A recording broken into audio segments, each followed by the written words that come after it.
go!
To save our home, we must travel through the gateway to find new energy.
Play or live. 부산. 세상에 없던 세상을 바꿀 당신이 처음 만나는 새로운 엑스포의 시작.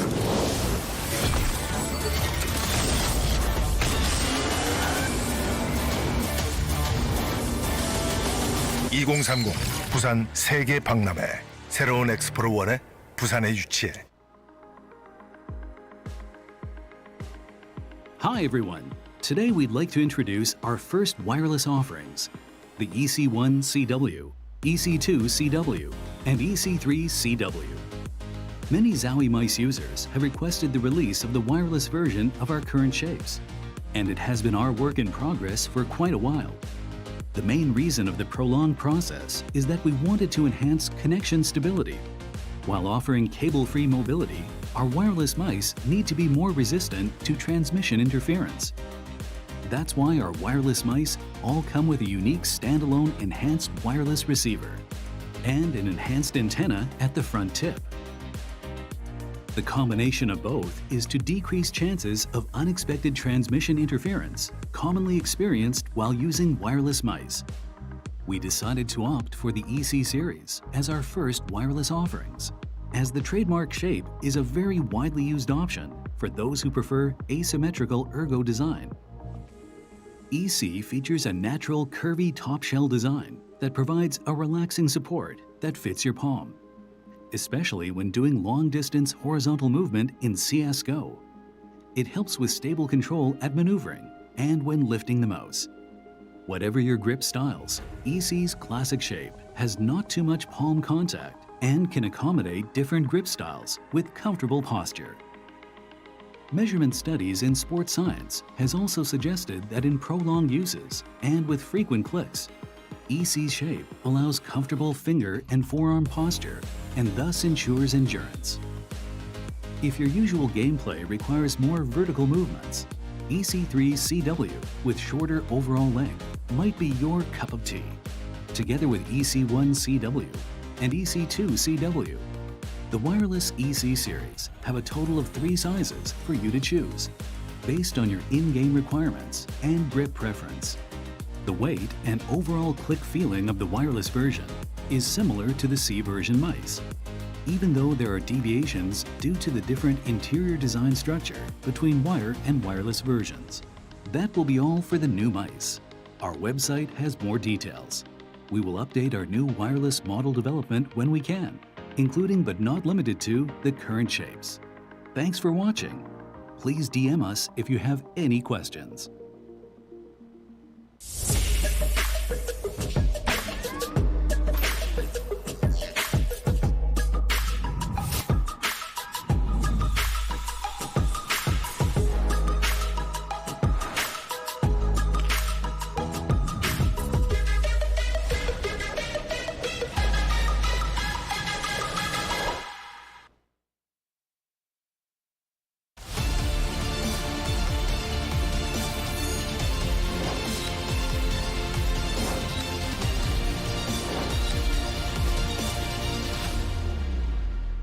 We are the dreamers, casting down the shore.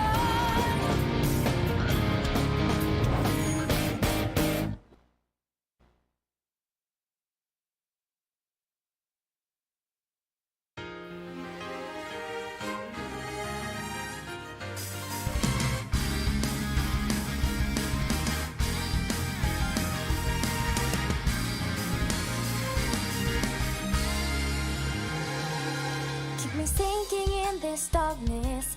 Keep on forging out this anger in me. It's the only place that I can truly be myself. There's a light to fill my void when the only thing left is the night. But it gets me up, it won't let me stop through this endless fight. So now I lay my numbing soul.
All right, coming at you guys live right now.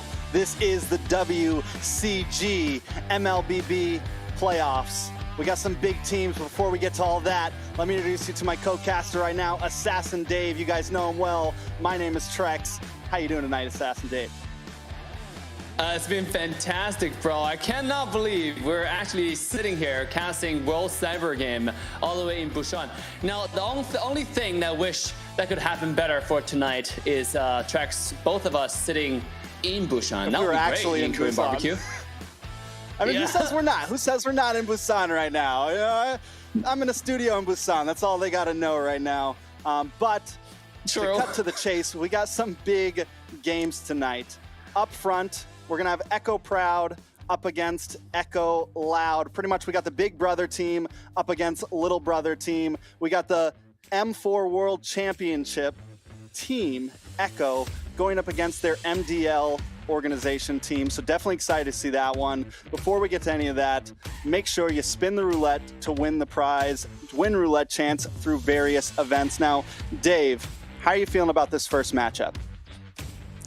Oh, I'm really excited. And not only that, to actually talk on your point that you were making, today not only do we have PH versus PH, we also have Indo versus Indo, right? So it's going to be like the PH #1 versus Indo #1 in WCG, at least for the playoff, and then for the whole day. So the entire day is winner's bracket. And I think every match is going to be very, very exciting. And this is going to be really great because I will learn so much from this entire tournament. Because NACT is also coming up, so this is just awesome, Trex.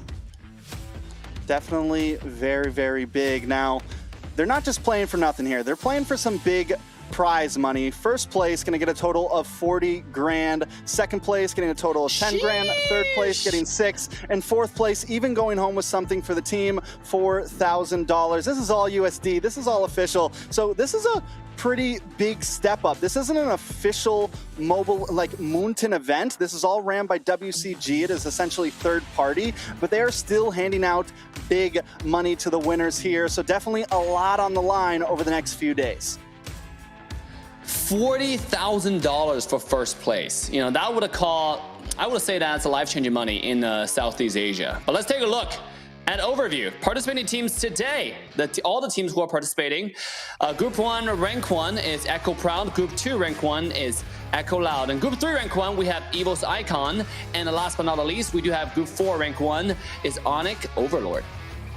Now, these teams definitely went through a lot to get here. There was 4 groups with several different teams all over, and they had to beat down a lot of big teams from other regions just to secure these spots. Now, looking at the bracket over the next 3 days, it's going to be Match 1, Echo Loud up against Echo Proud. Match 2, Onic Overlord versus Evos Icon. The third match tonight is going to be the winners round on that upper side of the bracket of both winners from tonight. Tomorrow, we'll go into that losers bracket that decides which one of them will make it to the grand finals for day 3 as well.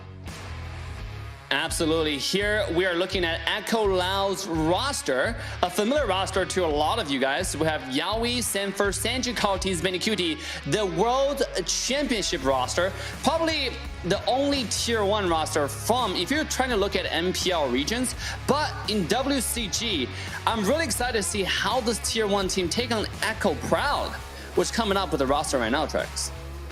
Yeah, Echo Proud. We're going to have JP in the roaming position, James as EXP lane, Kurt Teasy in the mid side, Zeta as their jungler and outplayed, playing in the gold lane. The question is he going to be able to outplay the legendary Benny Cutie, Dave? Ooh, gold lane. It's going to be one of those slow early, strong late game, right? It's all about how to scale or how to rotate. And then Echo Loud is one of those teams that show us how to do early rotation, especially with Yaoi's aggressive playstyle that really opens up a lot of room for their goal laner. So this is going to be exciting. You know, can the goal laner of the brother team step up to show up today? We'll find out. We'll actually show up tonight for both of us. I mean, it's always interesting to look at. It's always interesting to look at 2 teams like this, right? From the same exact organization, we have Echo, who we all know and have learned to love over the past year, and then we have the MDL team, and it's like Can they prove themselves today to take down the big brothers? That's the story we want to write here. Can they show up tonight and take down the team that is essentially, I mean, obviously, essentially the favorite here, right? Echo. Yep. Yes, they did good at MSC. A lot of people thought they were going to bring home the trophy. They weren't quite able to, but still a force to be reckoned with. So does that force kind of trickle down into their MDL team? Are we going to see some big matches, or is this going to be a 2-0 sweep? Hey Trex, you know what I'm excited about the current meta? The thing about tonight's match is even though we know Echo Loud is really powerful team, they're proving themselves on the world stage over and over again, but this is a world cyber game and every single team has fought their way through a tough group stage, you know, all the way over here. They're rank 1 of their group in order to be in this playoff. That's number 1. Number 2, the meta has shifted, and we know every single meta will make a new king. So right now, nobody knows, right? We talk to other pro players, the meta's completely shifted. You don't know what's going to be powerful. Some teams with I would say more creative hero pool will actually take the lead now, in my opinion, with the current meta, because you can play so many things. Grandeur jungle, carry jungle, we've seen that, right? We've seen Florin make her way onto the main stage.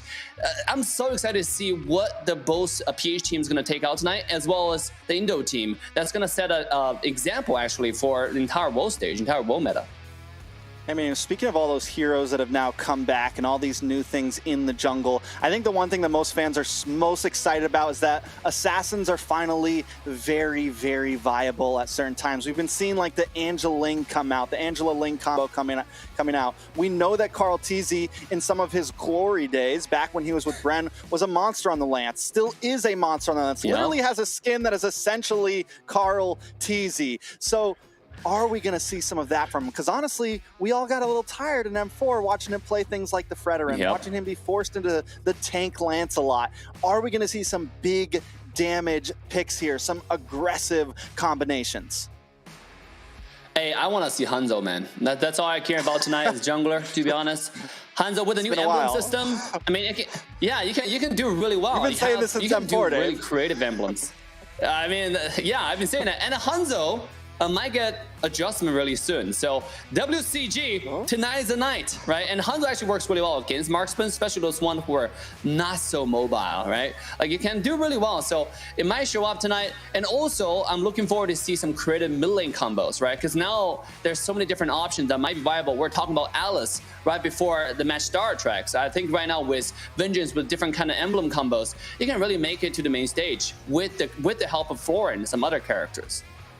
I mean, there's definitely a lot of possibilities with so many different combinations. The Novaria, how it's become possible. The Beatrix having these long-range poke effects. And that's also where some of these assassins have started to shine. I feel like so much comes down to this draft now. We were just talking about it before the stream, how, you know, a few months ago, drafts were almost easy to guess. You could sit there, watch MPL, watch M4, and almost guess every single pick that was going to come. But right now, it is hard to decide what these coaches are going to throw at you next. There always seems to be a counter just because so many more heroes are viable now. Yeah, Trex, I have my homework, my draft sheet right here is probably 2 pages of combos of different things that might happen.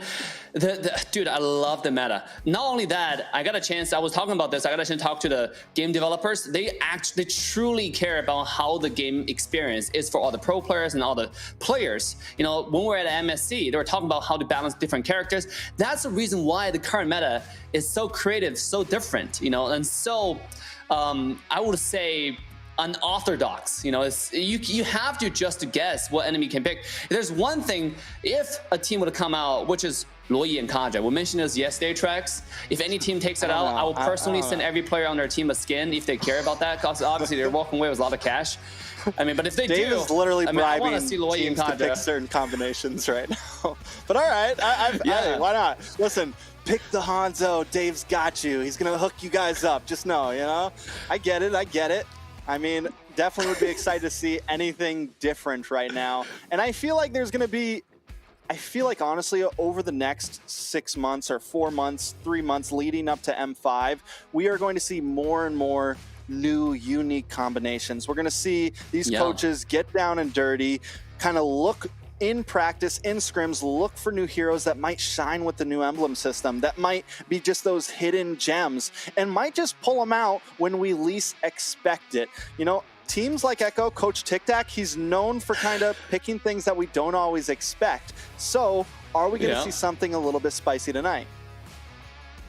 Oh yeah, there are a lot of spicy characters, right? We already mentioned the Hanzo, but obviously Fanny now is actually more relevant than ever, right? Because Fanny, even though with the recent nerf, where every single CC can kind of stop her combo, but we've seen those crazy Fannies now. I don't even know why. I think a lot of support, because they ban Kaja and you have Florin now that doesn't really have a stable control, and it just makes Fanny more relevant, especially like people are grouping up. But see, the thing about Florin, TREX, we gotta talk about this character. It seems so disgusting, the current meta, because everybody builds like anti-heal and like anti-regeneration, and Florin just thrives in this environment with the passive because her heal cannot be reduced. It's true, and I think it also just thrives with some of these. I feel like a lot of fights right now sometimes can be very close and personal, and if your opponent, if you want to lock in something still like the bulkier jungler, not go for the assassin pick, something that's more of a dive in your face composition, it's something as well where the Florin thrives. Kind of why Blacklist likes to use it, kind of when you want to run that Ube strat, it just works so well because the damage output after using that bloom, you're not only getting heal, but you're also outputting a little bit of damage to your enemies. Yo, and then not only that, you also get lifesteal, like that passive flower, that whatever she put it on. Oh my goodness, like I don't know, this character just offers so much. I can't believe that just recently that we're started to see Florin surface in the competitive scene. I mean, why do you think Florin wasn't used before? It felt like such a comprehensive character that can offer so many things. I mean, I definitely think we saw it very occasionally. Blacklist was a team that did pull it out very occasionally, but no one else was really running it like that. And I think just with the current emblem system, with the places that the meta's going right now, we're starting to see it a bit more. Again, it's not like it is pick or ban right now, I don't think, but not a whole lot of heroes are. We're still kind of up in the air. Kind of depends on who's you're facing, what country you're in, things like that. But definitely interesting to see how a hero like that and how several other heroes as well have come out. Sure. Another thing I want to talk about is also the emblems. Tonight, I'm really excited to see what kind of emblem combos all this player take out, like especially in different characters. Because those emblems now, because how creative it is, like again, before the shell tracks, we're talking about common emblems. It's actually a common emblem now among the players, right? People are actually using them in the competitive scene because the base stats offers, and on top of the fact that you can just mix and match and pick whatever attack modifier that you want. So. Dude, this is such an exciting meta to be casting, to be honest, as casters. Yeah, I mean, and getting that, speaking of some of those emblems, and where some heroes that were already kind of good are now even better, like the Claude, for example, has been very popular over in MPL Indonesia. You're pretty much getting unlimited mana in the early game, something that he kind of suffered from before. But now the faster you move around, the more you're able to be even more agile. It just complements so well with it, and it's just we're seeing so many things that we never thought we were going to see, and I think there's going to be even more barriers broken as we move forward. Now, back to Echo, right? Who do we think we need to watch out for? You know, like gold lane, jungler. I feel like during M4 and kind of in that time period, gold lanes were really kind of carrying. But right now, even taking a look at Echo Proud, we saw that their jungler had one of the highest KDAs on the team, kind of showing where the shift in meta is going currently. Yeah, but if you look at, I mean, you're on point. Not only that, with the players, I think another thing with Echo Proud that I'm excited to find out tonight is can their roam catch up to Yaoi, right? Because you said who's going to engage. Yaoi, I mean, for Echo's playstyle, because CoachTezet like to play assassins now, it's mainly going to rely on Yaoi as a main engage, especially when you play Chao. You see how aggressive this guy can play on Kaja. And Yaoi is a player that can also play Franco surprisingly well, right? The landing hook on a really, really high hit rate. can Outplayed match that kind of playstyle, right? And actually support the goal lane? Because beginning of this cast, we're talking about which goal laner is gonna skill better, skill faster into the late game. I think that's mostly regarding the roam rotation. And that strategy, I want to see like different formations coming out from Echo, right? Are we going to see the exact same playstyle? Because this is the brother teams we're talking about. They scrim against each other all the time. They have the same coach, same support team, same analysts. So are we going to see like a mirror matchup, or are we going to see a completely different identity coming from, a little bit of rebellious kind of play style, right? Okay, if you would like to do this, if you like to do team fights, if you like to engage, how about I don't do that? I just completely go split push, right? I play something really powerful on the side lane, and then my entire team just roam toward the side lane, pick up your EXP, go for Sanford, and then find that window of opportunity and go from that side. I'm excited to see that, right? That kind of formation tonight. Are we going to see something different? This is going to be, dude, I can't wait. This is the first time I see tier 1 versus a tier 2 team from Echo. And I don't think many people have that kind of opportunity. And it's normally something you never see it on, only in events like this, right? Only in some of these third-party events do some of these MDL, as you would say, like tier 2 teams get the opportunity to prove themselves against the big dogs. And I like what you said about identity. I feel like this is a chance for Echo Proud to show that they're not just the little brothers of Echo, to show that they are monsters in their own right. This is their chance to do that tonight. Ooh. I'm definitely excited for it. I know all of the viewers are excited as well. And just to let you guys know, we are taking our time with this. There is a little bit of a delay, but we're just making sure that both teams have the best opportunity to play at their full potential. Matches should be starting soon. Make sure to drink your water. Until then, me and Dave are going to keep on drinking our waters.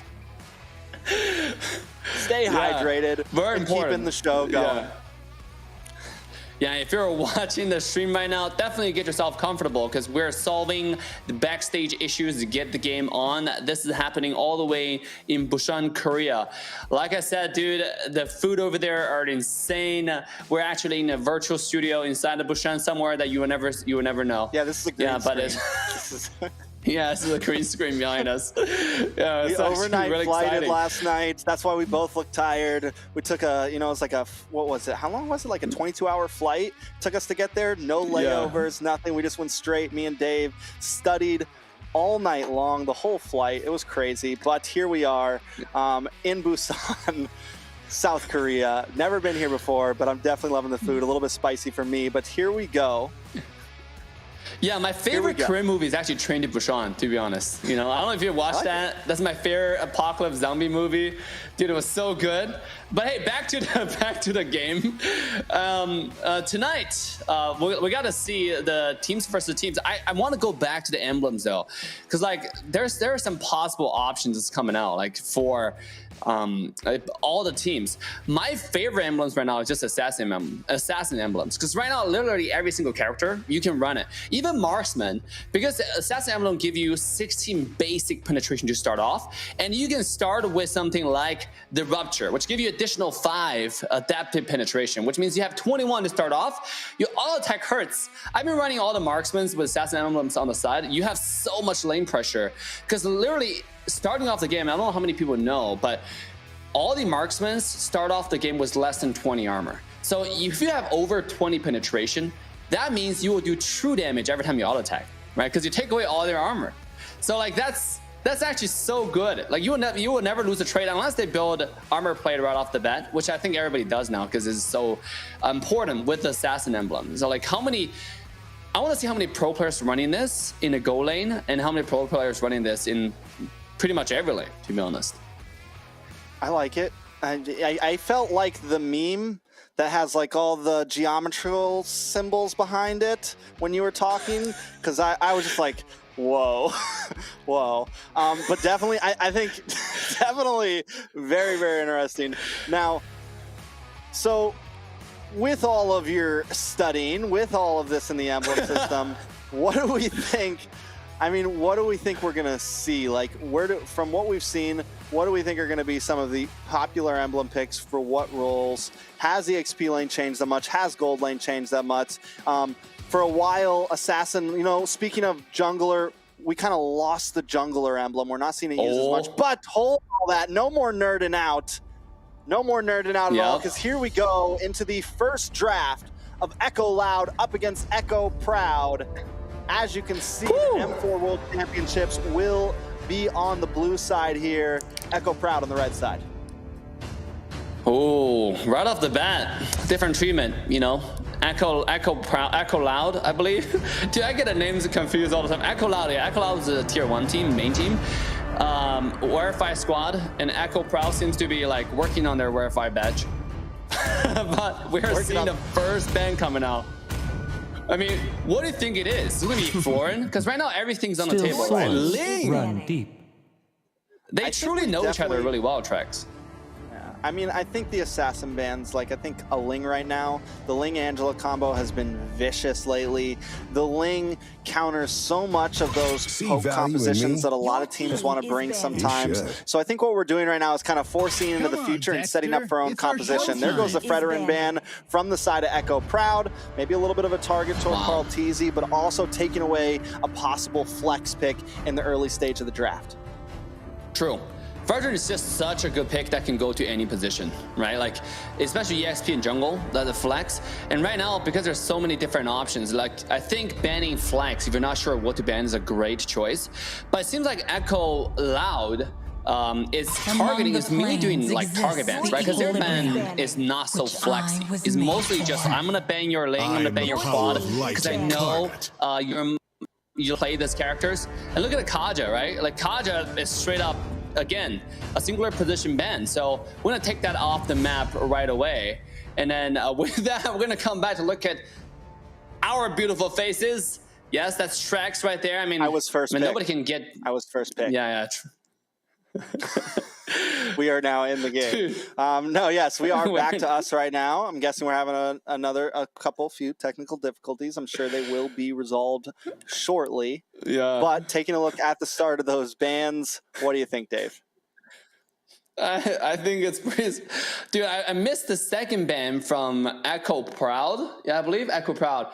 Yeah, because I saw the Fredrin. Do you see what they banned there? I didn't see the second ban. Fredrin, I missed the second ban as well. I know it was Kaja and Claude from the side of Echo. Okay, so we are getting the direction that they're actually remaking the lobby, but I think the bans might remain the same though. You know, Ling, Claude, and then we also have the Ling, Claude, Kaja outside of Fredrin.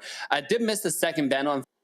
Mainly looking at the target bans coming up from Echo Loud. It was, again, quite interesting. One is a flex ban, another one is target ban. Because the thing about Fredrin is a choice. I mean, is it really a target ban? I know CoachTezet is good on all the 10 characters, but his main is actually assassins, right? You got to get back to his root. This guy is Hayabusa god, Lancelot god, you were mentioning right before in the beginning of this cast. So I don't think Fredrin is a target ban per se. It's definitely one of what you said, banning the flags, to be honest. I'm wondering, you know, a hero that's been on my mind recently that I think might pop up here and there, the Helkurt.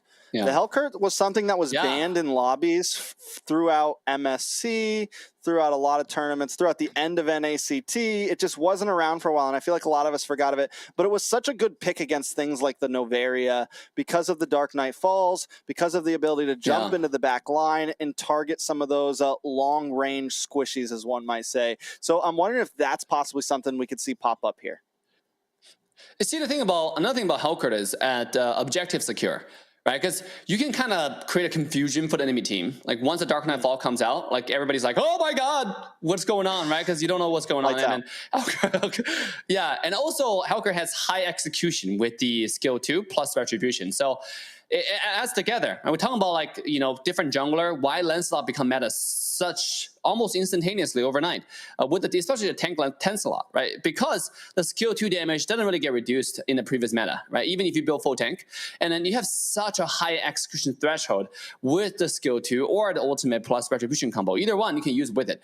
Helkurt does something similar, right? You have the skill 2 high burst damage plus the retribution that increase your retribution threshold compared to the other side, plus the confusion created by your ultimate. So it's a good character. Now the thing about Helkurt is if you miss your kill window, right? Like in an actual team fight, if you jump in and you don't kill somebody because the marksman popped with the Winter Truncheon at the right time or Wind of Nature at the right time or not, you kind of become a little bit useless because Hulker is really squishy and you can't really build Hulker tank. If you build Hulker tank, you don't do any damage, it jumps in.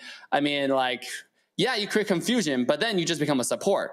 Then you just be like, oh my Venus, you know, Hulker. But you're not really blacklisted, so it's just really confusing.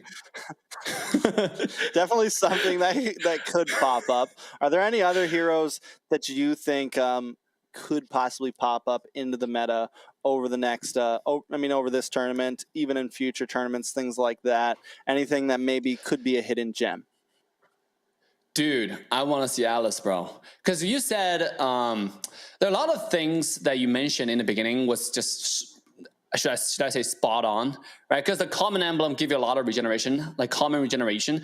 It makes a lot of character that used to have problems sustaining lane all of a sudden become more viable, right?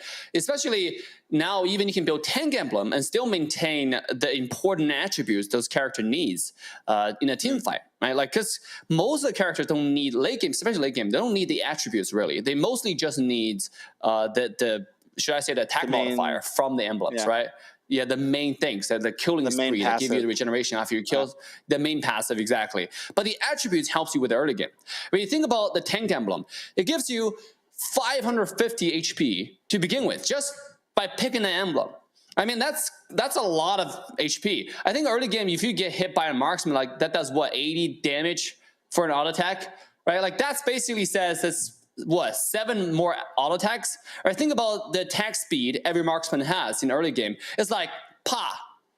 I mean, we're talking about really slow auto attack right there, right? Like 7 seconds is insanely long.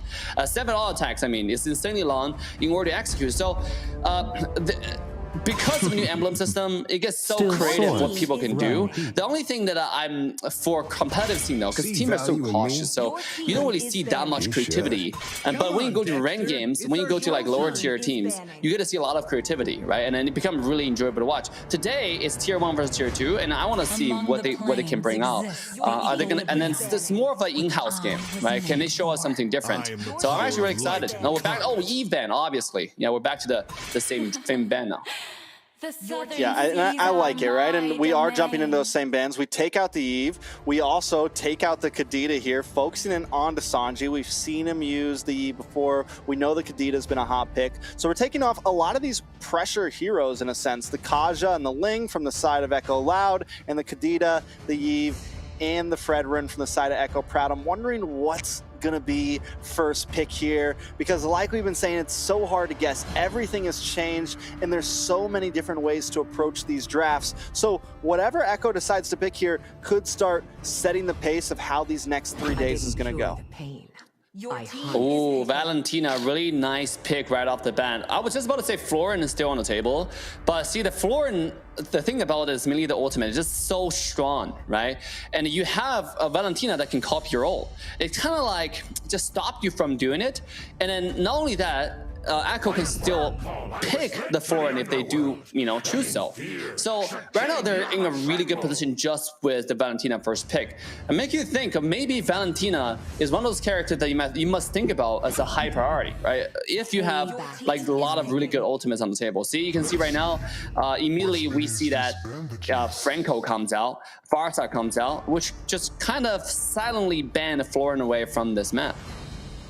Yeah, not only that, but if CoachTezet wants to go for something high mobility, something like an assassin, JP has the answer for that. We already have the Bloody Hunt. But in response, because Sanji's going to have this Valentina, they also have that as well. Taking a look, though, at the side of Echo Loud, we're starting to see some CC build up here to kind of deal with the same CC that Echo Proud has had. But both teams definitely finding that very important. Yep. We have the Tyrant's Revenge from Yaoi here on this... I'm having a total mind blank on this Kufra. Dude, Kufra, yeah, Kufra is definitely a great character. We've seen Kufra being picked so much recently, and also it's like a, should I say, a prediction, look into the future kind of pick. because there are Arla on the map. Where I was just about to say Arla is also a great character that's heavily prioritized in the current meta, just because how great. Not only is this a great assassin, but how great the setup you can do with the Flicker ultimate, right? So right now you have Kufra being picked. It just kind of stops the Arla from being that mobile. Kind of stop the dash type of deal, right? And you have a Paquito being a flex pick as well, can go EXP lane, can go jungle. So right now, dude, I gotta say I love the Echo Loud's draft here. TREX. And it looks like Echo Proud is reading that Paquito as a jungle Paquito, because they start banning more into Sanford here. They take out the Trizla, they take out the Yuzong. They think that that Paquito is definitely going to the jungle, and they want to try to limit Sanford as much as possible here. So I like it. From the side of Echo Loud, they also fire their second round of bans out very quickly, taking rid of the Wanwan, getting rid of the Joy. So they must already have a plan for the gold lane up their sleeve. Yeah. See, the thing about being able to see the draft inside the game is you can see people trolling, right? Like showing Alucard, and then and for just a second, I thought it was going to happen. Yeah. I mean, Alucard, this game is going to be really rough against Kufra, because it's going to, again, it kind of stops your entire passive, which is like really important. Not only does it stop your passive, because right now Alucard relies on using the skill and with the passive dash and then the enhanced auto do the damage, right? The skill does damage, but your enhanced auto is where his money is at. But if you have the Kufra skill too, bouncing in your face, not only does it stop the dash, it also just completely cancel the auto attack. So it's actually really devastating. Obviously, I was like, dude, that cannot be real. And it turned out like it wasn't real, so. Now we have Grok and Harith being taken out. What? I like it. TREX, walk me through this Harith. Yeah.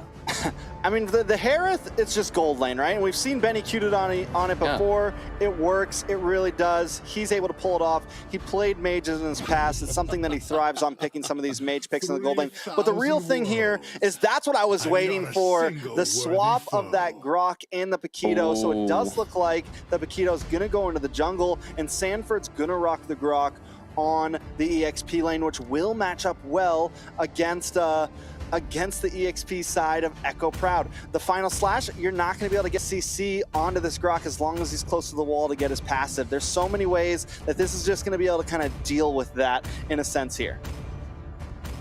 Yeah, I love the Grok pick. It is so nice. Grok, ever since Grok came out with the ultimate flicker, you know, the wall charge into that interacts with a flicker, I've been a fan of Grok.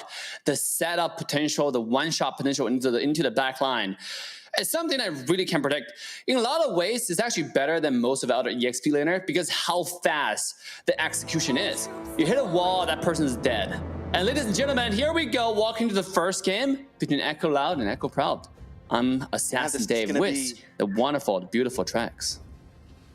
I like the intro. You took it soft. You took it soft. You really just like eased us up into this. We're going to slowly build up from there, but it does look like outplayed from the side of Echo Proud is already asking for a pause here, but it looks like they're going to keep this up down on the boss side. Echo Loud being a little bit of aggressive. Overall, maybe it was a miss, maybe it was a mistype. I don't know, but it does seem like the match is going to keep going. So taking a look at both these drafts, take us through this, Dave. What do you think some of the win conditions are here?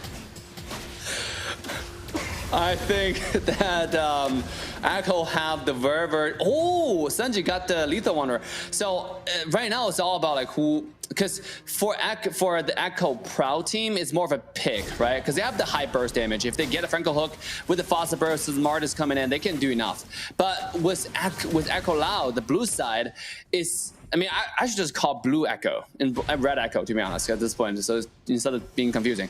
The blue Echo, like, they just have Yaoi on the Kufra, right? So it's all about the engage. They have Wombo combo coming in. Paquito into the Kufra, into Valentina Burst, and you have the Grok, like, wall charge.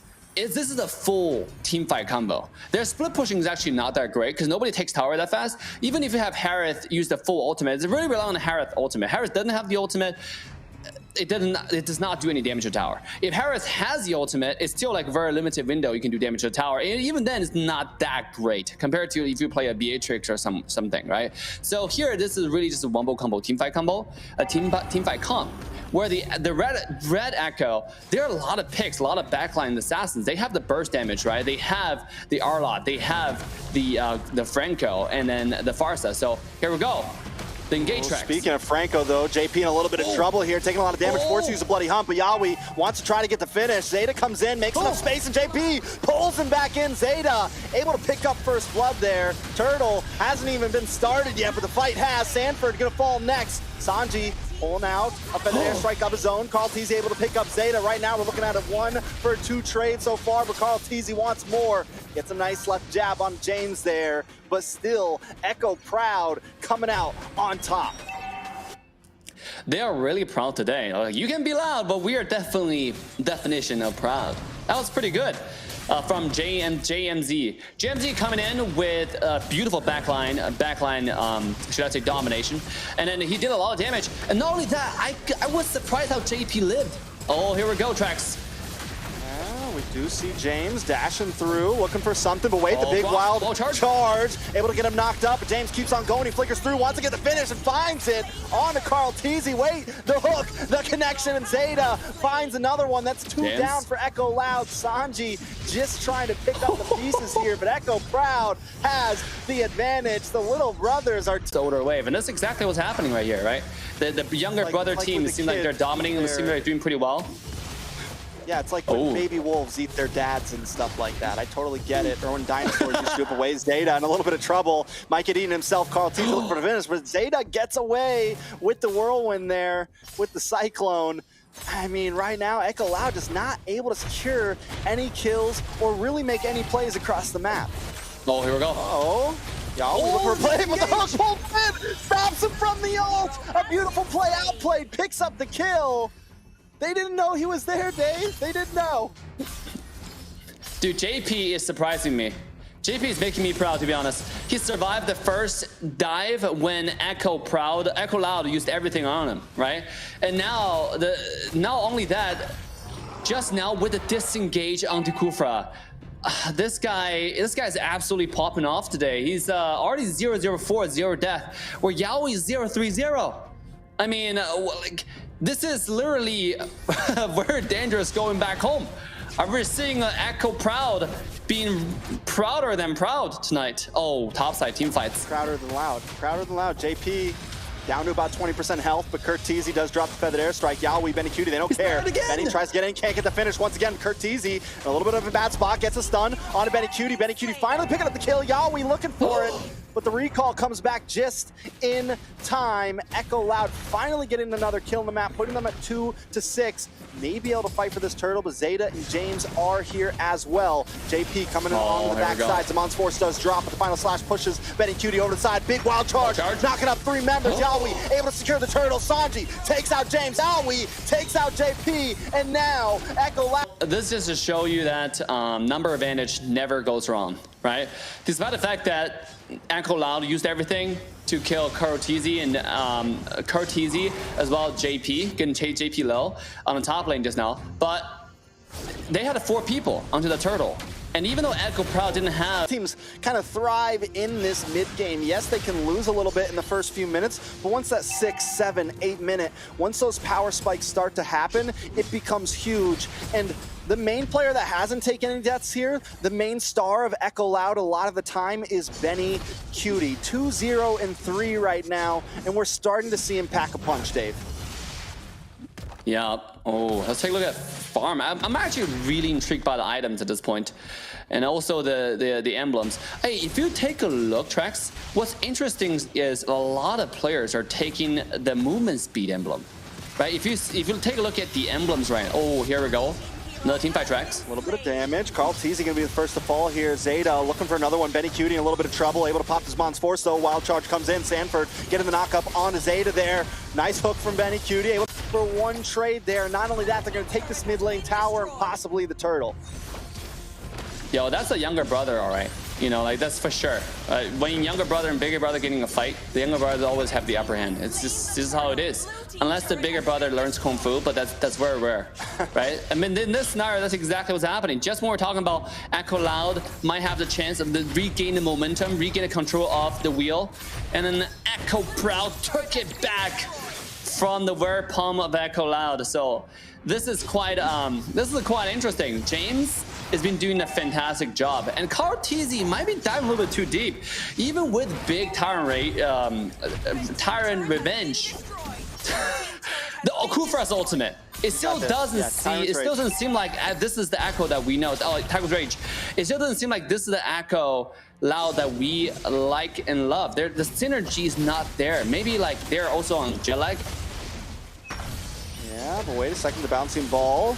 Trying to get away, but they're able to find him. Yawi taking a lot of damage there. Ooh. Zeta able to pick up the killing spree with the decimation, but wait, Echo Proud now very low. James just trying to survive, but gets taken out from Benny Cutie there, but a nice smoke does land onto Sanford. Sanford's gonna be the next to drop.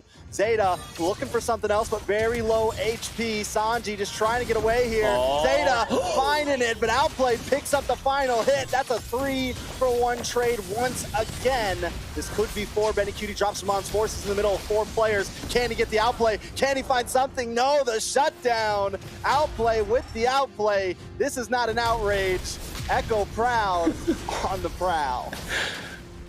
Oh my! Oh, you can't rest, TREX. Yeah, we come back in one more time. I don't think he's finding much. But back to what I was saying. I think both teams are so Echo, right? They play so aggressive, and then nobody's giving an inch to the other side. Like, both team is just like, once you have an opportunity to go inside Echo Proud, JP turned the fight around with another hook. And then you saw how the entire Echo Proud was able to gauge the distance and juggle the aggro there, right? When Martis was hanging on 1 HP on Zeta, he was hanging on 1 HP, and he stayed on the side and just used his ultimate to finish off kills. Because he trusts his team to do the damage, to let him finish, let him execute. This is so good, and now they're putting themselves in a position to do this Lord. Able to take the first Lord of this game, and CoachTezet gonna go down. This could be bad for Echo Loud. Next is gonna be Yawi. Sanji will be the third to fall. Make it 4. That's a double kill for Outplayed onto Benny Cutie. Sanford is the last defending man. Echo Proud. I don't know about Echo Loud right now. Already from the tower, and Lord is not even here. TREX, this is too deadly. Echo Proud. I mean, both teams are Echo. The coach gotta be proud right now. This is crazy. The coach are doing a fantastic job. I mean, falling shortly. They're locked onto the base. 20% Echo Proud trying to finish game 1, and they will in this best of 3. Echo Proud takes game 1. Woo. Wow. I mean, we're talking about predictions for today's matches. The younger brother taking on the older brother. I mean, both teams, by the way, have players who are about the same age. So when we say younger brother and older brother, like, we actually don't know who's younger, who's older on average age-wise. But we're not talking about age. We're talking about, like, you know, the starting team and the MTL team. Yeah, we're talking about. Just to clarify, but they're all pretty talented. They're all talented players. Yeah, in order to make it into Echo, you got to be extremely talented.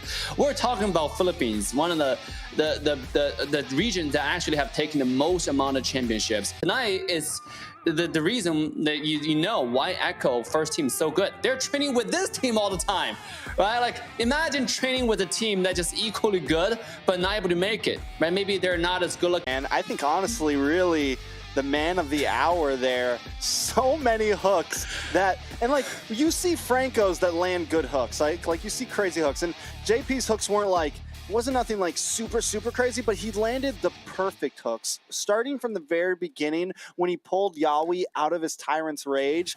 Like, he always found the right person at the right time in the middle of those very long team fights.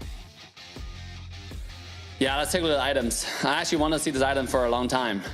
We got to see him, James, with the crazy Thunderbelt, Dominance Ice. I like those 2 items, core items on Arlot. Pretty standard. Martis, I mean, with the helmet as a first item, maybe this is the one of the item that, you know, got to build early. No, I didn't get a chance to take a look at the other side before we come back to us, beautiful face. And then obviously TREX being incredibly beautiful. We actually color matched. Look at our bow ties. Still, we planned TREX, what do you think about it? We actually didn't plan this. Somehow we just ended up here with white t-shirts. I looked at him and I was like, why are you wearing the same thing as me? But here we are in all white. We're the actual brothers. Yeah. He's the older brother, I'm the younger brother. And tonight, younger brothers are giving the work, as we saw just now.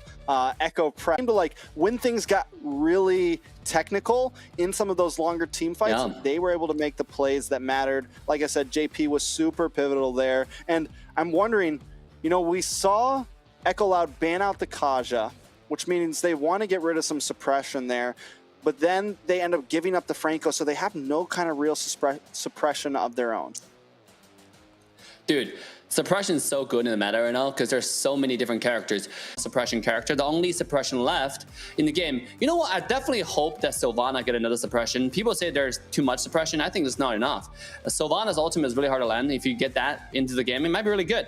Who knows? But back to the game, I think you're absolutely, again, Trex, I think you're spot on every single time.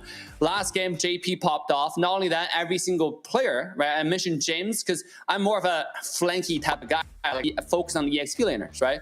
That guy was definitely really sneaky. Like, he was in and out, in and out. Not only is he good in positioning on how to get to the backline, he was good on engaged timers, like when to go in, right? How to kite. He juggled aggro like a king. He goes in, did a round of damage, and walked away. Circled through the rock and find a game. But yeah, you're right. Echo Loud, it seemed like they had an opportunity to come back last night, but not last night, last game. And then it didn't pan out. So, I mean, with this, right, we're going to be having a, it's a best of 3, right? Short break? Yes. Yeah. It seems like we're going to a short break for 5 minutes, and we're going to come back for match 2.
All right. This music, I'm we loving it. are.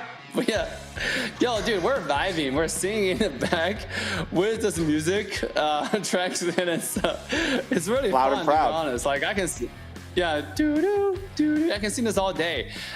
Game 1 was definitely a great showing from Echo Proud. Coming to game 2, I was talking about Echo Loud momentum, right? Because in the MSC, it seemed like their momentum, you can feel like in the actual stage where Echo Loud was, they just don't feel like the Echo in M4, right?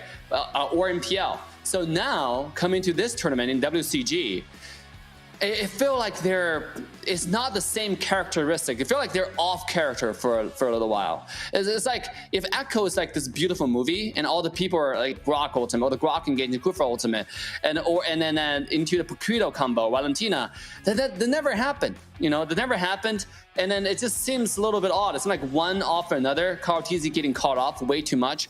Yaoi was 0-3-0 starting off the game. And then they were not able to pick off Franco in the beginning, right? It's 2 people. Whereas before TREX, we've seen where with Echo playstyle, it's like 3 people onto 1 if they want to engage. So now, I think drastically like lack of synergy coming out from Echo Loud tonight.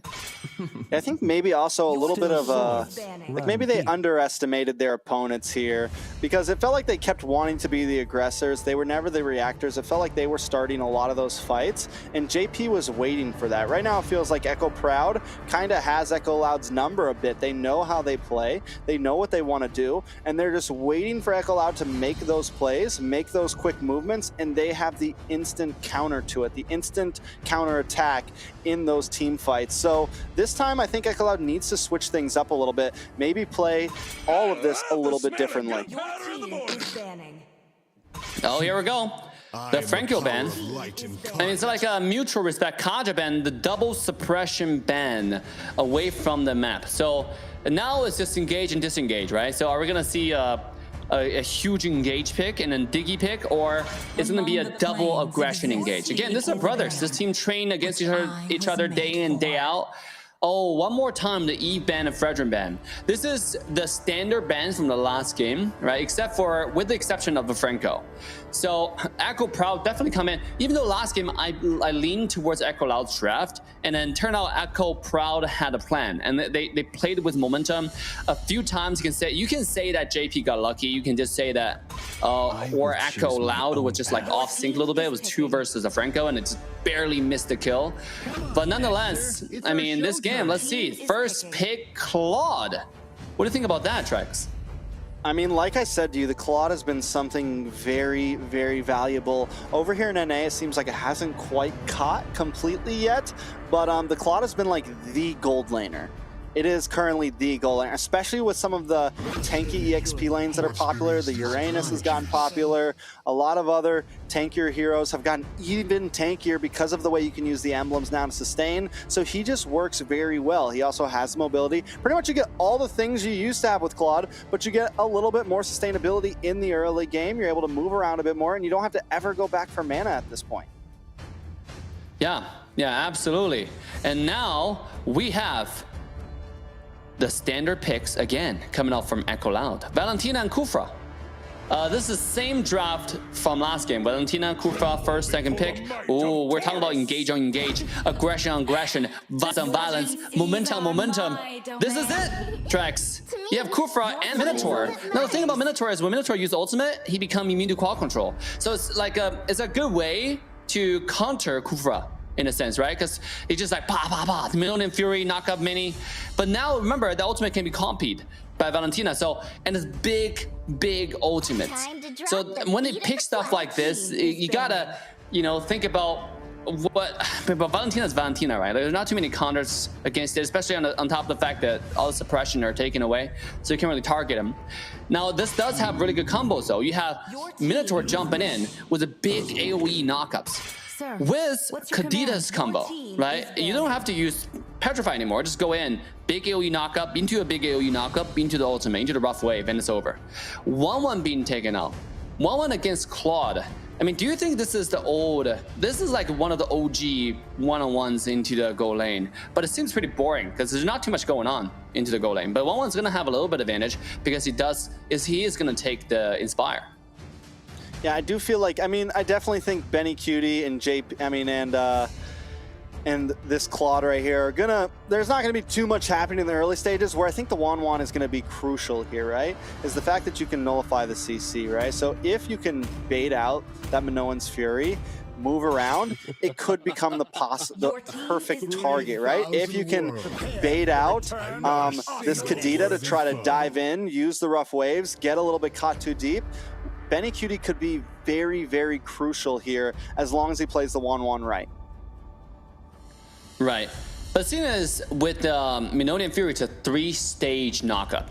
So it's like you can bait it out, but this guy also has a flicker. And remember, the thing about Minotaur that many people are kind of like underestimate is the skill 2. When you're in rage form, your skill 2 will heal you every time you take an auto attack. And guess what? Guess who auto attack really fast? Character like 1-1. Right, so if 1-1 ultimate, and her ultimate counts as an auto attack, so you can use skill 2 and get lots of heal back. So it's actually really good. And then not only that, like I said, he has a 3-stage knockup with the Minoan Fury. So yeah, 1-1 can use skill dodge one of them, but like, can you use it to dodge off to the final rage, right? The final knockup. That's gonna be debatable. Oh, here we go, the lock, the Akai, the OG Akai, and the Bane into the game. And obviously Lapu Lapu, the domination, the #1 pick in EXP lane from M4, coming back into Rizla. Trex, what do you think about the draft? I'm not gonna lie, I like Echo Proud. With that Bane pick, it answers this Terizla with the Deadly Catch. It answers the dive composition that Echo Loud wants to bring. The Deadly Catch is going to be super fearsome. And here's the thing, right?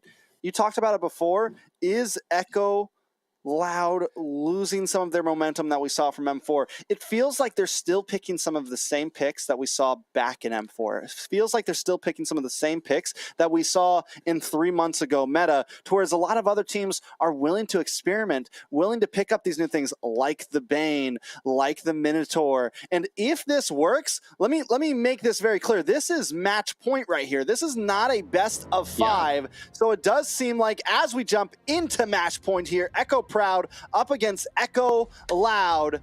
If Echo Proud wins this, they knock Echo Loud down to the lower bracket, the loser's bracket as some might call it. A lot is on the line here, so take us away, Dave. Whew, dude. I mean, right now, both teams start off with the same strategy. I think many teams are doing this now, with the EXP lane sharing with Mage starting the first wave, and then the support takes the first wave. This will try to guarantee their level 4.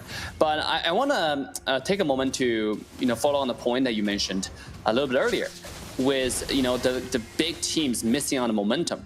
The thing about that is, like, the established team, the team that's already has success, one thing about that is that there's so much baggage and so much pressure, right? It's okay, we're already winning with this strategy. Are we really gonna change a strategy right now, right? Whereas the lower tier team, like I said, when we see the experiments, it's usually coming from the lower tier teams, because they're not afraid to lose anything, right? There's nothing on the table, not pressure. If they win, it's great. If they lose, it's like, like it's whatever, right? If I win, it's, oh my God, I just beat the tier 1 team. If I lose, there's no pressure. So that's usually those teams who are taking on experiment, trying something new. And because the huge meta shift, the huge meta change, it's frequently those new teams that coming up that's not afraid of to try things going to have the upper edge. And that's exactly what we're talking about. Every time a meta shifts, a meta changes, it's always creates a new king. We've never seen like the same team dominates completely different metas in any mobile game, any strategy game, right? Especially something as competitive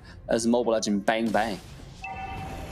So let's take a talk about some of these neutral objectives and how each team has to approach them, right? I feel like some of the big plays here are going to be the heavy spin from CoachTezet and the deadly catch along with the Minoan's Fury from the side of Echo Proud. Who's going to be able to land these CCs a little bit better? It does look like James in the backside will pop the Raven Spider. Benny Cutie, the offlane takes out Outplay. But aside from that, we're still in the turtle pit. JP able to find Sanford. The deadly catch comes out and Zeta secures the first turtle of this game. The Terrified happens. Zeta goes down to Yaoi and the fight still pursues. JP going to decide to back off, but overall it is a 2-for-1 trade. Echo Loud coming out on top.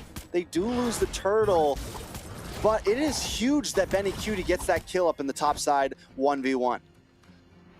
Yeah, and I want to say that right now Echo Proud is still doing pretty good. They secured a turtle. They got a kill, right? Obviously lost the one-on-one trade on the top side. Otherwise it would have been a one-on-one trade and with the turtle kill.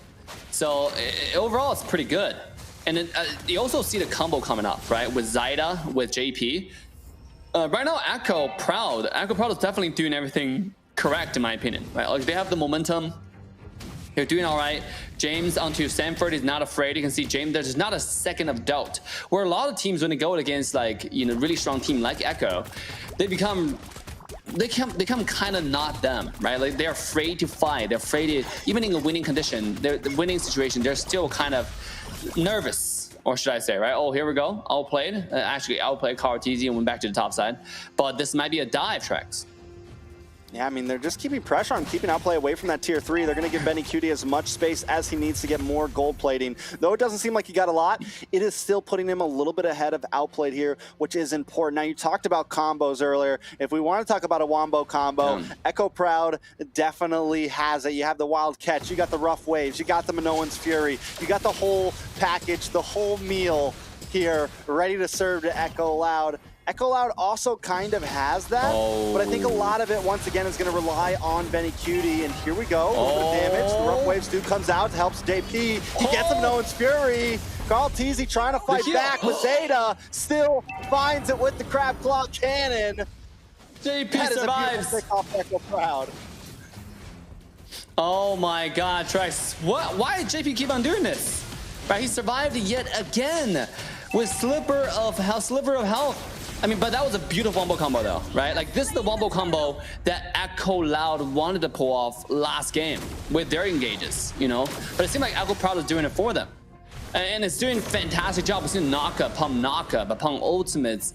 It's like literally 3 knockup at once, right? CoachTezet knockup, JP knockup into the Zeta's ultimate knockup. It's just so many knockups.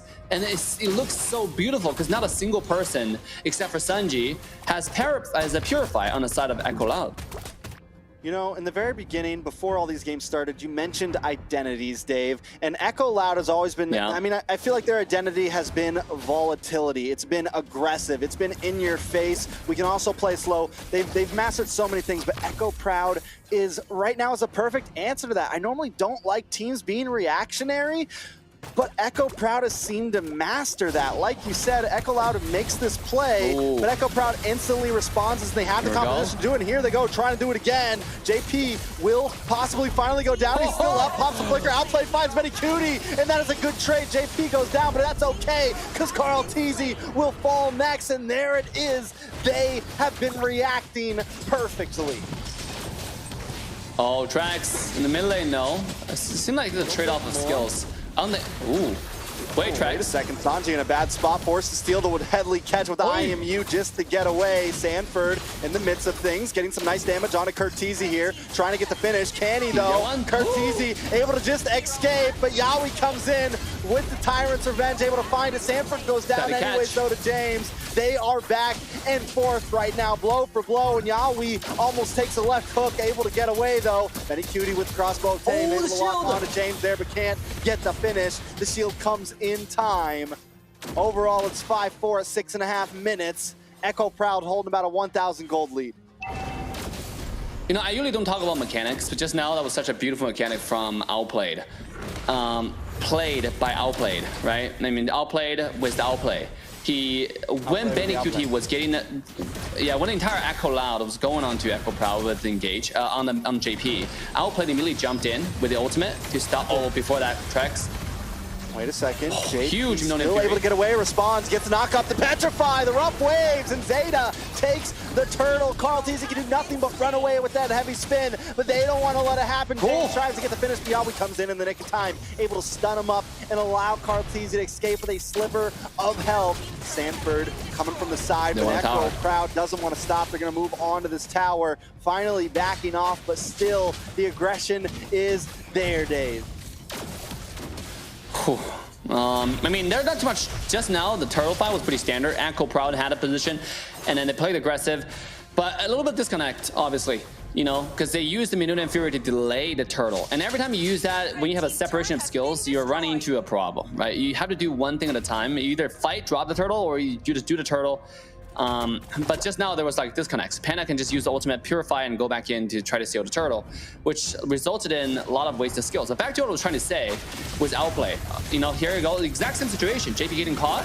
Can he save himself this time? Yeah, but he's not gonna get away this time. Zeta able to pick up the killing spree on Yawi though. The fight still pursues James, looking for Sanford. Double kill into Zeta's hands. Able to find Sanford. The Crab Claw Clan, and with the range is just too much. James trying to lock on to Sanji. Sanji forced to use the IMU just to escape here, and Zeta is relentless on this Bane right now. CoachTezet can do nothing but run. Sanji coming in, gets terrified, but Zeta pops the recall, showing you that I am not scared. Oh god, I cannot finish a single analysis. There's too much action going on. And both teams, once they have the momentum, they're not letting it go. But now we have the chance to breathe. Let's recap, you know. First of all, I think this game is such a high mechanically skilled game, right? The outplay on top side, the reason why he took Purify on against 1-1, initially at 1-1 would have a little bit of advantage because Inspire does give you so much extra damage. But after Claw to finish the core items, right, does have the DHS, he jumped in, did the damage, and then he let 1-1 accumulate the stacks, accumulate the passive, and he used Purify to cancel it when 1-1, when Benny Cutie was about to hit the last prop. It's absolutely insane what he did. The perfect moment Purify to completely clear all the marks from 1-1, and then he wins the trade because 1-1 doesn't know what to do anymore. So at this point, I mean, I wouldn't comment too much on macro rotation because both teams are rotating about the same. It's just that Echo Proud is comboing. They're doing everything right with their win condition, right? They're comboing back to back, except for the last turtle fight because, you know, it seems like Minotaur was jumping in all by himself. Here we go. This might be a big profile engage, TREX. Yeah, lots going to be on Benny Cutie. We haven't seen him get a big crossbow tang off just yet, but JP wants to get one off for himself. It's Mayhem in the Lord pit, and the Lord does go to CoachTezet. It's a beautiful steal. Zeta takes him out, though, and Sanford drops next. Sanji next on the chopping block. That's 4 down in a matter of seconds. Make it 5. Zeta with the triple kill. It's a full team wipeout, and that's not a fair trade in my book for the Lord. Are they looking to end the game right now? They might be. Thanks. 5 seconds till Yawi comes up. 5 seconds to CoachTezet, but they got away with minions. They're going to lock on. In comes the deadly catch, and that's it. A 2-0 sweep. Tonight, the little brothers brought the heat. Echo Loud will be brought down to the lower bracket, and Echo Proud moves forward. Woo! Woohoo! That was a fast game. Was that 10 minutes?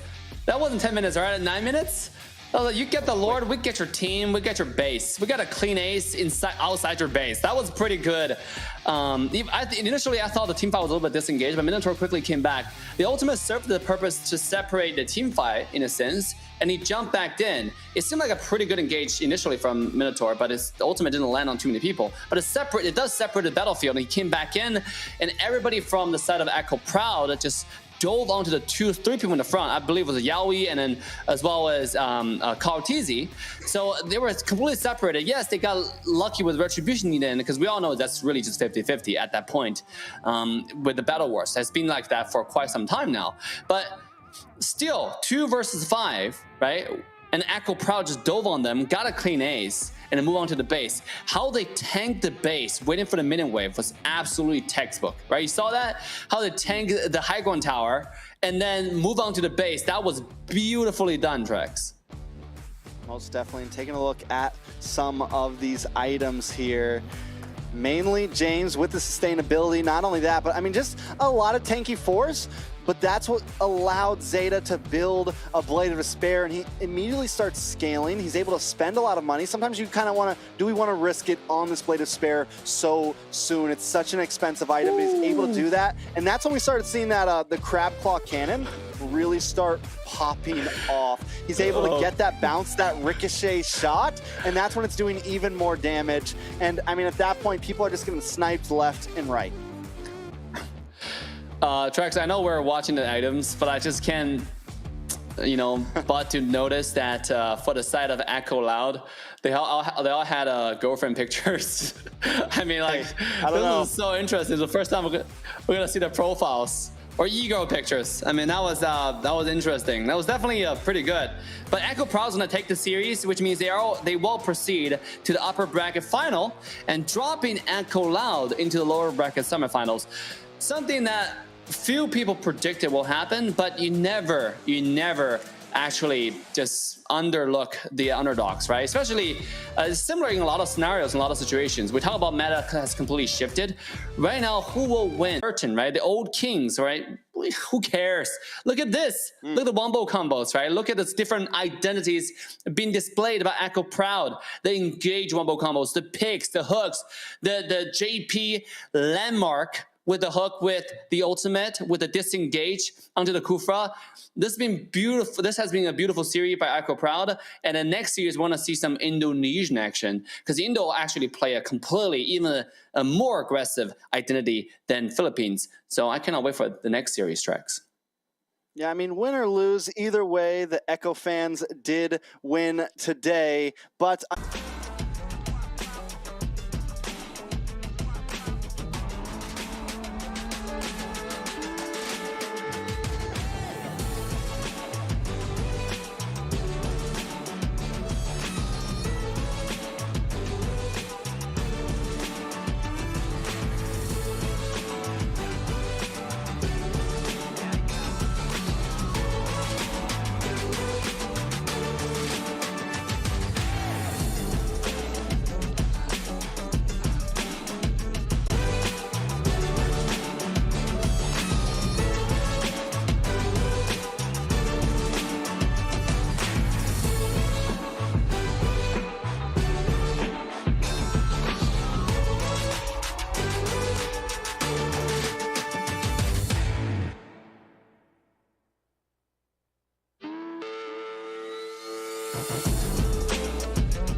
All right, Dave, we are back.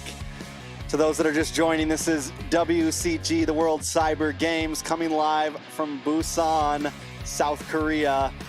We just watched, I mean, a hell of a match between Echo Proud and Echo Loud, and the underdog team takes a 2-0 sweep against the M4 World Champions. Joined with me is Assassin Dave. How you feeling right now?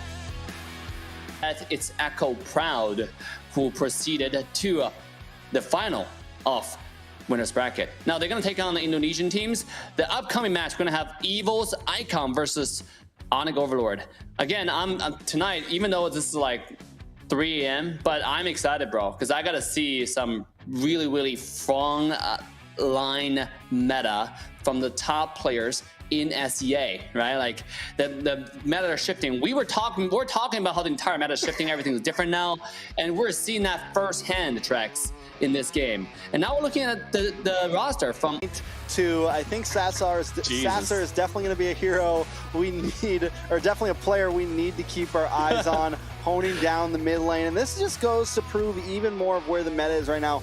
We saw in Echo Proud Zeta, right? The jungler was one of the leaders in KDA, but here on this team, it is the mid lane, meaning what kind of mage picks are we going to see? Are we going to see more burst damage? Are we going to see Khadita, the Farza, things like that? Are we going to roam into the Valentina? Or are we going to see something completely different from Onic Overlord here? Yeah. Jesus, Onic Overlord. This is, to be honest, I gotta be transparent, okay? I'm gonna be really go lane. I'm gonna have much better KDAs. But interestingly, the mid lane has much better KDA than gold lane. What I'm interested in is where this KDA is captured, right? Like, how this KDA calculated? Is it rank KDA or is it tournament KDA? And if it is tournament KDA, what tournament data are we drafting from? And that's also very important when we're looking at data like this, because KDA is a pretty important group metric. Stage. I'm pretty sure it all goes from the group stage. Yeah, but okay, group stage.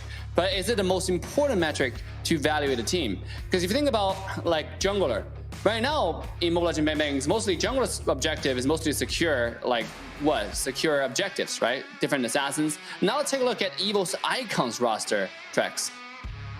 Yeah, in the roam position, we have Von Strong.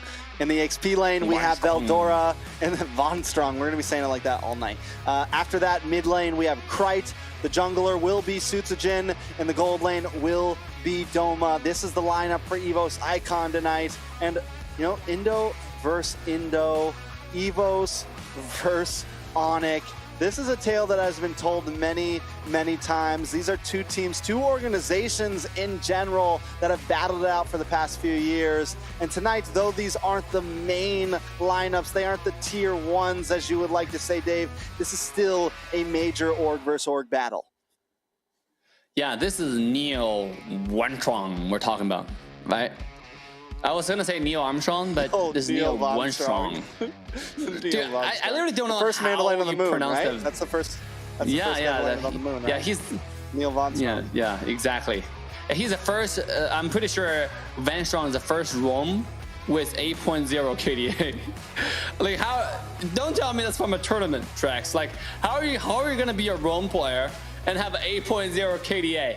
Like, what kind of roam are you playing? Are you playing full tank, 5-bladed Despair Grok? Like, or are you playing like one of those one-shot, I don't know, Novaria support, right? Like, what kind of support roam are you playing? No, that could. I mean, to be honest, I'm just saying. It could be a possibility. It could be, you know, a snipe roam. Also, I mean, it could just show that the way they're focusing on these fights is playing things a little bit safer. You know, not your typical super hyper aggressive team, taking things slow and only making plays when plays need to be made. Last game we saw JP on that Minotaur, I mean, get out of some very sticky situations where he probably should have died and held a pretty decent KDA throughout that game. So definitely a lot of possibilities. And I'm excited to see the difference in this draft? Is it going to be a huge difference from the PH counterparts? Right. And also, like, Minotaur is just so strong, right? Like, with last game, you saw the skill too. With the heal, with the emblem, how much he's able to sustain in the team fight. Right, taking only 1 HP, but with single skill 2 in the rage mode, he's back alive. Imagine the cow does not turn into beef tonight, right? It's just still standing strong as a cow. And that turns into a bull. And that's exactly what Minotaur is now in the current meta. And I'd like to see more Minotaur. But in this game, I mean, I have never actually saw how those two teams play. So this is gonna be quite exciting. Evos Icon versus Onic Overlord. Are we gonna see something completely different? Are we gonna see some new meta we're talking about? Tonight, Overlords would have worked really well with Florian. That heal is absolutely insane. We've seen some Fredrins going in. The 1v5 take a lot of damage, and with a Florian sustain, with the flower, with the passive, with the ultimate, he just doesn't die. And maybe we can see that coming out from Indonesia. So again, are we going to see something different with Onic Overlord, with Evos Icon? We know on the Indo side, metas have always been slightly different. In the past, they were playing Assassins even when Assassins weren't really popular, right? When almost everyone was running tank jungle, we saw a lot of Indonesian teams and M4s still pick up the Hayabusa, still pick up the Ling, things of that nature. Last game, we saw some of those things get banned. Will we see some of them slip through the cracks here? Yeah, Ling being first ban, remember that? Echo Proud, they did that, right? They did Ling first ban. I'm pretty sure they did the Kaja second ban. You know, it's pretty target focused. Where Echo Proud is a Fredrin ban and it's Eve ban. Both games in a row. Fredrin, as you correctly pointed out, is a flex pick. Eve, undoubtedly mid, but also really powerful, right? And it's also really good against tank. There's a reason why Eve comes to the front line of the meta, because they're so good against tank, so easy to kite them. And then you can see last game, it wasn't even that tanky. It was like a Martis game 1 for Echo Proud. In the second game, they had a Bane, right? I mean, it's Fighter, which is similar to tanks, because Fighters doesn't really have direct, you know, should I say dash. There's a lot of mobility to get to very mobile mages in the back line. So it makes a lot of sense why they would have banned Eve. A character that can do a lot of damage into the late game and also really annoying into the early game. So obviously, again, that's just Philippines. You also pointed out that Echo was very signature playstyle. Both teams played aggressive. It's aggression on aggression, momentum on momentum, violence on violence, right, with the Minotaur and Kufra. But are we going to see something different coming out from Indo team? Because this is no longer brother teams we're talking about. However, they do come from the same region. So they you know, undoubtedly they will scrim quite frequently against each other in the same region. Right? By the way, for those who do not know, if you go to those regions, they have scrim servers. And it's packed. Every day you get like hundreds of messages in those servers. Oh, looking for scrim, looking for scrim. Teams train hard in Indonesia and Philippines, right? So tonight, I got to see some MDL teams, and I'm really excited. All right, so if we had to pick right now, which team are you rooting for, Dave? Who are you betting on? Yeah, Onic Overlord. I do it for the name, you know. Yeah, I like Evos. Yeah, but Overlord just sounds a little bit more cinematic. You know, you go in. I feel like that's you. Overlord. You're the Overlord, and for me, it would definitely be the icon, right? I'm the icon.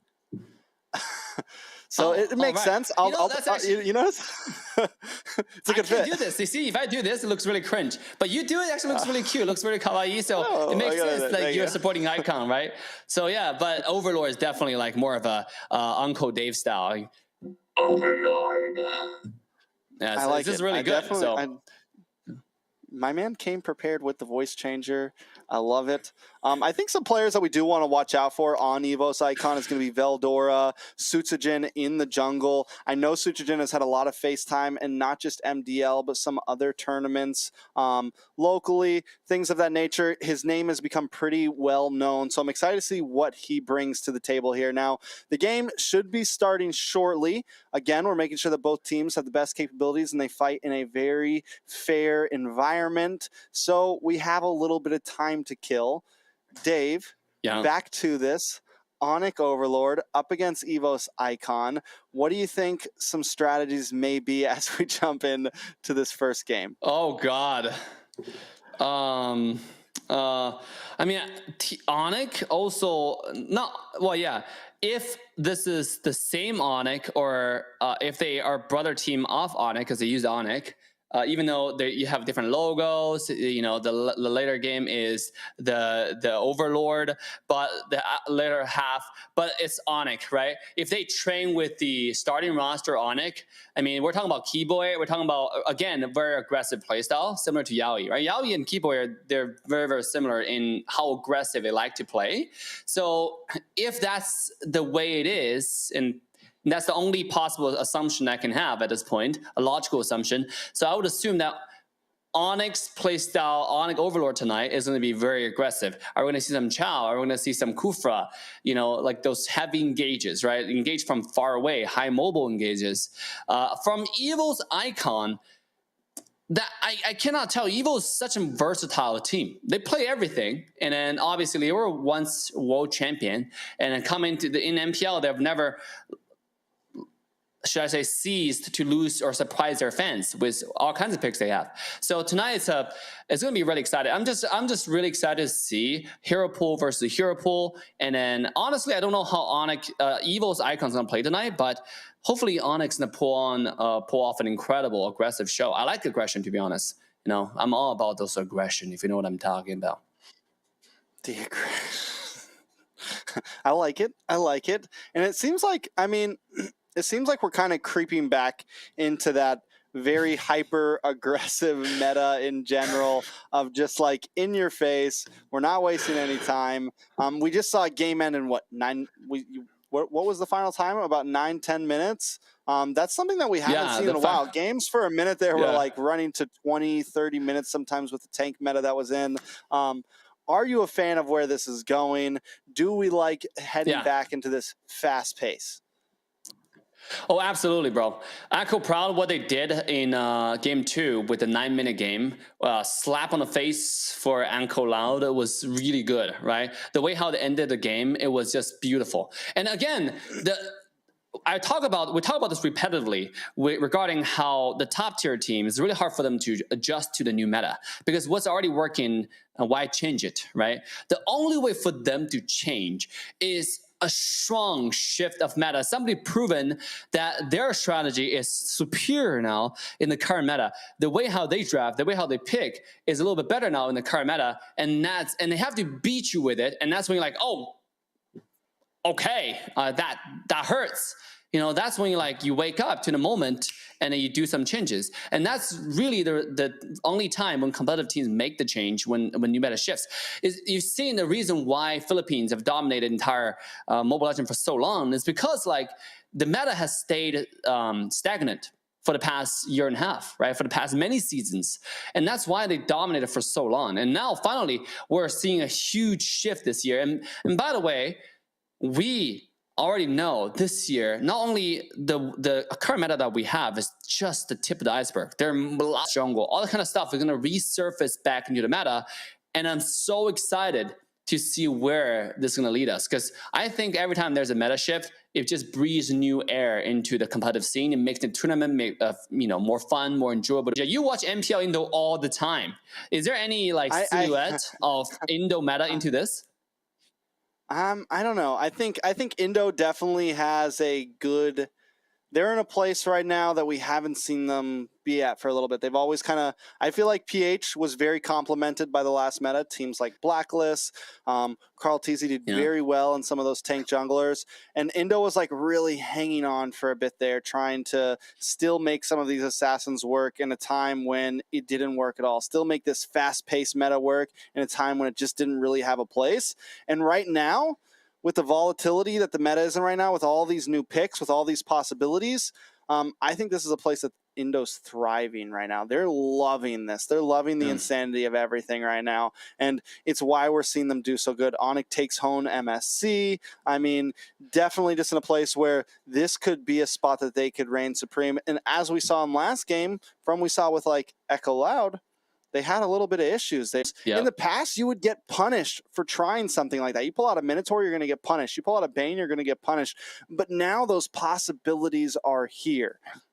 You can try new things. So I'm just excited to see what else are people going to start trying. Are we going to start seeing Marksman come back to the jungle? Are we going to start seeing some of these other picks that we've all missed but have been wanting to see so bad come back? You see, that's why I'm all about synergy, right? Like and stuff like we're talking about Fredrin and Florin.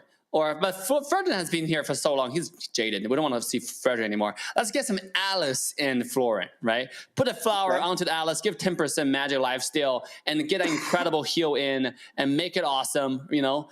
Because when we were in MSC, I got a chance to talk to Team Onic.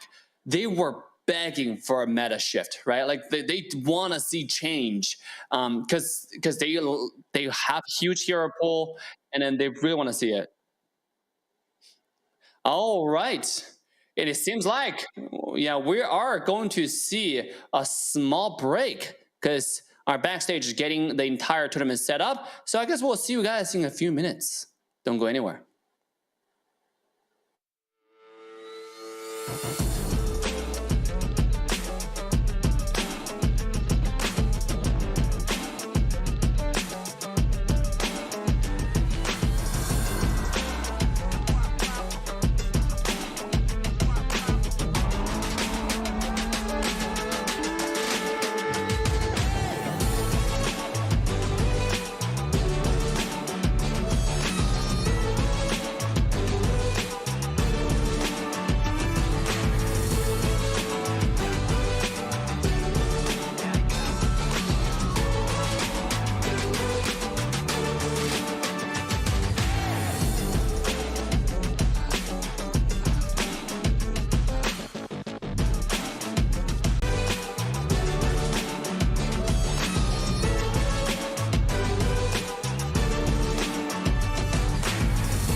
All right, Dave, back again. Back again, and hopefully much, much closer to game one of Onic Overlord up against Evos Icon. I mean, I feel like we've kind of run out of talking points here. All we want to do is just see how this game goes, keeping the Icons up against the Overlords over there. Dave, Assassin Dave, Mr. Mao, the Overlord. Can Icons pull it off? That is right. We're very excited to see the first match tonight. And then we talked a whole bunch, actually. These two teams are making a debut on WCG. I gotta say, big shout out to World Cyber Games for hosting Mobile Legends, because now we have so many tournaments in the entire world of MLBB, giving a lot of teams opportunity to shine. You know, like if it's not for WCG, we'll never really see Echo Proud versus Echo Loud, right? You never see a team can take on the main team and do so well. In TREX, now we're walking to the draft between Indonesia versus Indonesia. Sir, And what's your Evos command? will Your be team on the is blue banned. side up against Onic here. And first ban, already a little bit of a change up. It's not the Ling, but it still is an assassin. We're going to take out that Fanny. Yeah. Ban is a good ban. Come on, Dexter. You know, this is one of the It's target bans. I think the showtime. region, they probably scrim a lot, we mentioned. A team usually scrim 3 times a day. And then if you want to go true intense, go 4 times a day. Yo, TREX, what is this? Fanny and Ling. You know, like right now, we'll just go full assassin ban. Target Are we gonna boy see Hundo here. ban next? Target boy here. I don't think we're going to see Oh, Hundo ban, Dave. I know, but that, you know what that means though, right? If they don't ban it, they could pick it, Dave. They could pick it. It could happen. True. 100%. Could happen. I mean, that's I don't know about why, 100, maybe like that's why 5% chance, but hey, yeah. Hey, 5%. I would take the 5% chance more than it's higher than 4.5%. You know, just saying. That's true. Right? They're gonna go ahead. I am the power of light oh, and contraband. We're standard. Franco's still on the table. That means you can still take a suppression. Valentina, very powerful character. We talk about how this character, if you first pick it, you can really just stop the enemy from taking the floor and take a lot of really powerful ultimates. So Valentina's still on the table. Are we gonna ban it? You know, if we ban it, leave Flora on the table that other team can take. Right? Another thing is, right now, with all the assassin bans, leave so many available characters. I'm actually surprised that last series we also did not see a Novaria and Beatrix combo, which has proven to be really successful, especially in the past MSC, right? You've seen the snipe combo, the one-shot double snipe. That literally killed Leslie in MSC. I forgot which game it was. 100-0 in base with a single Navarro and a skill 2 and a Beatrix ultimate. So I want to see something similar because we haven't seen Navarro at all. We haven't seen any other synergies. It's mainly just the Echo Proud showing us how it's done with some standard picks. Well, obviously the Minotaur and Bane wasn't really standard. Oh, here we go, the Valentina ban tracks. I was just talking about that. Yeah. And I like it. It's going to make things a little bit different than what we saw in the previous games. Now, Kadita's still open. Farza's still open. Still some burst mage possibilities. Evos is on the gun right here. What are they going to pick up from? The Fredrin is open right now. Possible flex pick. Do they want to go into that? Or do they want to pick up something maybe a little bit different? Maybe go for a roam up front, secure a gold lane, something of that nature. Ooh, here we go. Kadita shows up with the first pick and Petrify. Very interesting pick. Kadita first pick, Jesus. I mean, that leaves a lot of characters on the table. Fredrin plus Novaria. No, Fredrin plus Florin, right? And I want to see that, or I mean, because this is all of a sudden just pick comp from Evos, right? The Kadita, you're looking to get early kills. A Beatrix being taken out. Novara is still on the table. We might see Novara as a roam or as mid. Fredrin is a flex pick as well. This is a pretty good pick coming out from Onic. Overlord.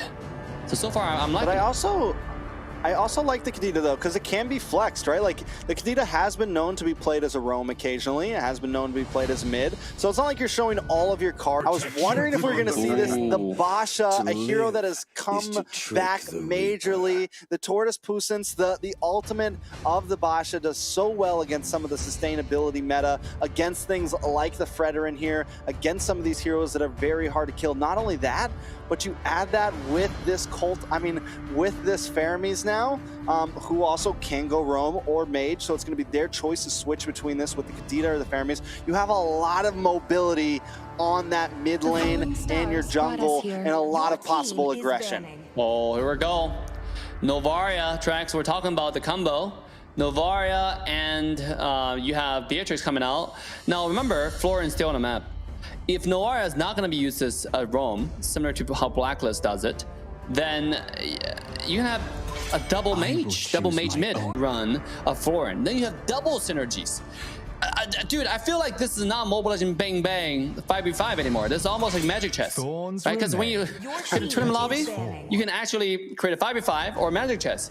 It's very like a Magic Chess lobby for the side of Onic. You know, they were trying to create all kinds of synergies and then to create all these powers, looking pretty good. Synergy is definitely key now. With this next round of bans coming in, we see the Arlott taken out, we see the Melissa taken out from the side of Onic. From the side of Evos, they've taken away the Lancelot. I mean, I think they got a feeling that this Fred run is going to go into the EXP lane possibly, especially Poke. You also have the Sniper, the Beatrix. But Evos does kind of have some answers to that. You have that dive potential with the Kadita. You have some flank potential with the Basha. Like I said, you have a lot of movement, so it's going to be up to Onic dealing with that and keeping Novaria and Beatrix safe in these team fights. But you see, TREX, there's also a counter argument for that. The thing about Kadita is you need vision. All vision, right? We're talking about the Vision Queen. You know, you can get better than Novaria's ultimate in terms of discovering potential threats in the upcoming regions that you want to explore. So Novaria with Beatrix can combo really well. And the thing about Novaria and Beatrix, in the late game, yes, it's a deadly machine. It can snipe you, can kill you. But really, the strategy, the overall objective of this overall synergy is to poke, right? Poking in... The thing about poking effectively is you can stop a team fight before it begins. All right, let's say if you land a really good poke on Kadita, and so not Kadita, Faramis, and make Faramis one shot, into one shot, or land a really good poke on the jungler with a double skill 2 and Beatrix snipe. Or onto the Brody, get him really low. All of a sudden, they cannot join the team fight anymore. All of a sudden, you have the number advantage, and all of a sudden, you know, they will have to back away, or if they fight, it's kind of dumb, because remember how strong number advantage is in this game. So this is what coming out from Onic Overlord right now. I like the strategy of the poke because it does so much. And not only that, again, they have the Grok, which is also a flank pick, and then so they have the Grok, they have the Fredder, and you have two really strong frontliners. They could keep the Fredder in the jungle and pick up something bulky in that EXP. They have that option here. And then you just completely protect your Beatrix, and there it is. Esmeralda instead of the Yuzong. I'm not completely against it. I'm waiting for the final swaps from the side of Evos here. Doma is going to be in the gold lane. Suchijin, so it is going to be the Basha in the jungle. Krite's going to pick up the Faramis here. And then... And I gotta say, the Esmeralda actually makes sense too. Skills into the late game against someone like Pokito, right? Because Pokito is really good at getting shields. And guess who is really good against shield? Esmeralda. And that's the pick they go with. EXP lane is all about having a lane priority, have the lane pressure. And Esmeralda is one of the picks that can actually do well here, and also skills into the late game. So they have the heavy team fights, they have the really strong sustain, they have the wall you're talking about with Esmeralda. But TREX, we're walking to Evos Icon taking on Onic Overlord. You got me with that one, the hold. You got me with that one, and I like it. So it's game one, another best of 3. Another thing I want to talk about with that Esmeralda, though, right? She's going to do so well in the late game, especially since Evos Icon decided not to go for, you know, like a DHS build marksman. They put Doma on this Brody, which is more burst damage, not something that's going to be able to shred down the Esmeralda. So if Onic Overlord can get Lupi to a place where they need him, it's going to run so well against Evos Icon. Yeah, and I really like the Grok pick. You see exactly what Grok just did. One skill one, he makes Boxia, you know, not look like a Boxia anymore with Engage. Right? Boxia and Kadita is actually a really good combo as well, because of a single target CC and into Kadita's knockup, into Kadita's full combo, it can be really good. Right? Just really good combo. And then, but just now, Grok canceled it. Oh, here we go. A lot of damage. Oh boy, wants to find Cry here. The Appraisal's Wrath lands down. First blood over to the side of Onic Overlord. Wow. Once Fredrin finds you, you really don't get away, huh? That's what it is, you know? When Fredrin is able to land some CC on you and have a, you know, just over and over again refresh on skill, you don't get away from that. You just sit there and you take it. You just keep on getting CC and you don't move until you die. And that's exactly what's happening. Yeah, you just take it. Sometimes that's all you can do. You take it as it is. You just take it, you know? You take it as it is. You accept it. You accept the wrath of the Appraiser. And boy, right now, gonna start moving on to this turtle now. Susujin also trying to maybe fight for this. Assassin sits in the backside, firing off these meteors. Krike gonna get involved. Use the Shadow Stampede, but here comes possible take. Susujin still able to steal it. He got stunned up, but he still hits Retro just in time. Boy, goes down. Evos Icon able to bring the snap back. Able to take that turtle there. Oh, in a little bit of trouble here. Wants to try to defend this blue buff, but they will not be able to do that today. Oh, talking about playing aggressive. Who actually got a blue buff? I think it is Boxing. Look at Pito though. Able to find one more kill. Yeah, that's really good actually from the side of Evos. I was actually thinking that Box is gonna get it because I see a pretty chaotic execution coming out from Onic. You know, they were not Onic Overlord. I want to make it clear, Onic Overlord, right? They were not poking. Obviously, right now it's kind of hard for them to poke. Having Esmeralda in the side lane is Esmeralda going to do well on her own. The biggest thing about Esmeralda is the character doesn't provide too much early game. You know, you can dance quite often on the enemy team, but you're going to do very to no impact to the entire enemy side. Let alone this Esmeralda wasn't even doing that. You know, it was mainly the rest of the team, the Grok, was trying to harass. That's strong right onto the jungler of Onic Overlord, and now boys sitting at 1, 2, and 0. He's already a level behind Susujin here, and that is only going to keep on scaling more and more. It's going to become a problem for Onic Overlord when they want to fight for these neutral objectives. Yeah, absolutely. Oh, here we go. This might be punished, TREX. Oh, actually, should be able to get away he will actually run away. Yeah, here's Pakuto. He's very mobile. You know, they're not too much damage right now. Novara hasn't scaled up yet. Novara needs Lightning Truncheon. Needs that Clock of Destiny. Yeah, he just got it. It's 4 minutes. It's actually one of the faster ones. Oh, here we go. Onic one more time, TREX. Another fight for the purple buff. Susujin gonna be able to take that away from Boy there. That is huge. And Doma takes out D up in the top side. A little bit of fight continues. Veldora brought down to about half health. Falling Star Moon does not connect. Veldora able to get the sidestep as the rest of Evo's Icon disengage. And that is a play well played. They take the purple buff and they're going to move on to this turtle now. Sheesh. Wow. Evos, they put their foot down to the metal, pedal to the metal. Just go full force. Invade after first turtle, invade after the second turtle. I mean, not after the second turtle, before the second turtle. They just invade now on command. You know, a lot of teams actually forget about jungle objective is also objective. Invading buff is one of the most important objectives against a lot of teams, especially when you know you have the aggression, you have the capability to do so. And that's exactly what Evos is doing. Once they have the little lead, they capitalize on it and then continue to expand the lead. Because now, not only do they control the river and anything on the left side of the river, they also control the top right quadrant. So they have 3 sides of the map resources going towards the pocket, which is going to make sure that they scale more and faster. Because now, Onic Overlord, they're only clearing one side. Make the snapback. Boy, though, brought very low. Doma picks up the kill, firing off shots from the backside there. Even Loopy on this Esmeralda is forced to run away. Susujin with the Tortoise Pusins. Gonna try to make another play here. Owen wants to just defend the tower. D is also in the midst of this. Gonna get pulled back with the Shadow Stampede. Stunned down. Pops into Revere's passion, but it's not enough. Krike picks up the kill. And now they're gonna move on to this tier 3 tower. Boxia. Beautiful synergy from Evos, actually. You know, they're pulling their synergy a lot earlier, a lot better. And one of the reasons why this is so successful is because they have a jungle mid synergy, whereas for the side of Onic Overlord, they have to skill one more time, and you can do it really fast because they have infinite skill 2s. And Onic already actually close to 4,000 gold behind. It's Evos' game to lose now. Yeah, I mean, you got to think about it. All of their eggs were essentially in one basket, and that was the Novaria and D on this Beatrix. Those were their main. They breathe, no time to scale. They've missed their mid-game spike, and they're just falling behind more and more. Evos Icon does not want to give this up. Is there an answer for Onic Overlord here?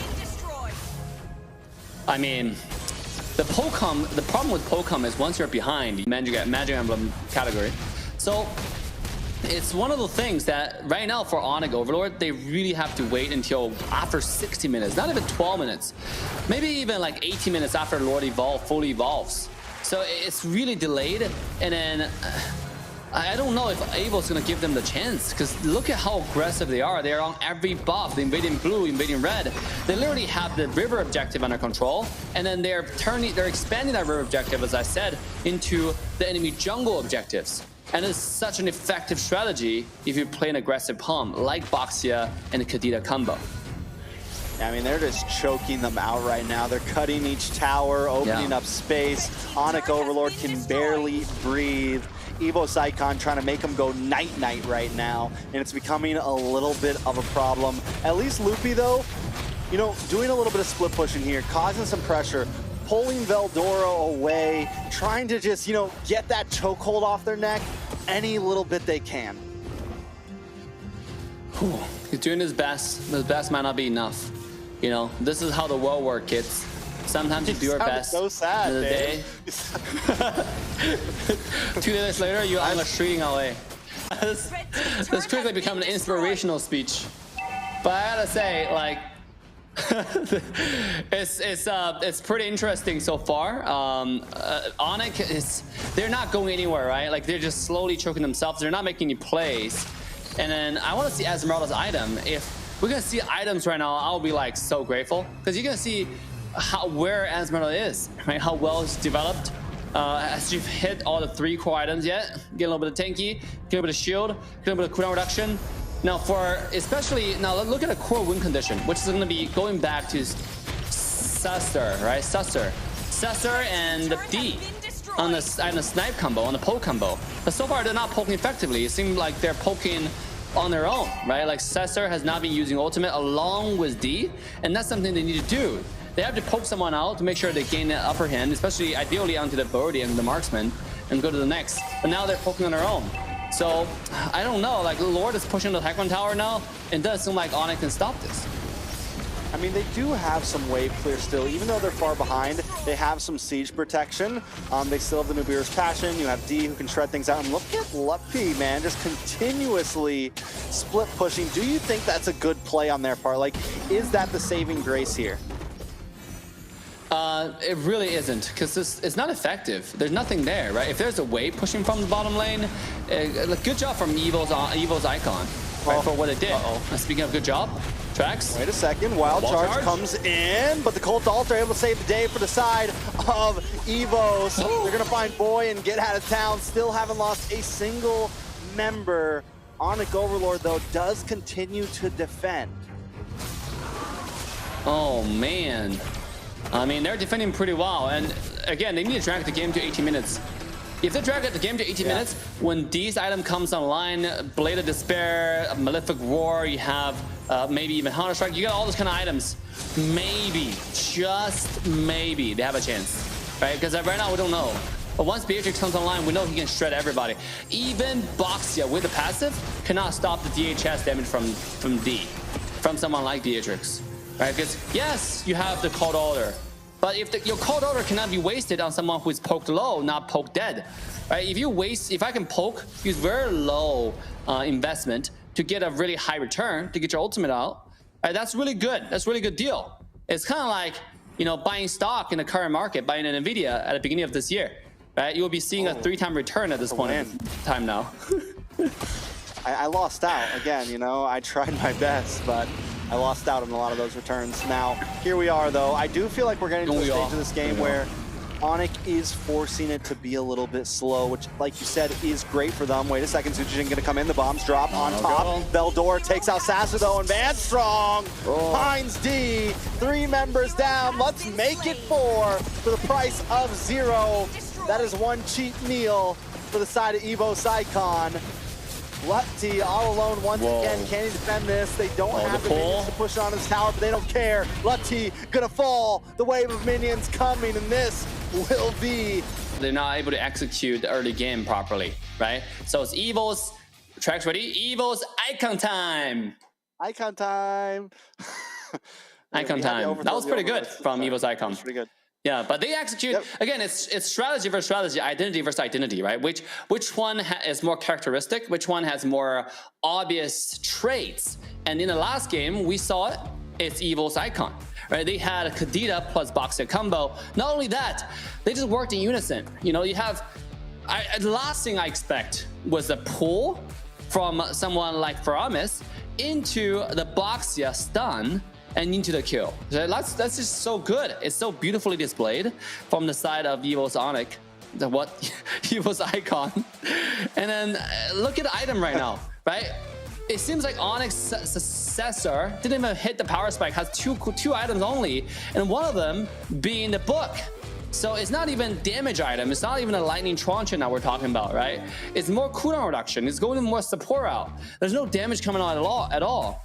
The 2 items coming out, I mean, Beatrice does have some items, but they were it wasn't syncing with Sasser. So this is a game where it's just Evos Icon played to their win condition much better, and it panned out to their favorite tracks. Yeah, I mean, it was just very one-sided, and with the state of the meta right now, I feel like these things can happen very quickly. It's even harder to come back now, I feel like. If you can get that snowball potential early on, it just stacks and stacks, and literally before the end of all of that, I'm sitting in the game and I'm thinking, all right, Icon has bought themselves a bit of time. They defend the Lord push. They defend some of their towers. They're surviving. Make your way out, you know, just try to drag things on. I'm like, all right, maybe we're going to get to a late game here. And then literally in a matter of seconds, everything ends. And that's just how quick the tables or the door can be closed on a team right now. Yeah, absolutely. Dude, watching this type of games make me feel so excited. It just makes you wonder what type of new strategies the next game is going to show us, right? The next game is going to present to us. Are we going to have a different region showing completely different, you know, strategies? Because remember, the group stage for this tournament has many different countries, right? Even Burnex Flash was in it, but they got taken out by 2 teams that didn't even make it to this stage of the playoff, right? I think I remember Burnex Flash got taken out by Echo Proud, which turned out to be a really powerful team, taking on Echo Loud. And then after that, they got taken off by Onic Prodigy, which is another team that's, you know, from Indonesia, which is not even in this tournament. You know, you have Onic Prodigy, you have Onic, obviously Onic Overlord. So, how can I forget about Overlord? But speaking of Overlord, here we go, TREX. The second game draft has now begun.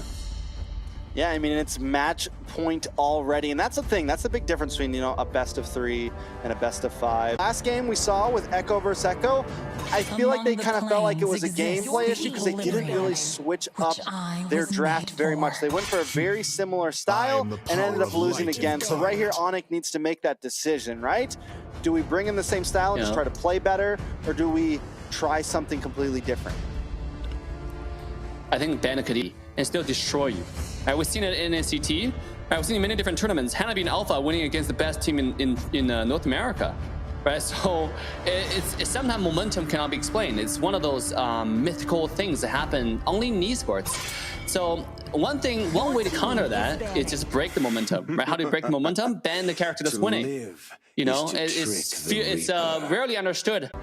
Well, I mean, it does look like Evos is going to switch things up, right? They're actually banning out the Fermis themselves, something that they picked last game, right? So at this point, we know that they're already going to come with a slightly different strategy from the jump. We don't even care what Onic is thinking about, what they're planning. And I had a feeling the Ling is open now. Is Evos gonna first pick this?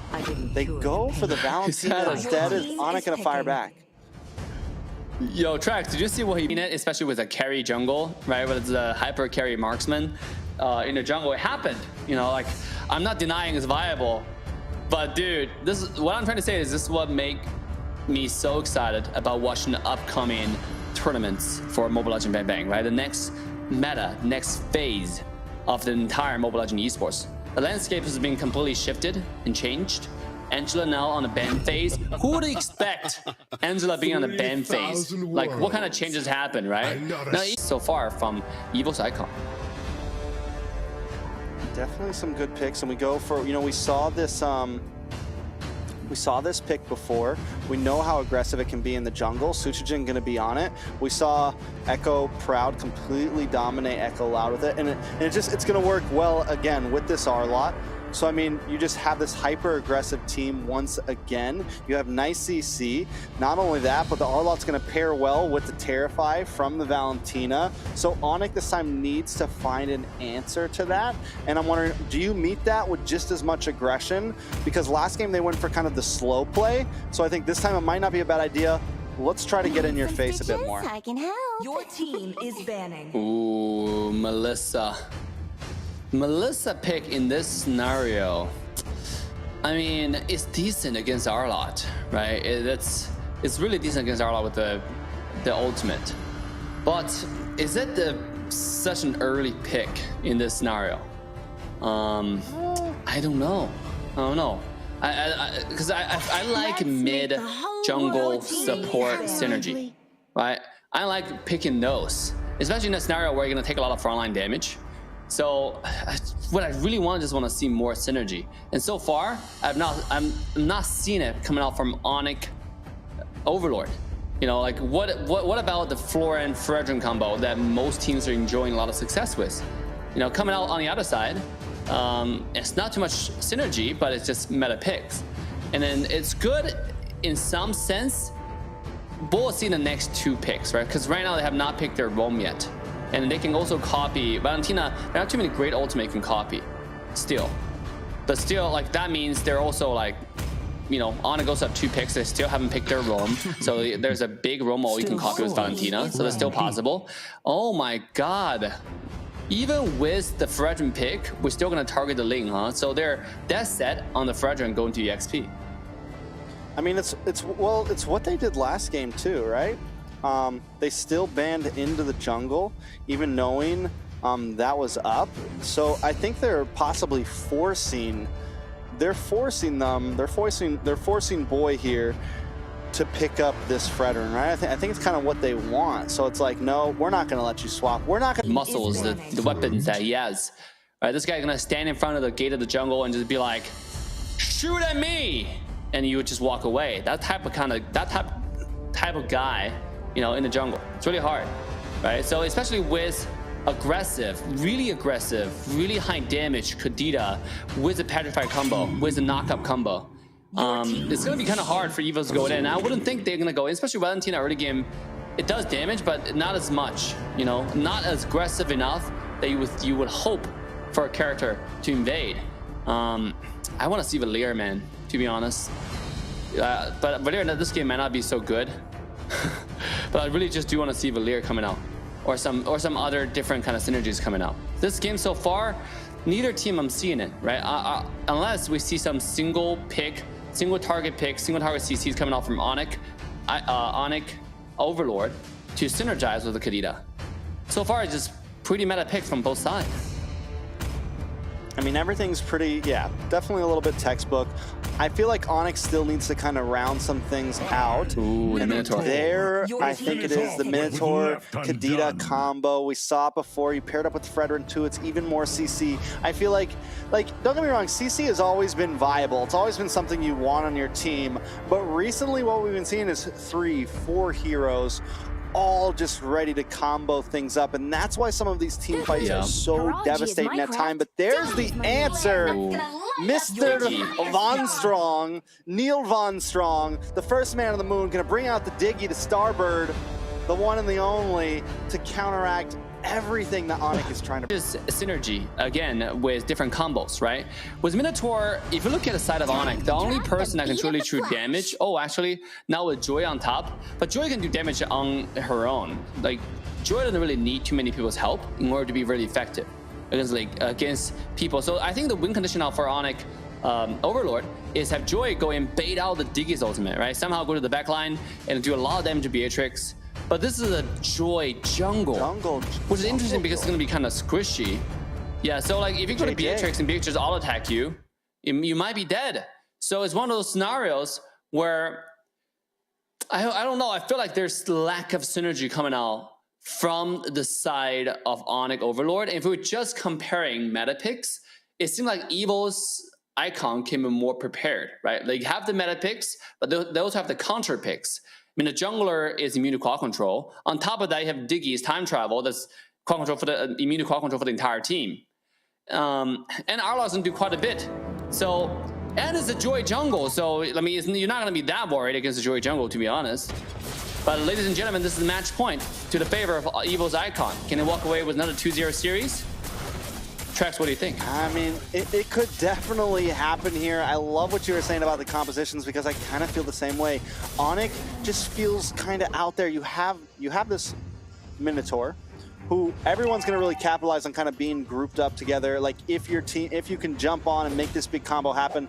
But then you have picks like Sasser, you have Boy on this Joy, heroes that want to kind of stay away from the pack. If Joy wants to dive into the back, I'm wondering how are they going to make this composition work in some of these team fights, whereas Evos Icon is very straightforward.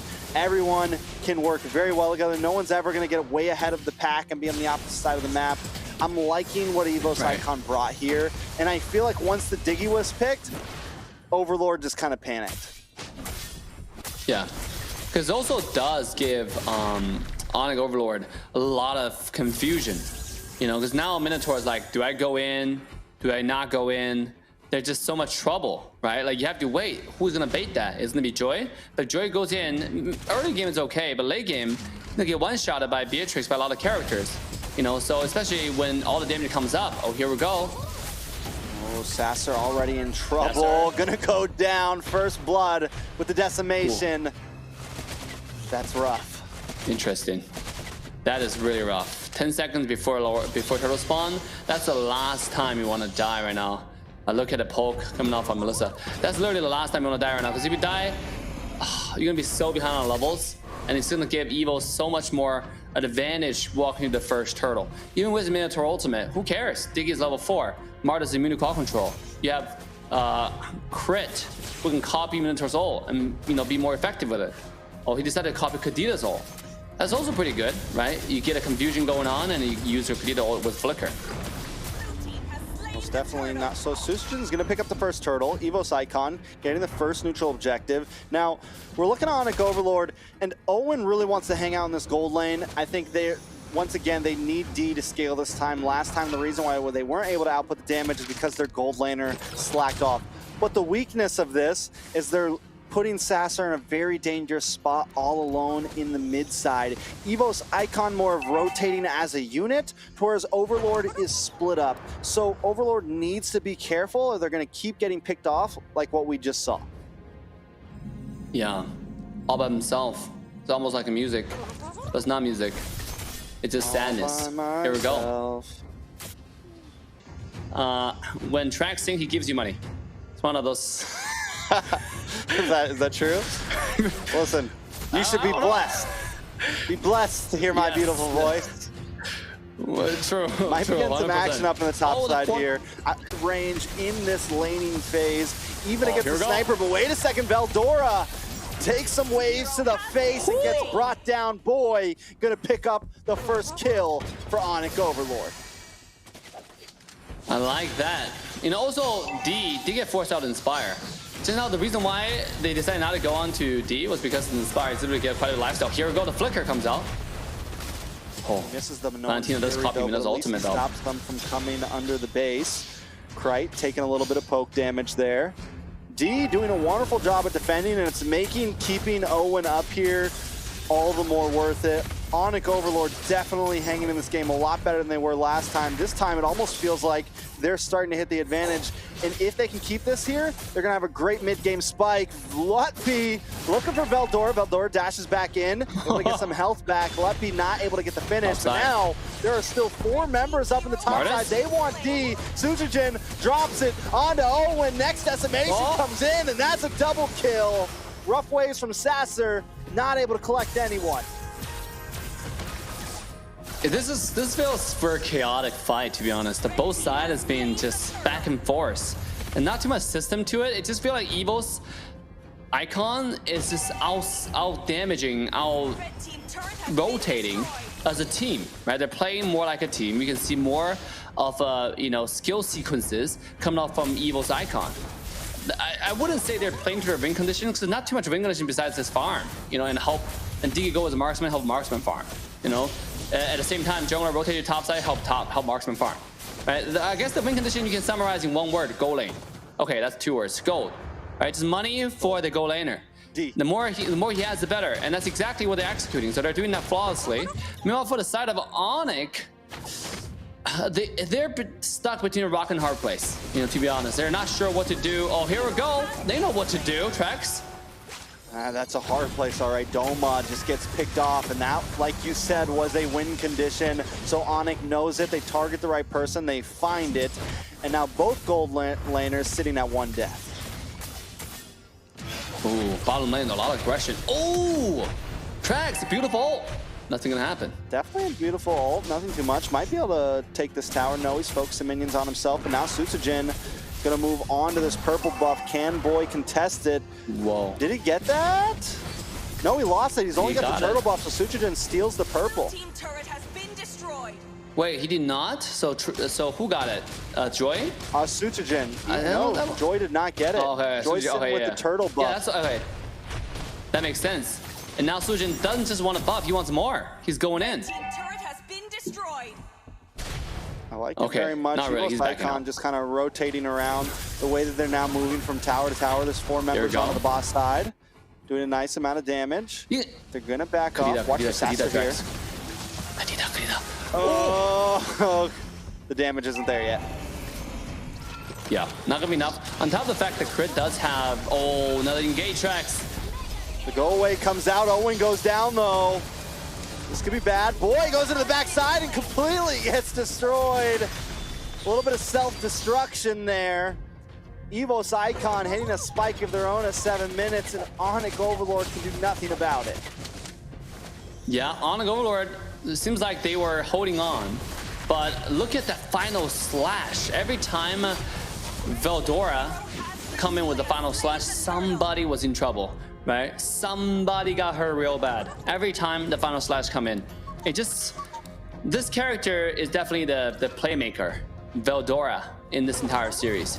He has done so many good final slashes. The last thing I want to see is maybe a final slash plus flicker. Here we go. This is gonna be it. He's looking for the angle. Can't quite get it. Good job from Owen to make sure he gets himself away. But nonetheless, we're slowly creeping up to a 4,000 gold differential. Oh, here we go, the old flicker. Look at that. Oh my god.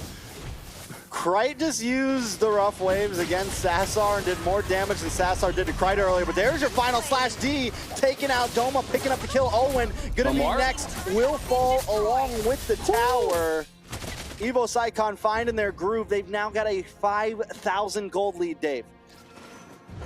Looks like we're getting off work early tonight. Evos is definitely showing that their domination, right? Coming out from the group stage, Evos Icon also had a pretty dominating performance in the group. Like they had a straight wins every single team they win against, and all the way to the first place of the group 2. And now you're knowing why, right? The way they play really aggressive and we're in sync. And the first game with the combo, the second game, we don't even have to play combo. We'll just tell you, it's not the combo that we have that makes us different. It's the players that we have that makes us different. They're syncing always. The way how they play with the final slash into the combo, into obviously having Diggy as a counter pick to Minotaur. It's not really like syncing skills. It's more of a just, having right rotations and taking the right team fights at the right place at the right time. So they definitely know how to navigate a neighborhood, TREX. I think they're doing everything right. Meanwhile, as Onic, you gotta wipe your sweat a little bit. Worry a little bit about Onic coming to this game. Can they do it, TREX? Are you a believer? So it does seem like we have a quick pause for now, trying to figure things out. I do think, it's match point, Dave. An Onic Overlord is on a very bad side. I don't know if it's going to be easy for them. Evos just rotating so cleanly right now. Yeah. Onic, man, hang on to their dear life. The last game, the poke strategy did not work out. This game, I don't even know what strategy they were trying to pull off to make it work, right? Like, it's kind of like Minotaur plus Kadita that forgot Diggy was on the line, and then picking Minotaur.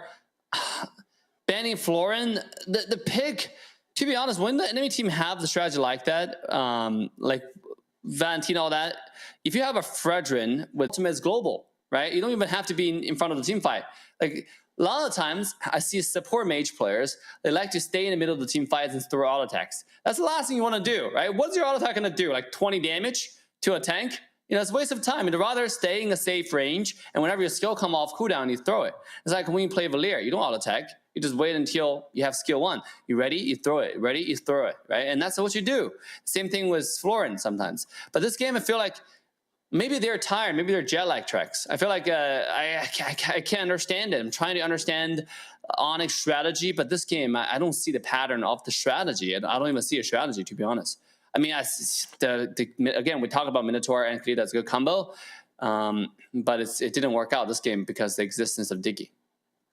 Well, I think a lot of teams are like so heavily focusing on their gold lane. They send Owen up to the gold side to protect D, and what did Evos do? They've just been snowballing around the Owen, and they're just really just slicing and dicing through Onic Overlord right now. And I think what Onic Overlord needs to do is maybe enclose a little bit, come together as a group. Yeah. Even if you have to sacrifice a tower or two, even if you have to lose to some split push here and there, you need to start meeting Evos on their terms a little bit more, because right now you can't just stay spread out across the map, or else they're going to keep picking you apart. Yeah, absolutely. But to be honest, late game, for the side of Team Onic Overlord, they still have a chance. Melissa is one of the strongest marksmen going to late game, right? If you get Melissa farmed up with the core items, with attack speed, with Inspire activated, there's chance she might get a Savage in one try. We've seen it many times in ranked games. But obviously, this is competitive, this is WCG, so a little bit different. But still, the potential is there. And damage, right? So I get the strategy, but until they get there, there's a major problem, and you can't get D there if D cannot scale. And the only way they're going to get D to scale is if she doesn't die, which means she has to stay with the team, or they have to send a couple more people to protect D. Because right now, like you said, that is kind of their only saving grace in the end game. But the way that most games have gone, this is actually really good, because for Melissa to scale, she needs to farm. But so far, she's not been farming. So they send Owen to the top lane to help Melissa to farm. But okay, if you send 2, we're going to send 4. And that's what we saw last game, right? Sometimes when we see on the top lane, it's a 4v3 situation. Is the entire team of the side of Evo's icon, their top side, versus 3 people. Pressure one time, didn't work. All right, we're going to back away. You activate Inspire, clear the lane. All right, you win this round. We're going to back out, wait until you start Inspire right now. And we're going to come back in when you least expect it. You're like, oh, they probably backed away. They're probably not going to stay here. But little did you know, kaboom, kapow, bam. Next thing you know, that's a Martis on your face with the ultimate. Was ultimatum, and the next thing you know, you're back in the black and white screen and back in the base. So it's just one of those scenarios. Like, I feel like Evo's icon has a clear strategy of what they want to do. Let's focus on gold lane. We talk about this throughout the entire game. Their one condition is to make sure their BH is farmed, and they've been doing that the entire game. Diggy just been sitting top lane, babysitting, just like Owen did. But obviously, Diggy being the dominant one in that situation, the much longer reach with skills, much better poke, and a much better protection. Whereas the other side, it's really hard because you constantly get harassed by an egg, well, a little chicken, right? That sometimes turns into an egg. So it's just like a really rough situation for a side of Evos, Evos Onic Overlord to be in at this point. I mean, I really don't know what they can do, because I can't figure out a draft. Yeah. I can't figure out the win condition, and Melissa needs skill, but so far Evos are not giving them the opportunity, TREX. Yeah, I mean, because even with the scaling effect of the Melissa, Evos has late game as well, right? Like you said, they have the Beatrix, they have those options, but they also brought early game with the Martis, right? They have that possibility, and that's what's scaling them through right now. And no one wants to go against a Martis that's fed in the early game. The decimation just becomes more and more. The pressure becomes more and more. Then they also have the counter pick with the Diggy. It felt like from the draft until now, Evos has been a few steps ahead. And we saw the Joy Jungle pick. We questioned it. We were a little worried about it. And now we're seeing where it's faltering, because even when it does get into the back line, they just destroy it. We saw him instantly get annihilated. But here we go, back into the game. Enough talking guesses, because the facts are about to happen. Use a BB gun, which does a lot of damage late game. And you have Joy, who comes in with the vengeance. Sometimes you don't have to use a skill, right? On top of the fact you have your ultimate, have your shield, have all the damage. If Beatrix start all attacking you one time when you activate vengeance, it's literally suicide, right? In other words, he's murdering herself, which is really, really difficult for Beatrix to deal with. And at the same time, you can use the opportunity with vengeance to bait out the skills, bait out the ultimate, because Diggy will then have to use the ultimate to protect the jungler, to protect the marksman. And then after that all runs out, after time journey runs out, Military can go in with a huge Millennium Fury with confidence. That's the most important thing. It's not just about landing it, it's landing it with confidence. It's very, very important when you're, you know, modern society man, right? So have confidence. Minotaur doesn't have confidence go in right now. That Evos Icon are going to be able to take the Lord here. Onic Overlord still on the back foot. And what we just saw was very reminiscent to game one, how the way they choke out that tier 2 in the top side, move on to the mid. And right now, everything is just going to Evos Icon's pace. Yeah, game one, they played aggressive, they invaded. Now they have not only 3, that is guarantee theirs, and he's going to their enemy side jungle for more farm. So we'll quickly jump into catapulting ourselves to an 8,000 gold differential to the favor of Evos, and then they perfectly match the wave. Well, not imperfectly, but very close. Now bottom lane, 2 humongous waves of the Lord is coming to TREX. Yeah, Lord is about to crash. Bottom inhibitor down to about half health. Veldora dives in, tries to go for the finish, looking for Luppy. Owen wants to use Nolan's Fury, pops it a little bit too early. Does Sutsujin wants to get the finish, and that will be a clean sweep in a best of 3. Evos Icon will move on to face against Echo Proud. Wow, what a clean finish. I mean, it's a 5v4 finish, but it's a clean finish nonetheless. So we have our winners bracket finalists, Echo Proud versus Evos Icon. I'm actually really excited to see those 2 teams. Actually, it's not what we expected, right? A lot of people expected, obviously, Evil Lao to be in the grand finals, but it's like Overlord. I mean, tomorrow is going to be also very exciting, but the next match, wow, I'm excited for that. Let's take a look at items, TREX. Yeah, I mean, taking a look at the items once again, Evos Icon is just so far ahead. Look at Van Strong. We were questioning about the KDA, right? Well, there it is. Once again, Van Strong goes with a perfectly clean KDA, able to just support his team and not die at all. But I think the real star today has to be Sutsujin.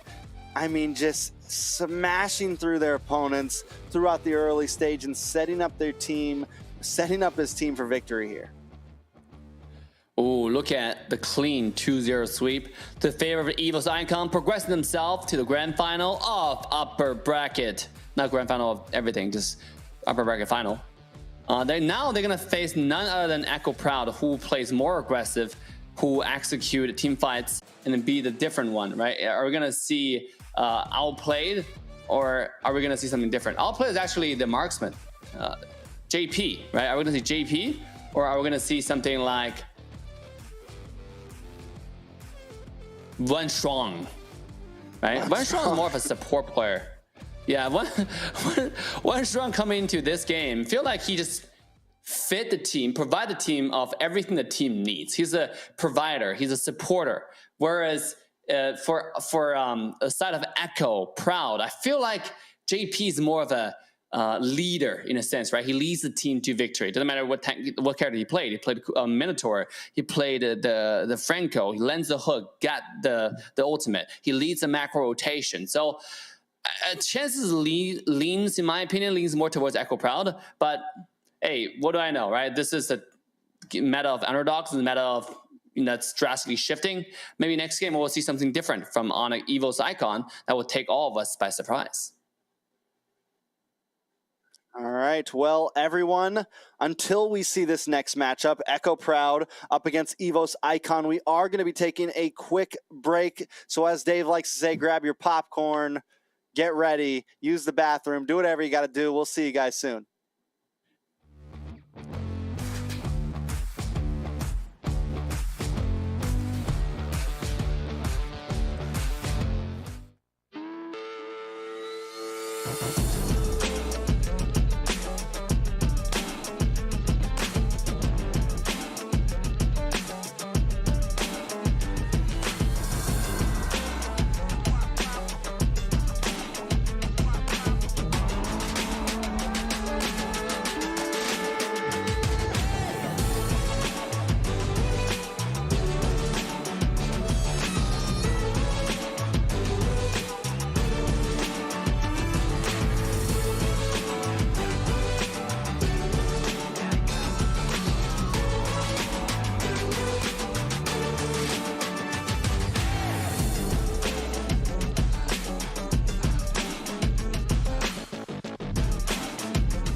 We are back for the final match of day 1. So far, we've had some big, or maybe even small, Yes, welcome to Busan, South Korea, where the barbecue are super tasty. If you want to come here to watch the event offline, make sure to go ahead and join us. You're definitely going to meet us here in Busan. We're hiding a secret studio. You have to talk to the production team to get special access. Yes. But, ladies and gentlemen, boys and girls, we're walking into the final game of the night.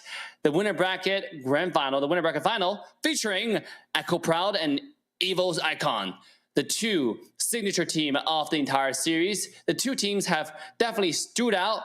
Will be in the roaming position. James in the EXP, CoachTezet on the mid side with a 15.5 KDA, Zeta as the jungler, and Outplayed as the gold lane. Now, this was a team that was so perfectly reactionary up against Echo Loud, but will they be able to do the same thing against Evos Icon? Take us through the team, Dave. Oh, TREX, it's gonna be hard. Anyone, when they see a name, it's gonna be hard for anyone when they take a team that you can't even pronounce names. That shows you the power, that shows you the strength, the speed, the momentum, the destruction that lies ahead. I cannot wait to see who is a better roamer. Is it gonna be One Strong, or is it gonna be JP? Because JP is a person I definitely have my eyes on too. I mean, last game, not only do you see synergy coming out from the side of Echo Proud, they also have individual mechanics, right? Like I said, I've rarely talked about mechanics on cast, but Outplayed actually showed us something very different, right? With the Purify play against 1-1, it might be standard to a lot of pro player, but if you understand that, that took a lot of execution. Ladies and gentlemen, we're gonna walk into the first game draft right away. Yeah, we're wasting no time at all, and I'm loving it. We're jumping right into this. Evos will be on the blue side, Echo on the red side. Now, there was one major talking point I want to talk about between these two teams, and that is the fact that Echo was so perfectly reactionary to Echo in their series, and Evos was just the ultimate aggressor in their series against Onic. So Evos kind of similar to Echo Loud. The question is will Echo Proud be able to play as well against the aggression of Evos here? Okay, hold on a second there, Tiger. I mean, TREX. I wouldn't say Echo Proud is that reactionary, right? Like, yes, Echo Loud seemed like they had a comeback, right, in game 1. But it wasn't like Echo Proud wasn't making the play. They just, that game 1, it was just very different because JP was on a Franco. And when on a Franco, you heavily rely on the hooks. Once it gets in the groove, once it gets in the, the right mindset and the hooks start to land, oh my God, I see one after another, play after play, those ultimate interruptions. I mean, I think this team also sets plays. It's just that they have to play at their own speed, right? We've seen in the game 2 when they win against Echo with the Minotaur. They definitely had a wombo combo ready, right? The Minotaur ultimate into the Bane ultimate. It was really scary for Echo Loud. So this game, similar bands coming out actually. Ling, Fanny from Evos. This is the same band they did in the last series. And they're doing it again against Echo right now, TREX. I mean, they don't want to let those heroes through. And right now, Ling, we haven't seen the light of day from him yet. Echo also pulling off some of the same bands that they pulled off against Echo Loud. So overall, I mean, and these have just been typical in general. I feel like the Kaja, the Ling, the Fredrin and the Fanny have kind of swapped in and out so far, but still nothing too crazy. I know that Evos, though, they're going to need to watch out for JP on that Franco. It can definitely be a hot pick for him as we move through this draft. And the thing about it is Franco is not really a first pick. You don't have to ban it, right? If you don't ban it, Evo's chance of taking it is not going to be very high. So you can leave it even for the second round of pick, to be honest, for side of Echo, right? So they definitely have it under control. And let's take a look at what's available. Valentina and Kaja all been taken away. This might be the chance when we see Florin combo, right? But Florin combo is who? You really want that Florin. Oh, I really do. I love this dude. After you've seen what I've seen, how disgusting this character have done to Land of Dawn, how much, I mean, it's supposed to be a character of love and peace that brings justice to all, but instead, all he did is bring, make people, throw up. So it's a character that's really disgusting right now. Really strong. But, ladies and gentlemen, we're gonna have Claude coming out first. Are we gonna have Eve? That's like picking into the counter. Finally? I mean, you think the Eve is countered by the Claude? Like, yes, he escapes out of it, but still, I mean, the way the teams have been it's not escaping out of it. It's more of a Eve. Claude can go into queue. Yeah, but still, I don't know. There's so much more that you get out of it as well. Like, yes, it's one hero, but the Eve is just... Yeah, true. I'm just saying, the teams have been valuing it. They've been banning it every single time. So, I mean, they got to pick it, right? I mean, if you ban it all the time, Yeah, you can see they're struggling. Yeah, you can see like right now what's going through like Echo Proud's coach Trevor's head. One of the JP's signature pick, number 1, number 2. Franco is probably one of the best choice against someone like Claude because you can straight up stop the Claude from doing the dancing duet, all that kind of great stuff. You can stop him right in the track and just destroy him. We're back again. Just smile. Looks like we're going to be redrafting that up. Had to be a slight technical difficulty. And once again, we try to give everyone a fair chance here at WCG. So here we go. Back to it. I'm guessing just like the first series of today, the bans will all be similar, maybe up to a certain point.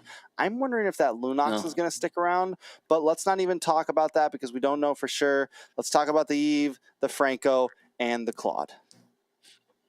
Oh, I like it. You know, just when we say that we have one counter that it's like a triangle love relationship, right? Love triangle. It's like A loves B, but also B doesn't love A. B only has his eye on C, but C is like, okay, I'm gonna get A. So it's like one of those very interesting relationship between those three, right? Yeah. Franco can do really well against Claude because of the ultimate, the suppression, and Eve doesn't really do well against Claude, but Eve is really useful, really powerful, one of the most picked, most contested mage in the entire meta, right? Just because what it can offer, the poke, the wave clear, and then self-sustaining, the mobility, the movement speed. The list go on and on. Eve is just one of those universally good character. So our team's farmed. You can straight up just murder Claude, right? You can just auto-attack him when he's dancing. Yeah, dancing duet. How about dancing dead, right? That's one of those things that can happen. So, you know, that's why we still have the Eve and the Franco. I like it. I like what's coming out from Echo. Can they pull it off this time? We shall find out. I think if you pick it up early, it definitely puts the fear of Franco into your enemy. You know, they have to now think about this. They have to decide, okay, what do we want to go for? How do we want to deal with this? We have to really play around the Franco, play around the hooks, and there's just the constant pressure. And as long as JP can continuously be a threat throughout the game, it's just gonna out a little bit. Okay, what kind of hook are we gonna see this game?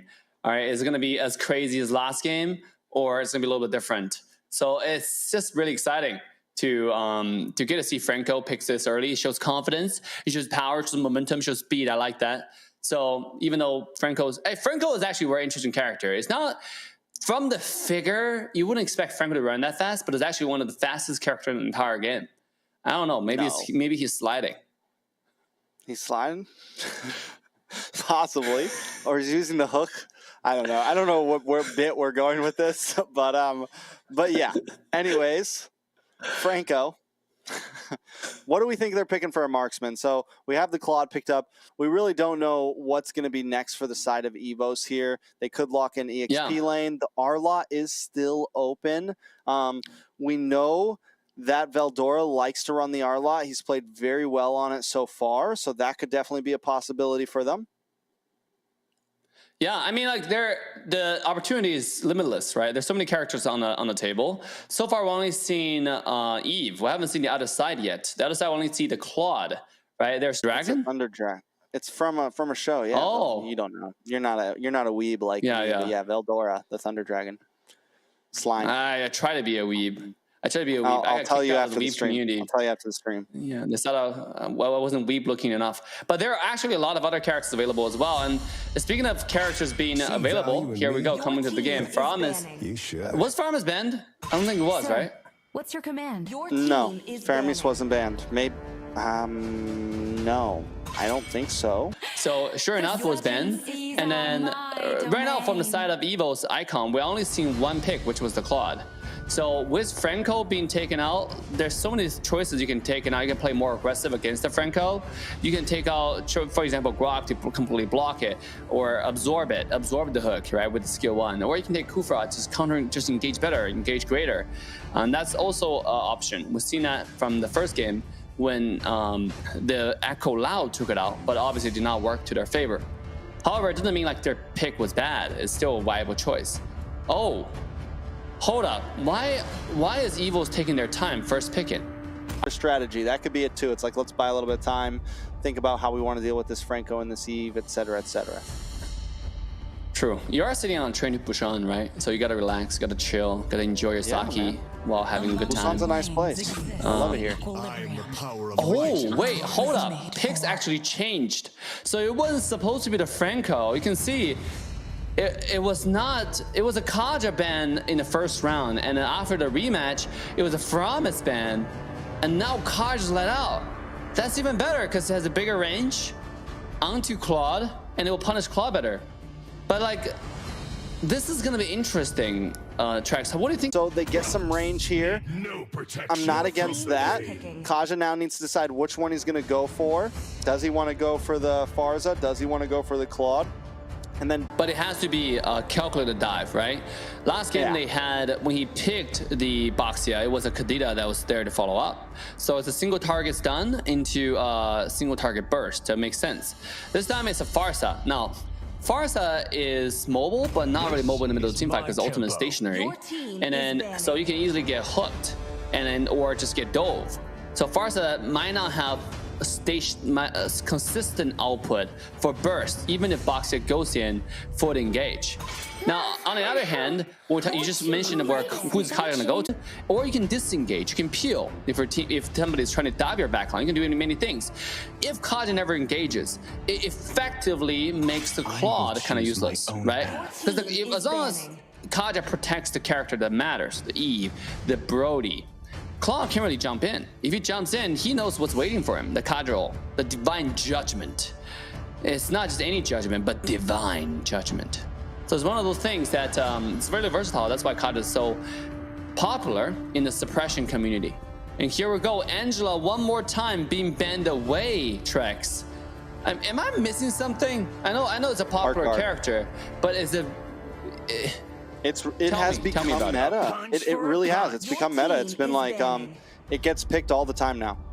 And I'm not just like joking or trolling you right now. Like, it has actually become a very popular pick, especially with something like the Basha, especially with a lot of these dive junglers. So like the Ling, the Basha, you can pair it with the Claude, and it's just something that works well now with the current emblem system. I don't know all the technicalities behind it because I am not an analysis caster, and also I haven't been as up to date recently. This is something though, but I mean, it's something that worked in the past. It was a very popular combo in the past. We had Angela and Ling comboed up probably around like a little after M3 era.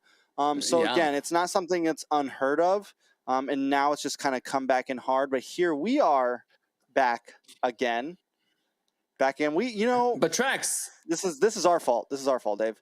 Remember, we were so happy that the game started fast, and now the MLBB gods are punishing us. They want us to watch as many drafts as possible so we can learn as much as possible, and here we are.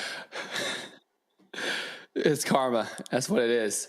But to be honest, I think you might be right with the Angela, right? The hard guard is really powerful. It synergizes a lot of characters.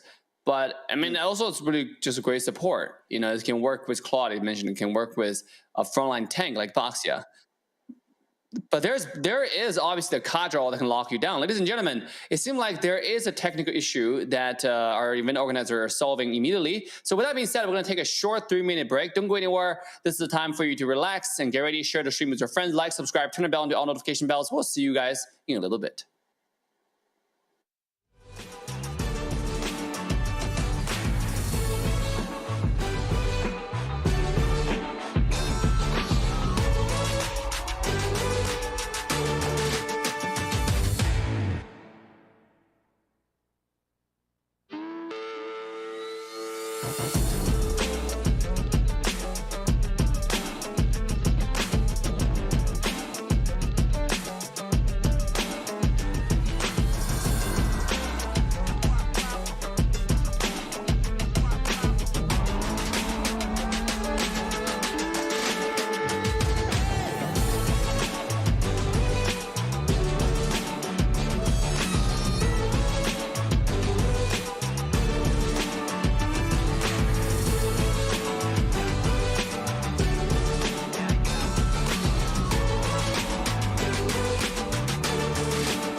Oh my god, that was freestyle, Trex. Yo, that was good. For those who do not know, my boy Trex here is actually a professional rapper before. I mean, I think he's still a professional rapper. He can make some dope music. I've been listening to his, when he goes on live stream, he has been like making just crazy raps. And it's when we listen to him, it's just like, whoa, is that even English? Jeez, that's crazy. I'm sure you can rhyme. It just takes time. Bars. Anyways, we're going to be jumping into the draft here shortly, I'm sure. But until then, me and Dave will be filling your ears with our gracious, luxurious voices. Here we go. I guess we don't have to drown this out anymore because we're going to finally be jumping into this. I'm guessing everything will be up the same until a certain point once again. Last time it seems like the Franco was the mispick, and this time, hopefully, things are similar, and maybe it's nothing too huge. Still swords. And I think the Framis will be banned, and then it's going to be Fanny, right? From the side of Evos icon. It's the same ban. Dave, and then, wait. oh, wait. Wait. You ever watch the movie Wait a Groundhog second. Day, Dave? You know what the movie Groundhog Day is? No. It's where there's I think it's Tom Hanks, someone like that. He has to live the same day over and over and over, and occasionally some things change, and that's what's happening here. We're going through this draft a few times, but this time is the big change, right? This time Claude is going to get banned out first. I am the power of Kaja also getting banned here. So now we're in a whole different timeline now. We're in a whole different universe this time, whole different metaverse. We got something the Yves band. Everything has been scrapped. We're starting from scratch here. Yeah, this has been quite different, to be honest. I didn't expect this, to be honest. When you mentioned the movie, I immediately understood what you're referencing. I think the movie that I watched similar to that is called Edge of Tomorrow by Tom Cruise. Do you watch that? Yeah, that was pretty good. Yeah, that's another. Dude, we gotta get one of the movie nights in Busan, to be honest. Like, this is such a beautiful city here, and then we're watching an amazing tournament. Now Valentina gonna get first picked instead of banned, because I'm pretty sure it was banned. Now it's Framis plus Kata being banned.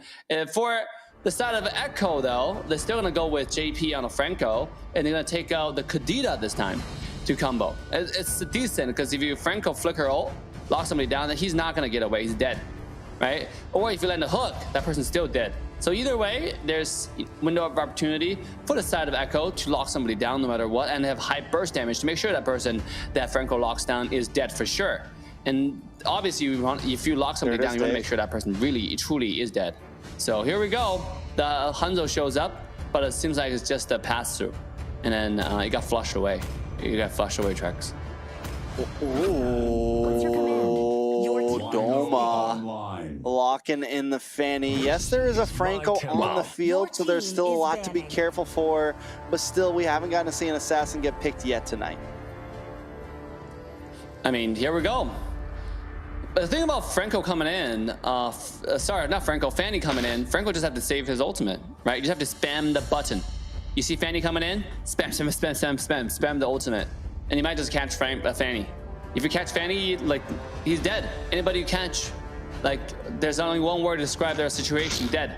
Kadita jumps in, simple burst damage. Brody jumps in, simple burst damage. The entire side of Echo's comp right now, it's all about burst, lockdown, and burst, right? Franco locks somebody down, either hook or ultimate. Even Grok cannot escape from this type of burst damage. Kadita can easily one-shot a Grok if Kadita snowballed correctly, plus the Brody's damage on top. Sheesh. We're looking at some serious damage right now. Now, what Echo needs is obviously someone who can check the bush, a stronger front line with a jungler. So, Because right now they don't have Franco is not a true. It's not a real tank. It's more of a support type of character. Have to stay in the back, land the hook. If you miss the hook, ultimately the character becomes kind of useless except for the ultimate. That means he's more of a pure character rather than engage. Unless you just like camouflage, mask with the flicker ult play. That's the but you can only do that once every 2 minutes. It's not very frequent. So right now, Echo's draft seems pretty like their directive, their objective seems pretty clear. Whereas that of Evos, I don't know if they're trying to pick just for the pick, because Fanny's a character that's like 100 to 0, right? Either a hero or a 0. So can they pull it off, TREX? I'm not so sure. I mean, I think the possibilities are definitely there, right? It just kind of depends on how skilled you are with the Fanny. We've seen Fannies that have a lot of counters on the enemy field still pop off. I think something important for Echo here is to not give Fanny too many targets. We already know target number 1 right now is going to be outplayed on this Brody. I think they need to put something kind of bulky in the jungle. This could be a Joy that stays in the jungle. It could be EXP lane. Very flexible still. I know it's sitting with the Retribution right now, but still very, very flexible. I think it would be better in the EXP lane most likely. But yeah, like I was saying, I think if they put something too squishy in the jungle, then Fanny now has 2 targets and JP has a lot more ground to cover in the laning phase. They need to make sure that if they need to pretty much essentially make sure that JP can just protect Brody here, right? And not have to worry about everyone else too much. And if JP has to choose between 2 or 3 different squishies, then Doma has plenty of space to move. Your team is. But let's take a look at what other options are good. So far, there doesn't seem like too many. Oh, eat it! It's about a qual control, TREX. If you're able to lock him down, lock the Fanny down once with any CCs, with the recent changes on Fanny, if you get CC'd halfway mid-flying, you don't go to the destination anymore. You are going to directly destination fooked, right? You're getting like destroyed right there and then. You're not going anywhere. You're not flying away. So this is it's interesting pick, and we don't see the character that much anymore, Edith, but it's definitely being show up for the first time. WCG, and I gotta say, TREX. I think we're gonna jump into the game. I'm pretty sure we're gonna jump into the game after this. I think this is just a quick shot to us, and then we're gonna go into the game. But yeah, eat it. Absolutely. Please. Here we go. Here we go. Groundhog Day is over, ladies and gentlemen. We have arrived. This is game 1 in a best of 3. Evos Icon up against Echo Proud. And I am proud to be here right now. I'm loud to be here right now. I'm happy to be here right now. Take us. He's still dead though, but like that's a good attempt. That's a good attempt. I mean, this guy was dead since he was hidden there. I mean, good job from One Strong, looking around to make sure that he discovered where the Franco was. It's quite interesting that he knew Franco would be hiding in that bush. Like, what's the point of that, right? Like, why was Franco there to begin with? Just so that he can do that? Just so why do you think that is, TREX? Space is possible. JP about to take another one though. Sutsujin picking it up on the Fanny. This is a bad start for Echo Proud. Yes, I mean, we don't see too many of this type of like infinite cables anymore, especially this early. And now we're seeing it. This is actually like so surprising, to be honest. You know, I didn't think Sutsujin is gonna do so well on the Fanny, but obviously I know very little about Evos Icon, besides the fact that they are aggressive, they're gonna be doing better. But this is, right now is Evo's game. However, don't give up on Echo Proud. Echo Proud is gonna make you proud. Here we go. I mean, Sutsujin's been known. He did play an MP. He's been in the NDL, but still, you can see the skill where it is. Echo Proud knowing they need to slow things down here a little bit. They need to try to stop the pace that Evos Icon is setting. And Veldor wants to set it again. In comes Sutsujin looking for the finish here. Finds it with the cutthroat. JP goes down. That is now 0, 3, and 0 for him. Krite gonna put a little. Echo main team. It seemed like the luck has run out. In this game, he was not able to survive with 1 HP anymore. And then it seems like the entire side of Evos Icon just took advantage of that. 0-3-0, not the end of the world, but definitely not the best either. and Zaida is going to take the opportunity to take the turtle, despite the fact they're 4-1 behind on KDA. So far, the game is totally even. I wouldn't say each team, like, any team is so far ahead, but I like the fact that one strong is playing really strong in this game right now. The engage is really decisive, it's really clear. Besides the one little getaway on the bottom side with the flicker from James, every other engage is being on point. So this is, we talked about before the series started, it's a contest of the tanks, right? Who's going to play more aggressive? Who's going to define the landscape of the game? Get some nice damage. He will get his health back, though. They're able to find Doma. It's very good for the side of Echo Proud. They're trying to even out the playing field, and luckily they're still not too far behind. Suchijin, though, cabling in, getting some nice damage on Zeta and CoachTezet there. Finally going to back off. Also, Evos Icons running an interesting strategy, right? They have Bane go lane. Very different from traditional go lane, but so far you can't argue with their results, right? I mean, not Doma on the Bane, obviously, is there too.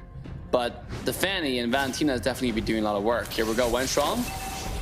Oh. Gone. Deleted. Decisive engage. Deleted. Evaporated. Just disappeared from Land of Dawn. Let's take a look at items, ladies and gentlemen. Guac is going for the full damage. Already have one single damage item. And then this is gonna scale really fast. Same as Fanny, going full damage. And let's take a look at Joy.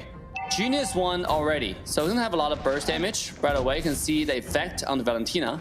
And Valentina didn't copy Joy's ultimate, so he didn't really have anything to peel him away. Neutral objective here. Oh, another nice hook lands on a Van Strong. Bane. Doma goes down as well. Crichton a little bit of trouble. Zeta comes in, dashing through town. Out comes the electrifying beats. Look, gonna try to come in. Veldora though gets the knock up. Is in between all four members. Now might be in a little bit of trouble. Flip. Primal Wrath. Oh, good play from the side of Echo Proud. Wow. Somebody down, that guy is dead. Right? Similar can go for Kaja either way, because the ult does the exact same thing, except for Franco, Kaja, you have more flexibility with your ult. And then speaking of flexibility, it doesn't seem like James gonna have any flexibility but to die. So Echo is more of a pick. They have to get a kill and then leave. They cannot sustain a sustained team fight because they don't have they don't have the right equipment, the right set, right combo in order to sustain a team fight. And they've been doing a pretty composed engage so far, right? Getting a dead even. Echo Proud only holding about 1,000 lead, but Evos Icon still taking towers, still, moving around the map as a unit, but Echo Proud doing the same thing, and they're waiting for the moment that JP can catch a hook. They're waiting for the moment that they're gonna be a nice Petrify from CoachTezet, anything to strike. But Evos Icon with the same kind of strategy here. They want that Way of the Dragon, they want the big wild charge. That way Suchijin can come in. Blue buff gonna be able to get taken by Suchijin still, but Echo Proud being relentless with the pressure. Oh, here we go. Franco's hook's gonna go wide. Lord just spawned, and the gold is dead even. Wow. I mean, like, this is... Look at Wenstrom being strong right now. 1v4. Try to stop the rotation from the bottom side. But Franco comes in. Oh! The beautiful... Walks right into JP. Canceled. Wait, Echo Proud still holding the lead in terms of kills, but James in a bad spot. Doma wants to try to come in. James getting lower. CoachTezet forced to use a dash, try to good way. Suchijin is here though, has some cables, looking for a possible angle, but knows JP is there. Finally finds it, gets the monster kill, the cutthroat. CoachTezet goes down. Nice follow-up from Suchijin. 6-0-1. This is what I mean, man. TREX recognize Suchijin. Gangster recognized Gangster style. Know that he's good, and sure enough, he's representing. Single-handedly putting the entire team on his back, flying back and forth, getting killed left and right. Meanwhile, Echo, here we go. James looking to engage. This player has been doing a lot of work in the previous series with our lot, with all that kind of stuff, with the flank, with the engages. This game, you can do the same thing. Yeah, I mean, and it's definitely, you bring out this off-brand pick, but it's not doing horribly. Like you said, even more CC. Echo Proud still not always being the aggressors here. Really waiting for either James or JP to set something up and then attacking. And there it is. Speak of the devil. Petrify. Wild Waves and Outplay picks up the kill. the perfect person to give that to. Oh, one more. Brody's sitting at 5 and 2 right now. James taking a little bit of damage, forced to use the Primal Wrath to try to get away. Van Strong gonna use away the Dragon onto Zeta. Zeta still able to escape from that.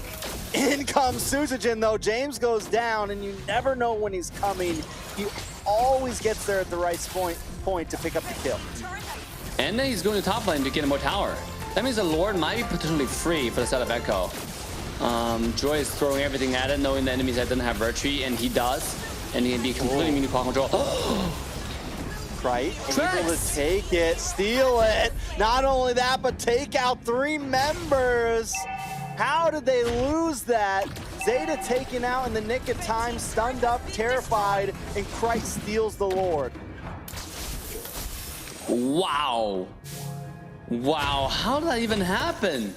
Jungler wasn't even there. I think Zeta just panicked. They hit a panic button and dipped. Didn't get the Lord, ended up dying, so that was really, really hard. This is gonna be a just sad defeat in that lore fight, obviously, because they could have easily snatched that win and get a Lord pushing towards the opposite side instead of, you know, current situation that they're in. So Franco getting to the point where he can't really land hooks anymore. I mean, hook comes and goes, right? Sometimes you land some, you're getting the trenches. Sometimes you don't get some. Here we go. He is afraid to engage as well, because if you miss a hook and you try to engage on somebody's face when the entire enemy teams are missing, it's not a good idea. And he took the proper decision. Here we go. Engage. Way the Dragon. Deadly catch. Von Strong goes down though, maybe a little bit too deep, but wait a second, it's not over. Echo Proud want to push their limits. Krike goes down next. JP able to escape with just a sliver of health. Hook comes out, goes a little wide, but James in the middle of this along with Zeta. Doma on the run, but wait. Suzujin coming around with the cable, looking for a target, but these are the targets you want. You're not outputting the damage, and there's too many members there, too much CC. Echo Proud able to respond after their big loss. The game is still neck and neck. Wow. Slightly to favor Evos icon, which is, I mean, I don't know how to describe this. Zeta solo invading. He's gonna get this red. It just feels like this game compared to the previous game. But by the way, I want to verify something I said earlier, right? We talk about Echo's strategy. They have very much lived to their identity of the game, which is like they know their win condition, they know how to execute it, and follow up Franco's engage and follow up nice. And that's exactly what they did, right? Every time Franco engaged. Speaking of engage tracks, here we go. One more fight. Damage on a James there. James taken out immediately. Evos icon, still 44 seconds till the next Lord, but right here, that's going to give them another little bit of a gold advantage and map advantage in this game. How much gold advantage is that? Let's take a look. Right now we're at a 1,000 gold differential 13 minutes into the game. I mean, that's like average of 100 gold and less, right? Like 700 gold per minute. Wow, that is, I mean, what 70 gold, sorry, my bad. It's not too much gold difference at all, so here we go. That's not even a half an item. I don't even know what is that, right? Here we go, Lording Hands. Major fight incoming. What do you think about Edis? Do you think Edis is a good pick here? Do you think Edis has done much effective things in this particular game? I mean, it's definitely been a holder of the front line, able to kind of stop flanks from happening and be another engager other than JP, or at least kind of set things up to where JP doesn't have to hold the front side. You mentioned earlier they need some sort of bush check other than JP because you want the Franco to sit in the back, but wait a second, Von Strong going for the Edith right now. All 4 members, and watch for Suzujin too, just hiding out in this bush, waiting for his moment to come in as well. Zeta gonna dash through, wait for electrifying beat. There it is, able to find Christ. Suzujin decides not to go in. Veldora gonna go down to those torn apart memories. JP with the flank as well, and now the Lord could fall into the hands of Echo Proud. The flip, the knock-up. Von Strong forced to back off, but Doma and Suzujin don't want to let this happen too easily. They're still holding down next to the Lord pit. It is 3 versus 5 currently, but Evo's icon is not backing off. Suzujin looking for a target, not able to connect. Outplay, maybe getting the finish. Torn apart memories, takes out Suzujin. Doma goes down as well. All that's left is Van Strong. He's got barely any health. Echo Proud will be able to take this Lord unscathed. Wow.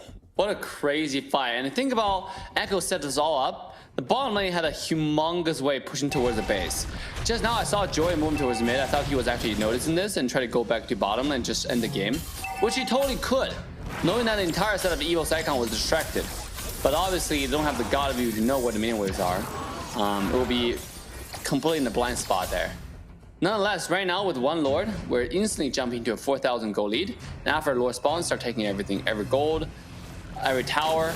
We're only expecting Echo Proud to have an even much bigger lead going a little bit. I mean, this could be the shot for them right here. They could try to end this right here, right now. They've got a nice advantage. But watch for Sushijin up in the top side. Gonna clear that wave, maybe try to go for something here. I think he needs to get back to base, though. He's gonna recall because the Lord has encroached. Almost touching in, but Echo Proud still taking things slow. They want to go for another inhibitor instead of trying to force down the bot side. They're going to move on to the mid. They're able to take it, and then they back off. They're playing it patient. But wait, no, JP. Oh, here we go, Franco. Pops the ultimate, able to get the Bloody Hunt. CoachTezet moves in as well, but still no finish. James pops the Primal Wrath. Able to clear waves a little bit. Echo needs to back off, though. James in a bad spot. Watch for Zeta hiding out in the bush, but still at a stalemate. Wow. But at least you get like 2 high ground towers. Was that, you know, I would say singular push, because the previous bottom tower was just pure Winions, and it happened right around the Lord fight. So you can call that like 2 high ground towers. That's pretty nice. Two defense towers for the favor of Echo Proud. Now they're gonna have permanent pressure towards mid and bottom. Well, I didn't expect Joy does so much stinky damage. You saw how much damage he did to the backline a year ago? Nice engage. Van Strong going deep once again and getting knocked up from the Edith. Veldora hits a wild charge. Able to knock out CoachTezet there, but he's still up. Torn apart memories goes off. Sushijin finds CoachTezet into the backside. They want to trade up because Van Strong goes down next. Zeta does pop the immortality, still on the field. Krike goes down to outplay. It's 3 for 1 currently. Echo Proud closing in, but Sushijin still on the map, still a deadly threat. Doma here as well. Zeta with the immortality was able to survive that last team fight as Doma clears the wave with the deadly cat. Sushijin takes a big shot to the face from outplay. The damage is there, but can they get the finish? Outplay finds it. Doma goes down. Sushijin with the last to fall, and now they've moved on to the base. This will be game 1 for Echo Proud. Echo Proud coming in, showing us they're proud still. Right, they're proud nonetheless, despite all the challenges they went through in the early game. They come together, they're a clear objective. We saw Franco flicker out to Grok with Kadita's one shot. Kadita's combo is just gone. Right, that's exactly what predicted their game plan was. Executed that many times in the entire game. I think probably 4 or 5 times, which is beautifully done. But the only time when they're having trouble, because Evos Icon is also a team that never gonna give you slack, right? They're not gonna do that. They're gonna give you everything they got, and that's exactly what we saw in last game. It's not an even game, it's more of a back and forth, 50-50. And that's what belongs on this stage as we take a look at the first game items. Dave, you take us through these items. You're the analysis man. You take us through these items. I will take you through these items. Let's take a look at Echo outplayed. You have Hunter Strike, you have the Malefic Roar, you have the Wind of Nature, and last but not the least, you have the Blade of Half the Seas, one of the burst damage items. He has a lot of damage one-shotting the entire enemy side. That's why he's doing damage. Now, Kadita, you can just build whatever you want. You build whatever way you want, you always have damage. And that's exactly, obviously, a Kadita we saw from last game. He's doing so much damage with even on a Grok, right? Surprisingly. Every time they set their eyes on somebody, every time they had a target, they goes in, you know, the ultimate Franco, ultimate Kadita GGWPs. Next game, we're going to see something similar, right? Are we going to have JP's Franco banned away? Because again, we need to break that code. We need to break the momentum. The only way to do that is take it away, or you pick it yourself. You can't just keep on giving to this guy. This guy's a monster on Franco. You know, even though they're losing late game, I believe losing early game, he will find a way to snack your back, right? Break your back and ult on your face, and you're dead. So don't give it to him anymore. Well, you know, in the very beginning of that game, remember JP had a very rough time, right? And we were wondering what exactly the plan was, and I kind of said it. You know, Zeta, though, was able to just go deathless for the longest time. And Zeta on the Joy Jungle, which we saw not do well in some previous games, Zeta really kind of picked up the pieces there when was needed and was able to really harass, split up Evos Icon during some of those major fights and help Outplay have his space to be able to pop off when he needed to. And I was surprised by that, to be honest. You know, considering a very squishy Joy going jungle, he's getting a decent amount of farm, and every time he goes in, there's tremendous amount of risk because there's so much damage coming out from the side of Evos Icon, right? It's not like Joy is just going to be going in and getting a free ride. Evos Icon still have Fanny, who can go to your back line, will do a lot of burst damage, you can fly around. Talking about mobility, both of them are really mobile, but Fanny is more global. So, ladies and gentlemen, I think that will conclude for the first game of this best out of 3 series. We're going to take a short 3-minute break. Don't go anywhere. We'll see you guys in a little bit.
All right, will this be the final game of the night, Dave?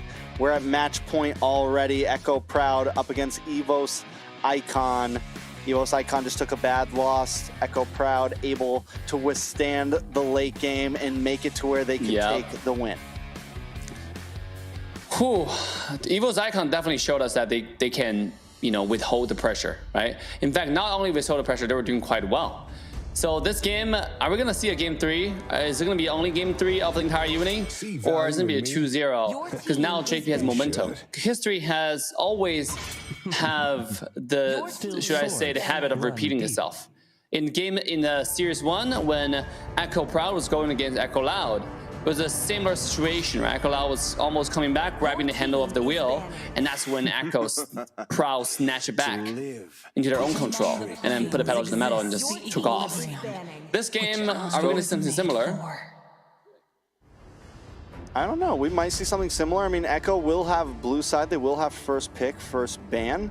The Eve taken out. I mean, overall, the bans look very similar. But with Echo having first pick, do they want to switch it up? Do they just want to lock in the Franco again? Or do they want to go for something like the Valentina that's been really popular in the first pick? Wow. Let's see. Faram has been banned away again. Fredrin being banned away. Pretty popular bans, standard bans. Eve, Ling. One thing I don't get it is why Ling 100% banned this entire evening, TREX. It's a character that can be largely countered even at its peak. Even at its peak, there were many characters that can counter Ling really well. And now, I know Ling has been, jungle has been adjusted, but this amount of aggression on banning Ling, like, how to justify that?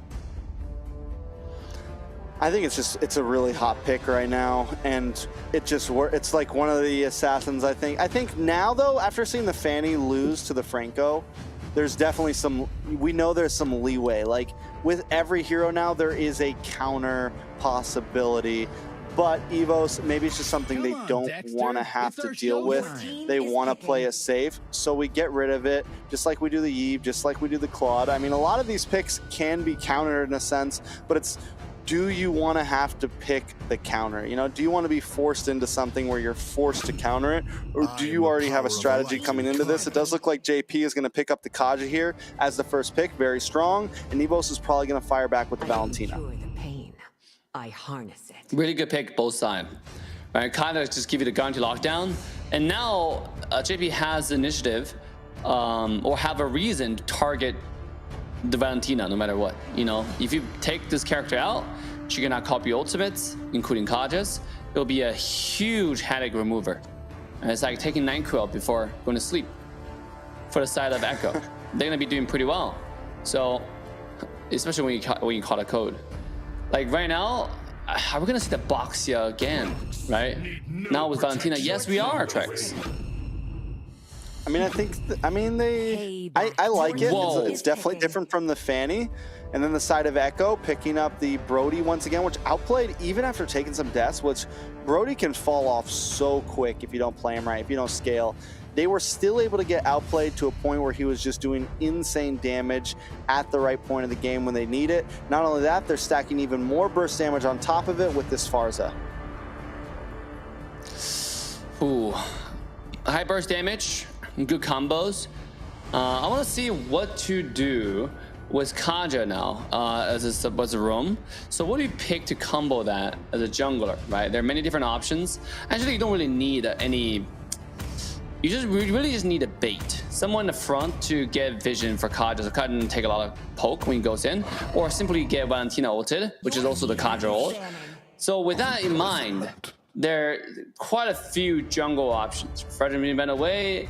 Mardis is available, and Mardis and Kaja works really well. Mardis, Kaja, Farsa, and Brody. Is that gonna be banned away, or are we gonna see Mardis being picked for the side of Echo Proud? All right, let's take a look at ban right now. Fanny ban. This ban is, I mean, yeah, there are not too many counters, but Valentina can still copy Kaja's ultimate to straight up lock down Fanny. And then who else is going to target? Are they target some other jungle options, or are they going to go for EXP, knowing that you have someone like? There are not too many EXP options, aren't they? I mean, there's Arlov still open. The Edith is still a possibility. We saw Echo run it. We questioned it, but it worked. I think Echo could put plenty of things definitely in front of the Kaja. The Chorizo's already locked in for Evos. The Joy is now going to get banned out, so we're really kind of honing into Zeta here as much as possible. But I think Echo, after seeing the Edith from Echo, I think they feel pretty comfortable with plenty of EXP options. Yeah. All right, here we go. Last ban is gonna be the Melissa, who does give Brody a hard time, I suppose, because you jump on Melissa, Melissa's gonna inspire, and you're just gonna be dead. And Brody doesn't usually have a lot of mobility except for the skill 2, but if you use skill 2, you're using it forward, aggressively, and you can't really reach Melissa if you walk up to her. So it's a decent ban. And let's take a look at what Evos Icon's gonna pick now as a second round first pick. They do have mid, jungle, and EXP. They decided to go with Beatrix. It's a character that's gonna get bullied with Cot and Farsa, to be honest. Now, especially with Martin still on the table, and Echo can easily take it out. I mean, if Van Strong can utilize the sniper and just kind of play the range game, there's definitely some possibilities there. But yes, Van Strong is like the prime target for JP and the Farsa and all of that. And now James possibly going to lock in this Uranus, which there's your answer right there. You're wondering what they were going to put in the XP, what could kind of hold down the front side and give JP space because he is more of a support roam. Yeah. He's not going to always be up front. Well, Uranus is the perfect answer to that. He's definitely been a nuisance for many teams in the EXP lane with some of the current emblems. He is just practically unkillable. I mean, with the way that some of the emblems are now, I've heard that he doesn't even need to buy book first. His mana regen is enough. Yeah. So I'm excited to see if he's going to skip that item like I've heard about it. Oh, the legendary. I want to see that. I want to see the hype. I want to see what the fuzz is all about. Okay, is it just because of skin, or is it the you know, the hype is actually real? Show me something. Show me the difference, Captain Van Strong. Right? Meanwhile, Echo did end up picking Martis, and you're absolutely right on the Uranus. Right? Uranus is going to be staying in the front line. And the thing about the side of the entire Echo is, I'm sorry, Evos Icons, they don't really have someone who will lock it down, especially the very last pick you choose was someone like Angela. Now you're really missing CC. The only CC you have is what? Terra's Ultimate, which is not going to waste on Uranus. You have someone like Boxia, who's a single stun that's not going to be very long, 1.5 second max, even if you land the, you know, the jump. So, and Uranus is really slippery, right? It's a big figure that's really slippery. It's because of the floating in the air. It's actually light as the cloud, light as the feather. And ladies and gentlemen, we're going to walk into the match point for Echo Proud as he's taking on Evos Icon in the best of the 3 winners bracket final. Yeah, I mean, the winner of this will be moving on to the grand finals, so we definitely got to hype it up a little bit more, Dave. Echo Proud with match point. If they take this, they're that much closer to a nice little chunk of change for first place. Yes. I mean, dude, just the fact that you're going to go to grand finals if you win this, it feels so surreal, right? Because I feel like the journey is so easy, but we all know it's not that easy at all. Oh, here we go.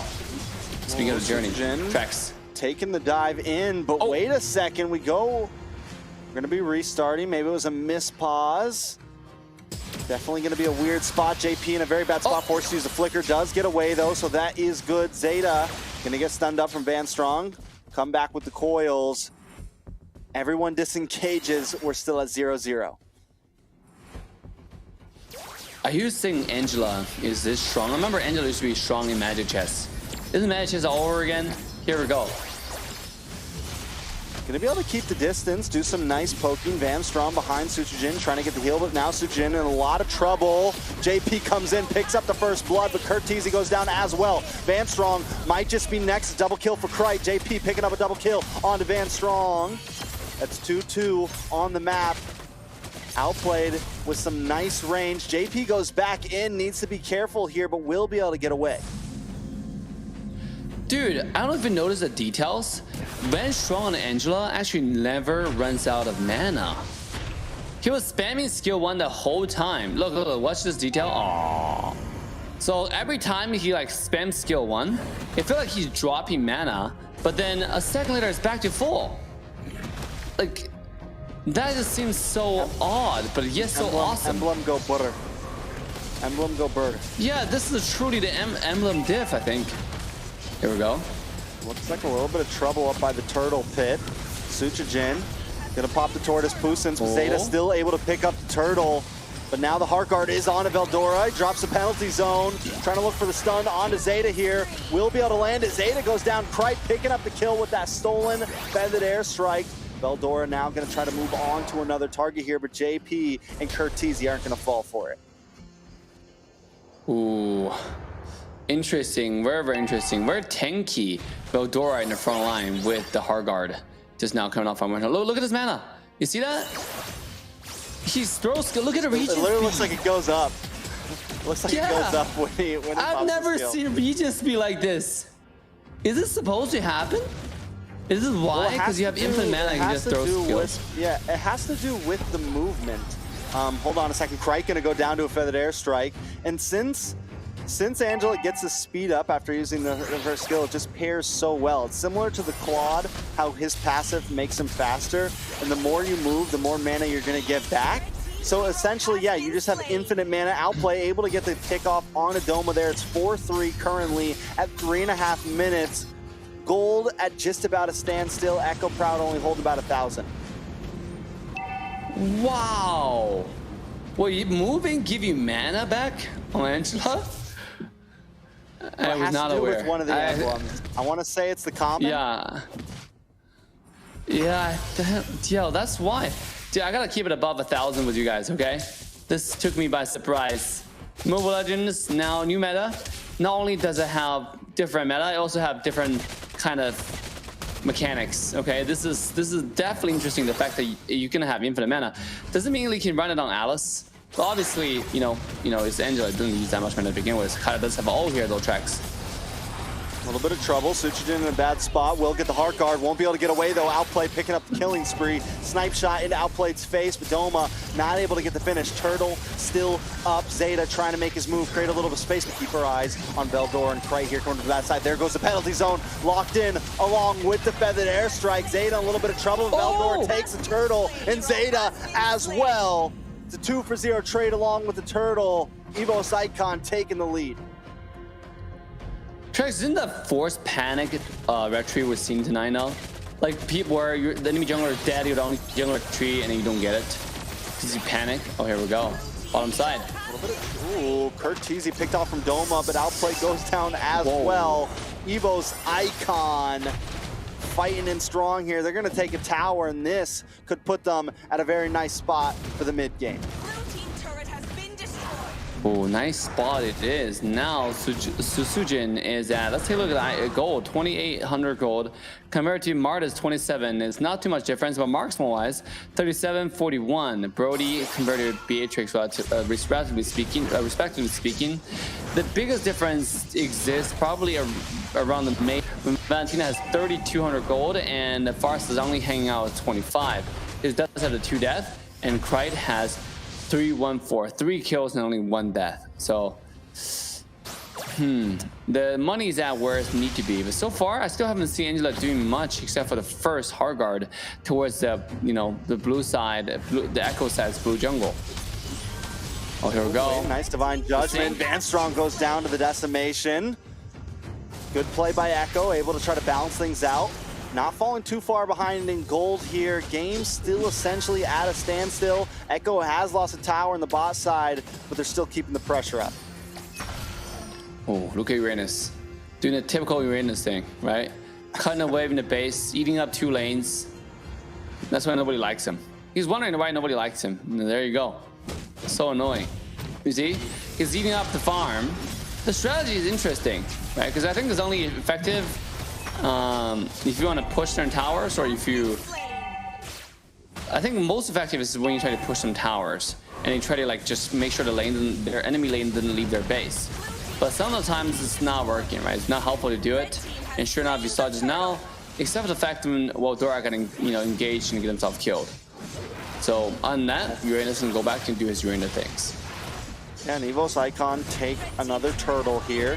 Now it creates a lot of space staying in the base like that and cutting those lanes. It kind of helped Echo Proud get some of the map back, but still Evos Icon able to still secure that objective, and they are now into their just full as a group rotating mode, a Ube strategy of their own, and now they're going for James. Can they get the finish? He tries to use the consecration, but he still will go down. Suchijin picking up the kill up in the top side. Echo Proud, though, fighting back, looking for that tier 2 in the gold lane. Ooh, it almost become a base race, but it turned out it didn't. But Beatrix still staying bottom lane, though. Look at Beatrix's position. He's hanging out, trying to get a tier 2 tower, no matter what. Meanwhile, the rest side jungle is completely empty. We do have a call answer from Farsa. recalling back and going to the bottom lane. And the entire Echo seems like they want to go with more of a flanking position. Let's check this out. Yeah, they're literally just like on the opposite sides. But here we go. Here we JP go. finds a Divine Judgment. Heartguard does come in. Will be enough to save Doma. No, it won't. Zeta looking for another finish here. Maybe trying to lock on to Sutsujin. Did get the speed up, but does not have another decimation to pop. James now in a bad spot. Will get taken out. Van Strom picking up that kill. It's 9-8 on the map. Gold at a dead even right now. The game could still go either way. Definitely it is, right? If you take a look at the item one more time, I'm pretty sure Brody's sitting at 3-1. He's doing okay. But Doma, even though 2-4, I think his gold is not that bad either. He just about to cut ultimate and go in for the side of Evos Icon. And for Echo Proud, Echo Proud is doing a lot of good things right now, right? I feel like Kaja's engaging properly, and then everybody's following up. They're doing damage in unison. The only problem I would say is somehow I feel like they're lacking damage. I don't know why. They have Farsight and Brody. There should never been a time when this guy's missing damage. Oh, here we go. Ooh, Cry with the IMU steals the Divine Judgment, looking for JP. They find it. Doma takes him out. Now Zeta though wants to re-engage, takes out Cry, outplayed, picks up the kill. James holding down the front side as well as Outplay continues to clear the wave. Echo Proud finding the trade 1-for-1. Outplay is definitely shining quite a bit. This is one of the marksmen that can actually carry his team on his back. Outplay is doing that, right? Like usually marksmen are not the center of the game, except for a few exceptions, such as Benny QT. But you got FMVP in M4. So this time it's going to be a little bit of different. Oh, here we go. Another low-fi TREX. It seems like Boxia is not taking damage at all. With the Angela, is this the combo they're going with? This is the combo they're going with, and as you can see, it does work, right? Evos Icon able to withstand the damage that Echo Proud is outputting right now. And I think that's part of it. It's not exactly that Echo Proud doesn't have a lot of damage. It's that Evos Icon also has a lot of sustain, but JP finds it. Nice Divine Judgment on Sujin. Heartguard comes out. Can Sujin get away from this? Decimation doesn't get the finish. Now Zeta in a bad spot. Doma picking it up. Krite also finding Zeta. 2-for-0 trade. They finally found Veldora. James in the midst of 4 members along with Outplay looking for the finish. Krite goes down. Outplay slays him. James now becoming a force of nature here. Finally getting bulky enough to just stand in the middle of several members. Echo Proud were in a lost situation, but now taking back the map. Cool. Only still 2 seconds on Martis, but James are taking a lot of damage, executing. He does have an anti-heal on him. That means his ultimate is not that effective. I feel like Florian would work better with Uranus, right? You make your heal like unreductible, right? I think that's pretty cool. Oh, here we go. Another possible engage from Sujin here. Rolling around, trying to be a boss. Lord is already at 50%. Let's see the formation here. 5v5 straight up. Here we go. Able to find Suchijin there, and comes the penalty zone. Veldora on top of several members. James goes down first. Next is going to be JP. Suchijin with the Heartguard, able to stay in it all, but Zeta finds him, but only for his own life. This Lord will go to the side of Evos Icon. And while this is happening, a huge wave is crashing down the bot. But it's not an enhanced Lord, right? It's not 12 minutes. So I wonder if Evos should have waited for like 30 seconds to do it. Actually, there's no time. Right now, just trying to get back as much advantage as possible and then regain control. And they're doing exactly just that. They're back to 2,000 gold, over 2,000 gold lead, and now pushing out to the high ground. Blue team turret has been destroyed. I mean, look at Van Strong, 2-2 and 12. We were worried about the possibility of them not having that much CC, but right now they don't need it because they have the sustainability and they're able to last while Doma unloads damage on the backside. And even Van Strong and Veldora outputting a decent amount of damage. And though it's not really burst damage from everybody, it is just a slow whittle onto the team of Echo Proud. Ooh. Echo, can he do it? Can Kaja find the crucial engage into Valentina or Beatrix? Here we go. Here comes the camouflage play. A lot of damage on Doma. Doma goes down first. James in the backside able to find it. Krite trying to flicker in. Can't find the finish. Outplay gets the outplay. That's 2 members down, all for the price of CoachTezet. It's a good trade for Echo Proud. They're going to move on to this Lord, clear it up, and try to reclaim this map. Nice. And beautifully executed defense for Farstar getting killed. But when you see the match, you know something bad is about to happen. And now Echo is trying to fight back. I've seen this many times again. When you try to push a Lord without the proper setup, preparation, the results are devastating. And here we go. They just want to have some lead, now it's all gone, right? With the tower gone, one more shot, yeah, it's all gone. Now look at the gold. Echo Proud is back in the lead. It was 200 gold ahead. It's not that much. I mean, James is there at this point, right? Like, James is so bulky right now. In the very beginning, he was having a little bit of trouble, but at this point, he can really just hang out between 3, 4, 5 members. JP in a little bit of trouble, though, taking a lot of damage. Immortality pops. Don't think there's a way to escape that one. That's going to give Evos Icon a little bit of an advantage here as the Lord comes up in 45 seconds. Ooh. I want to see the items right now. I want to see what Pietrix has and see if it's enough to take out James. But James right now is not that tanky against Pietrix anymore. Oh, here we go. Mid tower hanging on a little bit of HP. Yeah, Zeta maybe a little bit too deep. The Nubir's Passion chips him down. Evos Icon trying to push the envelope here. Keep as much pressure, keep Echo Proud inside of their base as long as they can. Make sure they have a little bit of a wave advantage here when this Lord comes up. Ooh, look at Sujin invading. Like, he's basically giving. Oh, this is so Evo's playstyle, right? Like every single game when they played, they have been invading the jungle of the opposition. And now they're doing it again, all thanks to Boxia. And Boxia is strong on the game, but it's that strong for the invade. I mean, you gotta not miss skill 2 at all in order for that to work. Here we go. Another low fight. It's like this siege will put in the favor. Zeta's going for it, looking for it, not able to get it though. Suchijin still keeps it, and now Echo Proud in a bad spot. They lose James, and they're forced to back off. Evos Icon gonna have a nice advantage with James gone for 30 seconds here. Evos Icon decided it's not time for us to get off work. It's time for us to have actual work. I like that spirit. You know, always fighting for actual work for the casters. Love it. And now there's gonna be a huge wave coming in. And with the proper wave management, which is exactly what Evos Icon are doing, that much basics. And now they're gonna shove into the base, bring the base of Echo Proud. Whew, this is gonna be really rough. Echo Proud, most definitely gonna do Lord coming onto the mid side. Will get the crash here and take it down quickly. Evos Icon moving down to the bottom inhibitor, looking for the finish, trying to take as much as they can away from Echo Proud and wait for the possible mistake.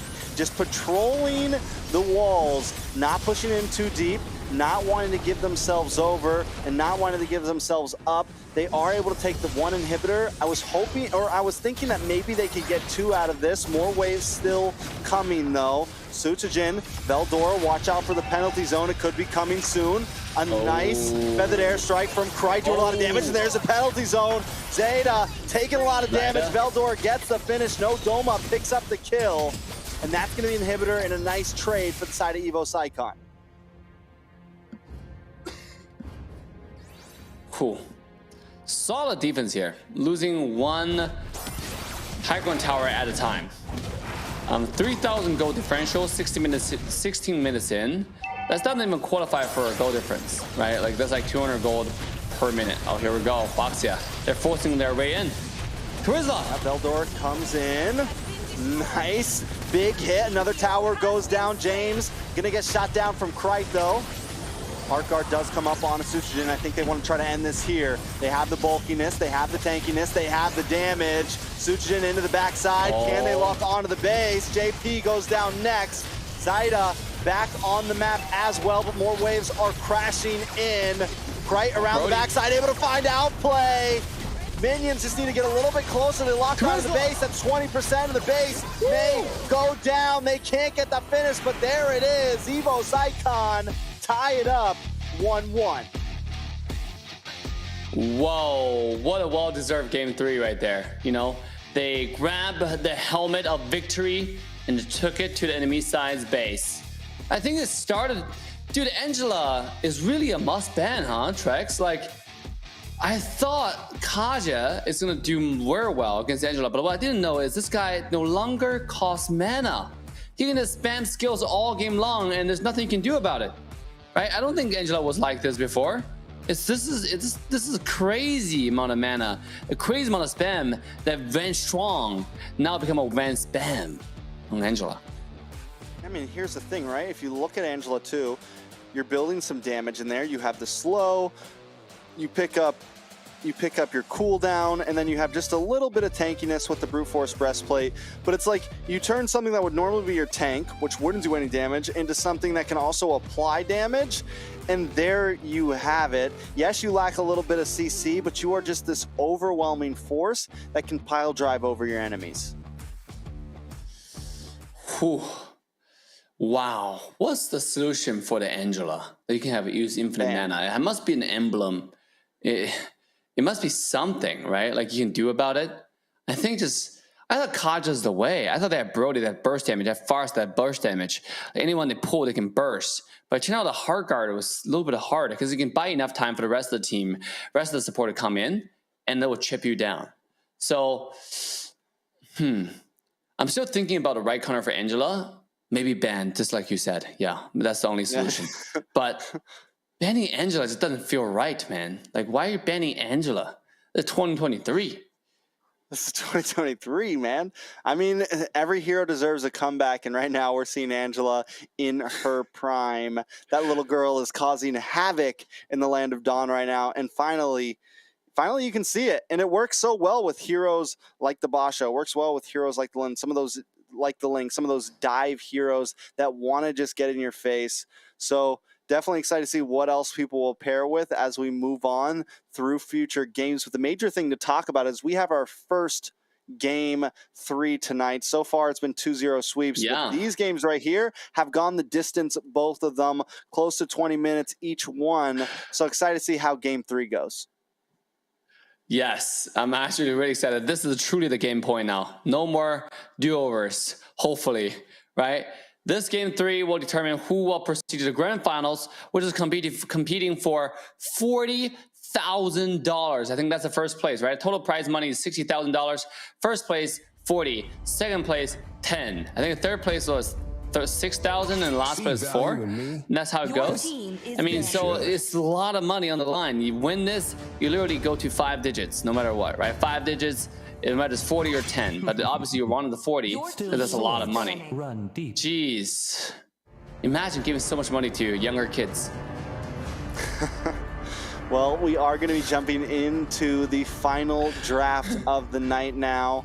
Still some very similar bans. Echo will be on the blue side, taking out the Fredrin, and the Ling gets taken out from Evos. Again, I need to learn about the Ling meta, right? Fredrin, understandable. The qual control, work with a lot of characters. Works with Eric's Angela, works with Florin, works with a lot of characters. Fredrin is Fredrin. Fredrin is built different. The CC, the mobility, the tankiness, right? But Ling, it's a Ling. You know, I'm missing something. It's like how I'm missing Angela. I think I'm the same way I'm probably missing Ling. There's probably some minor adjustments that's behind the scene. But now you have From as being banned. We're standard banned throughout the entire tournament so far. That leaves Eve still on the table. Claude being banned away. Kaja's still there. So we're gonna see some Kaja ban and take Eve. Is that the plan? Angela. Forget about this ban jam out the right Angela. here, Trex. We got to get rid of it. I mean, after the last game, and Echo doesn't seem to want to play it themselves, so we're just gonna. And I feel like when you have first pick like this, it's like, yes, the Angela's good, but maybe not first pickable good. And it kind of shows your cards very quickly. I think it's much better on the red side where you kind of have some response time and you can pair it up with something else immediately, right? So Echo, knowing their position, they're just gonna ban it out. Whew. Interesting bans right here. Nice, Angela. Kadita being banned away. My domain. Wow. Wow. Valentina What a open. new meta they're in. Valentina is still open for sure. Kaja is still open for sure. So Valentina is definitely the more superior pick, right? Because you can copy Kaja's ultimate and you use it better. Right? You have Kaja's cooldown and you can use it better. Because you have 2 dashes plus flicker, right? Where Kaja just have the slow dash. But instead it goes Kaja now again. Ping Kaja is okay because as long as you can lock down the enemy Valentina, did not work out last game. Let's see if it's gonna pan out this game. I mean, JP did play the Kaja well. I don't think that was exactly the issue. I think the Angela definitely had a huge part of the last match, but it does look like Evos could pick up the Eve here if they wanted to. That's open. Definitely taking their time with their choices. But yeah, I think the Kaja is valid. The Kaja is definitely very, very valid. And if JP plays it to the level that he did before, then they should do well. It's just everyone else needs to work around it a little bit better. Oh, Kaja is such a good pick. Now, even if you give the Valentina, you still have the Eve to use. So, right? So, because imagine if you pick Valentina, you're giving Kaja away, but you can't, they're also going to take Eve. So, instead, they decided to take Kaja, and now give Valentina away, but now they can still take Eve, which is pretty good, especially against Evos icon. But like to play a character like Baxia and that, because you can kite Baxia out to infinity. Make sure Baxia, maybe not that much damage because of Baxia's passive, but you can kite this character out to make sure he doesn't move. You know, instead of a rolling wheel, it's more of a problematic rolling wheel. And here we go. You've been taken out with Beatrix, the high burst damage late game. Kaja Beatrix is one of the most deadliest combo in the late game because the BB gun that Beatrix has with Kaja's ultimate can one-shot anyone on the map. Has been one of the most successful combo since the characters come out, and now still used in the game. I mean, not only that, but with the Kaja and the Eve and the Beatrix, you already have some really nice combos, right? You have the World Manipulation, you have the Nabira's Passion, you have lots of AoE ultimates coming from Beatrix here, and then you have a Kaja who can pull people back into that World Manipulation. So you have your control set down. Now they just need some, major engagers, some people to kind of be the backbone of the team. Yeah, I mean, it's mainly the EXP laner, right? Who does well against Arla? Arla early game is just so strong. And trying to compete against Beyonce and Sing is almost impossible. So coming out with Fanny though, the Fanny pick is kind of, sus, right? It's caught in his old Fanny, mid-flight. It'll be taken out by Beatrix. It's not like you can jump onto many characters now, but when you have Fanny, the early game is going to be really, really aggressive. So if you can pick characters for Evo side, if I would be Evos, I would trade to get enemy low and Fanny come in clean up. Mid lane, side lane, any lane you're in, trade and give Fanny the opportunity to come in and harvest, right? Meanwhile, for Echo side, like you were correctly pointed out, they need someone that can stay in the front line and soak up the damage, get direction, knowing where people are, and then to get a character that can do all that while surviving against Martis and Valentina. I think we might see Martis. Oh, Martis being banned. I was just saying, not Martis, Arlot. Just saying, Martis is a great pick, and yet Martis got taken away. Yeah, I mean the Fanny. They were able to beat They were able to beat the Fanny in game 1. They had the Franco and the Edith, but this time they have the Kaja, so still very similar. So I don't the Fanny's good, but we've seen them deal with it. We've seen them make it work against it. So I'm not doubting that they can now. CoachTezet could have a little bit more trouble here, just because there's going to be some points where he is just completely immobile and is literally a perfect target for Krite. So JP really needs to kind of hang out with CoachTezet, I feel like, this game, but also needs to worry about outplayed. So for Sutsujin to really take advantage of this Fanny, like a major win condition for this Fanny, is to try to know where JP is at and go for the opposite squishy that he's not protecting. Yeah. See, the thing about Fanny is it's so mobile, right? After realizing where Kaja is, can easily go to the other side within seconds. That the speed that Kaja can only dream of. Even though Kaja has wings, but the wings is only for decoration. See here, Bane get banned away, Martis get banned away, heavily targeting jungle. We're talking about Martis being one of the premium pick here for Team Echo, and then Evos realized that, banning it away. And for set of Echo, they decided to ban with Chow and Harith. When people pick Harith against Beatrix TREX, it always making me really think, right? Why is Harith such a good pick against Beatrix? What do you think? I mean, the movement, the Or slow. popular Really, I think, yeah. Well, I think the Harith is just like you have nice poke in the laning phase. That first skill, that you know, it has a lot more range than a lot of people give it for. So you can just kind of, you can sit in the laning phase and not get too bullied. Yeah. Ooh, Terizla. Oh, Evos love their Terizla. Now, provided that Veldora is actually nasty on Terizla. I've seen it many times. You always get 3-4 man ultimate flicker combos. It's really good. And if you pull, and this time it actually has synergy on top. If you pull somebody and Fanny fly through, somebody's gonna be dead somebody, right? So this is a good combo. Meanwhile, let's take a look at Team Echo. Which jungler are they gonna go with, right? Being all this character taken away. Edith EXPing one more time against Arla. Enjoy. Very similar to game one. Very similar to game one. Zeta gonna pick up the Joy again. They put Edith on the James, which is gonna be helpful to stop Susujin on this Fanny once again. So it's looking very reminiscent of what we saw before and what Echo made work against the composition of Evos, but this time Evos has the Arlot. They have a few more choices. I'm wondering where this Arlot's gonna go. Is it gonna be a Roam Arlot or a Roam Terizla? It's gotta be one of the two here. Roam Arlot, Roam Terizla, let's take a look. Yeah. Cause right now it's a little bit intriguing. Van Strong is on Arlot, so it's Roam Arlot. Yeah. I mean, we've seen Keyboy do it, right? All the time. Yeah. So especially Arla, if you think about it, the core item is Thunderbelt, and then you start building tanky, right? You start building Dominance Ice on like an item. So this character builds tanky to begin with, right? And then we talk about EXP lane playing Arla, the set potential, right? With the final slash, the 90-degree angle to get everybody on your side and dash through a stun. That thing can be deadly, and he builds tanky and it still does damage. So Arla's tank is not bad. It's just that you think about like core engages, right? His core engage is just one skill. If you use that skill, well, I mean, there's not too much you can do about it. Here we go. Yeah, well, here we are going into game 3. Echo Proud versus Evos Icon. The winner of this will move on to the grand finals, and the loser will go down to the lower bracket to play tomorrow. Which one's it going to be, Dave? Ooh, I gotta say, my vote still goes to Echo Proud.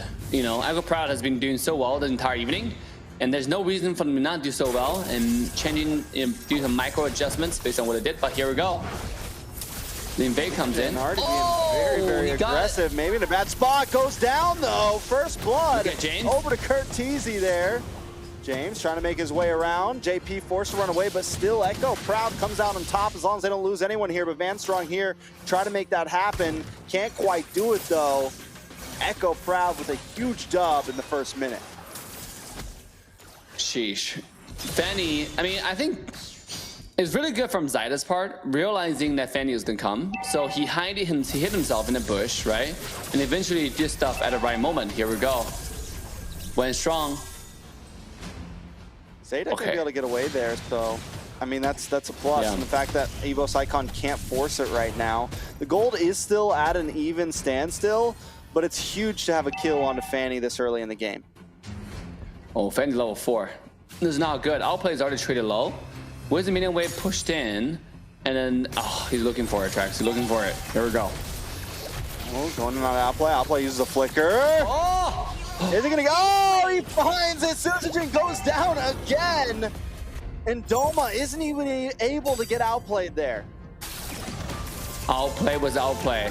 But now Bench runs top side though. And this is gonna be a free turtle. And, I mean, I think that's a great trade. Yes, you lose outplay there, but you get a turtle. You get Susujin twice now.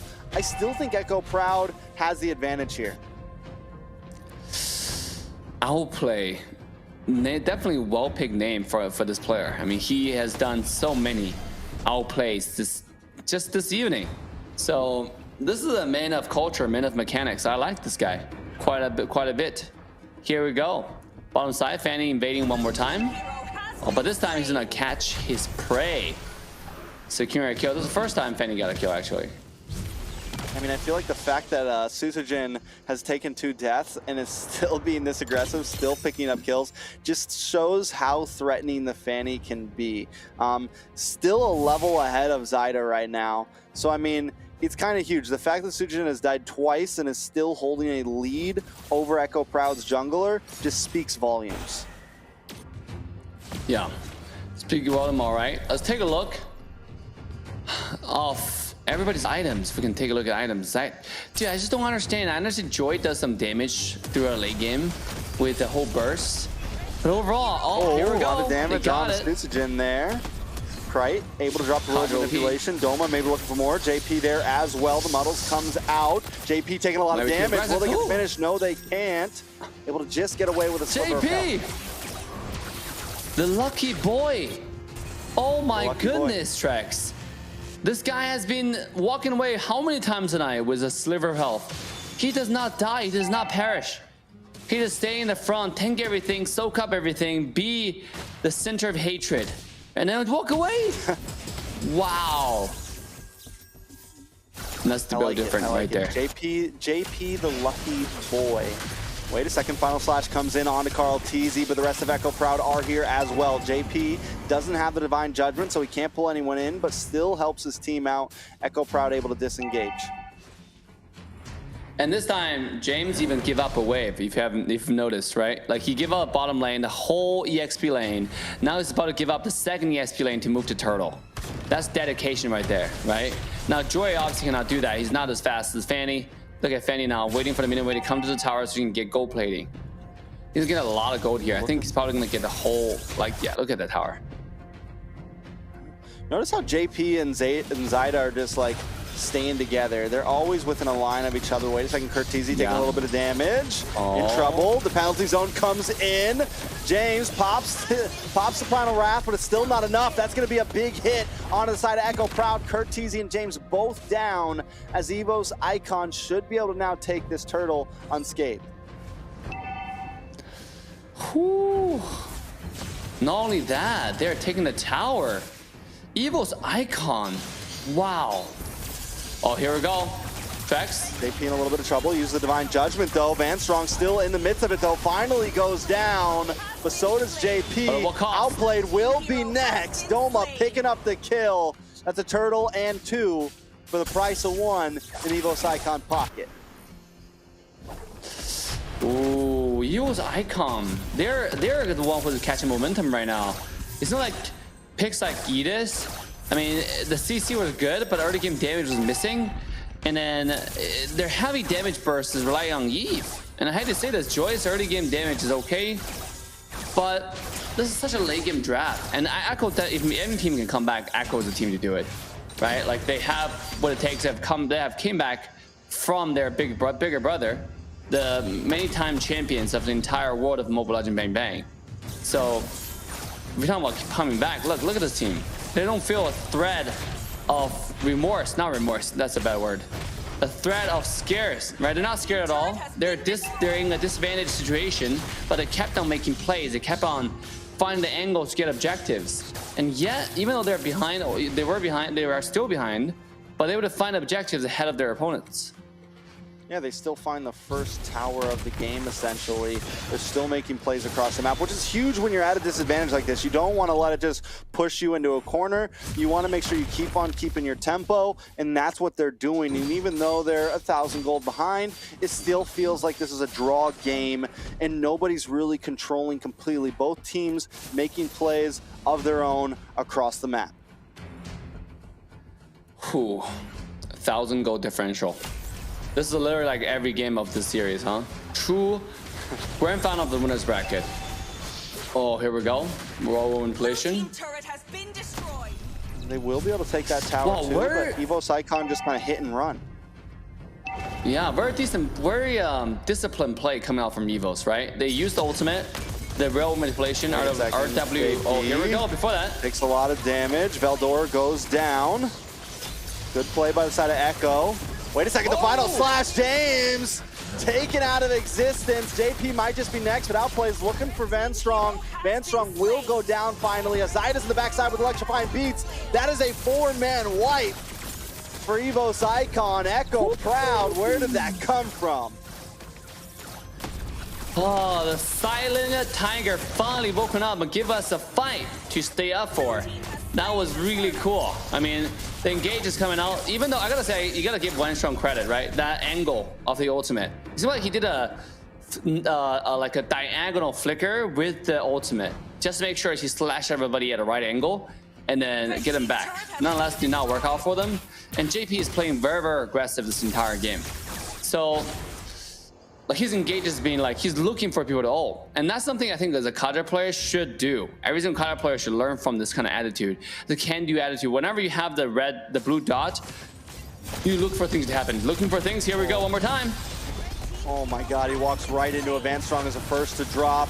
Susujin tries to come in to help out, but it's just not enough. Veldora will go down. Echo proud. Now starting to take a little bit of a lead here. It's 10-7 at 9 minutes in.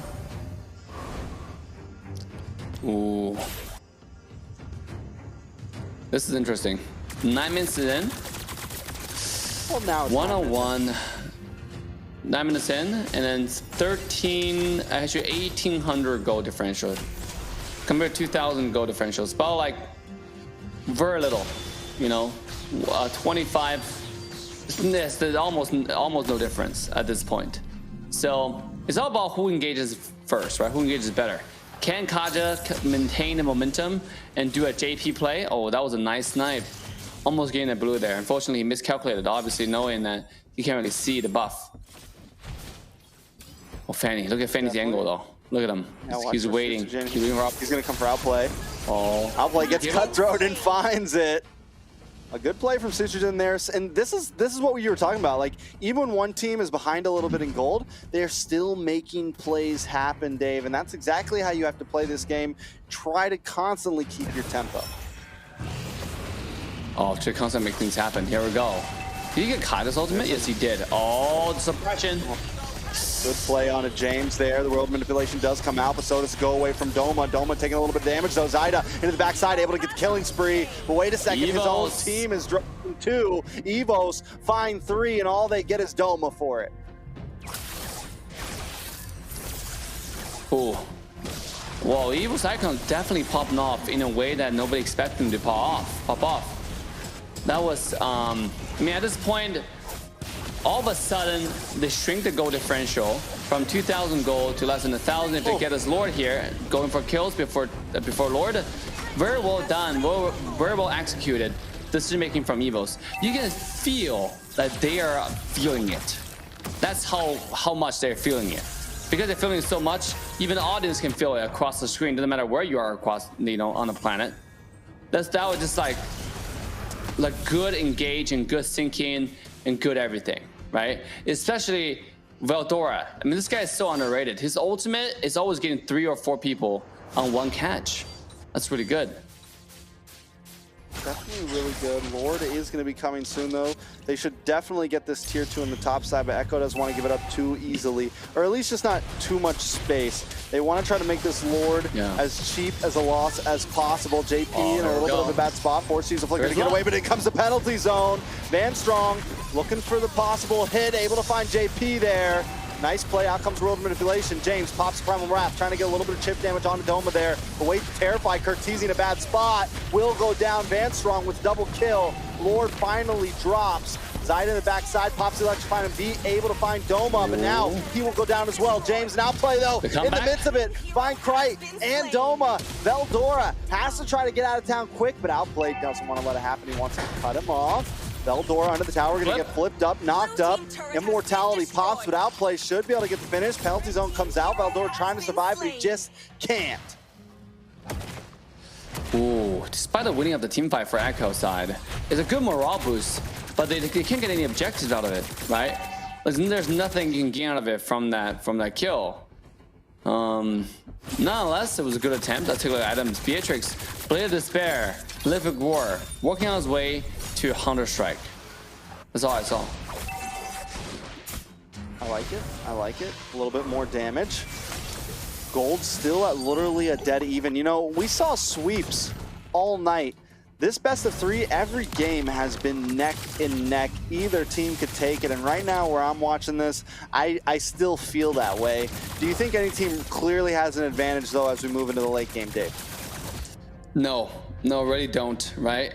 The way how both teams are approaching these fights, it's so back and forth, right? Kata can get a kill, then grab somebody, but immediately it's either Van Strong or Melissa to turn the entire, or Terizla. Those two engage, turn the entire fight around. You know, Terizla has been landing ultimates, gaming changing ultimates the entire game, the penalty zone. And then you have obviously Van Strong over there, which is making plays after another. And we're dealing with, for the side of entire Evos icon, they have Fanny they have to worry. You have the Fanny on their side, which means you're gonna split push, come back, do it again. Oh, look at Kaja, Beatrix top lane. Oh, what? They're trying. Here comes the concealed play that, from TREX? Van Strong though. Here we go. Watch out. He pushes Zyda back. Sutsujin moving through. Here comes the penalty zone. Van Strong will go down though. James able to pick up the kill. World manipulation does come out. Doma down as well, and 5 members still up for the side of Echo Proud. Make it a triple. That is huge for Echo Proud. Wow. Again, this fight is not gonna turn into much objectives. Oh, here we go. Oh my God. Nice. That's disgusting, TREX. Now we're gonna lose Lord because Fanny doesn't have retry, but they don't know that. It looks like Here they're we gonna go. fight for it here though. They're starting it up. Fanny doesn't have retry, you're right. They know that Fanny's out of it, but still it's a dangerous spot. They do have outplay though, which outputs a lot of damage. They're gonna go for this. They're gonna take it. They want to challenge it. JP takes it. Suchijin goes down 2. Krite will be next. Echo Proud making a split decision there and doing it right. Ooh, here we go. 14 minutes. Lord push. This might be what they need. Let's see if he can conjure and grab somebody. He does have the ultimate coming out very, very soon. This is a decisive play, right? Here they have the burst damage from Joy, that burst damage from Beatrix. And all they need to do is counter grab. They're waiting for the cooldown. Once it come off, decisive play coming in. This time JP also have the flicker. So it's a flicker all we're talking about, right? So it's gonna be very fast and short and painless. Okay, Joy's split pushing. Definitely be the opportunity to try to finish this. Joy is harassing Suchijin right now. The Lord will get the crash. It is enhanced, bring it immediately down to 50%. James with the flip up, looking for Van Strong. Curtizi drops the world manipulation. They're trying to get the finish here. Lord still up, Van Strong low, but Doma fires back. Shots in. Echo Proud forced to back off here. Suchijin looking for Zyda, but still they find 2 inhibitors, which is huge for the side of Echo Proud. Not only that, JP still maintains the ultimate. He's waiting for the right moment. He's temping next to outplayed. Very, very patient now coming out from Echo. Dude, this entire ties of this game turned around many, many times. I think this is the 4th time it went back and forth, right? Now we're back to Echo again in the lead for not so far. 4,000 gold, 60 minutes in is almost nothing. Here comes the concealed play. They will get discovered by this thing though. They get discovered, but they do at least gain a little bit of space. I think that's a major thing right now. They are a bit behind. They went from a 2K to now 4K, which at this point, when we're closing to the end, can be a possible game changer. Lord up in about 60 seconds. I know it's not a huge amount of gold over time, but still it's an item or 2. And as people are closing out their items, it could make the difference, right? 4K gold? See, the thing about is, 2 items. Is this, TREX, here we go. JP gonna come. Oh, hold on. Nice one of Truncheon. Able to stop the ult, but it doesn't matter. Outplay. Still trying to get finished. Doma gonna find JP there, but Zeta finds Suchijin. Doma on the chopping block next. It's a bloodbath. 4 for 3, but Outplay keeps it going. Full team wipe, and with 30-second death counters, this should be it. Echo moving towards the crystal, a wave of minions to defend. I don't think they're going to be able to do this, Dave. This should be it. Echo Proud will be going to the grand finals. Oh my goodness. That last fight is so back and forth, neck and neck, right? But it seems like the one's more decisive The Kaja, played by JP, is going to lead the way for the team's victory, right? We're good engaged. And then Arlot didn't really do much, just died. Immortality came back up, died again. And good positioning, because a little threshold over there at the blue buff is a perfect position for Beatrix to use the ultimate, right? And that's what he did. Everybody died almost simultaneously. And that was insane. Good position, good team fight location for the side of Echo. Well-deserved victory. And a long-drawn victory, hard-fought victory as well. Going to the grand finals, now fighting for the championship. Yeah, I feel like all three of those games came down to just decisive moments in those team fights. They were so neck and neck every time. It just depended on who made the better play at the right time. But let's take us through these items. Ooh.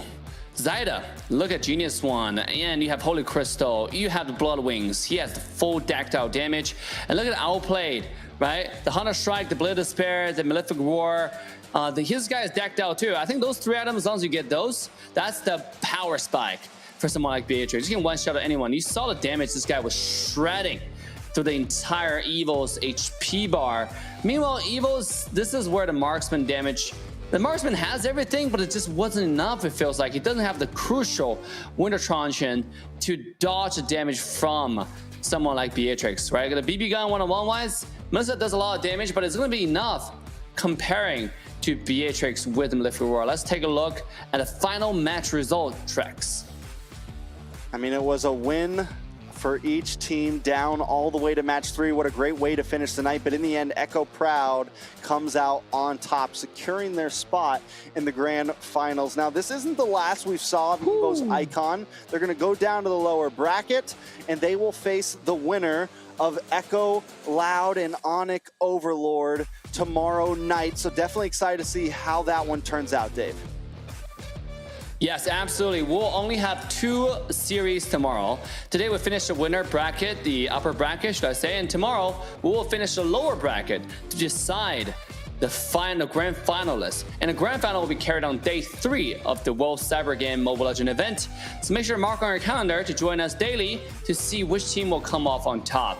I would definitely say the entire meta has took me by a lot of surprise. I wouldn't say total surprise, but I would say like a tiny surprise, you know, like a pleasant surprise, you know, very interesting that Angela is getting to the position that she is. I would definitely say this underrated e-girl has gotten to the position where she, you know, she worked hard for it, fought hard, and now the amount of contribution she's providing for the team is getting recognized. So big shout out to Angela for getting to where she is. Let's take a look at the final bracket tracks.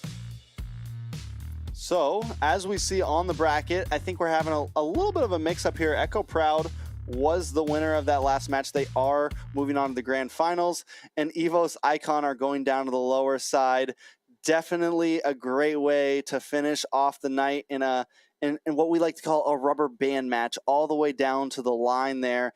What I'm really excited about tomorrow, though, is that Echo Loud versus Onic Overlord, and then the winner of that facing against Evos Icon, because Evos Icon put on a great show, and I think it could be possible to see a rematch of them in the finals. Dave, any last words from you?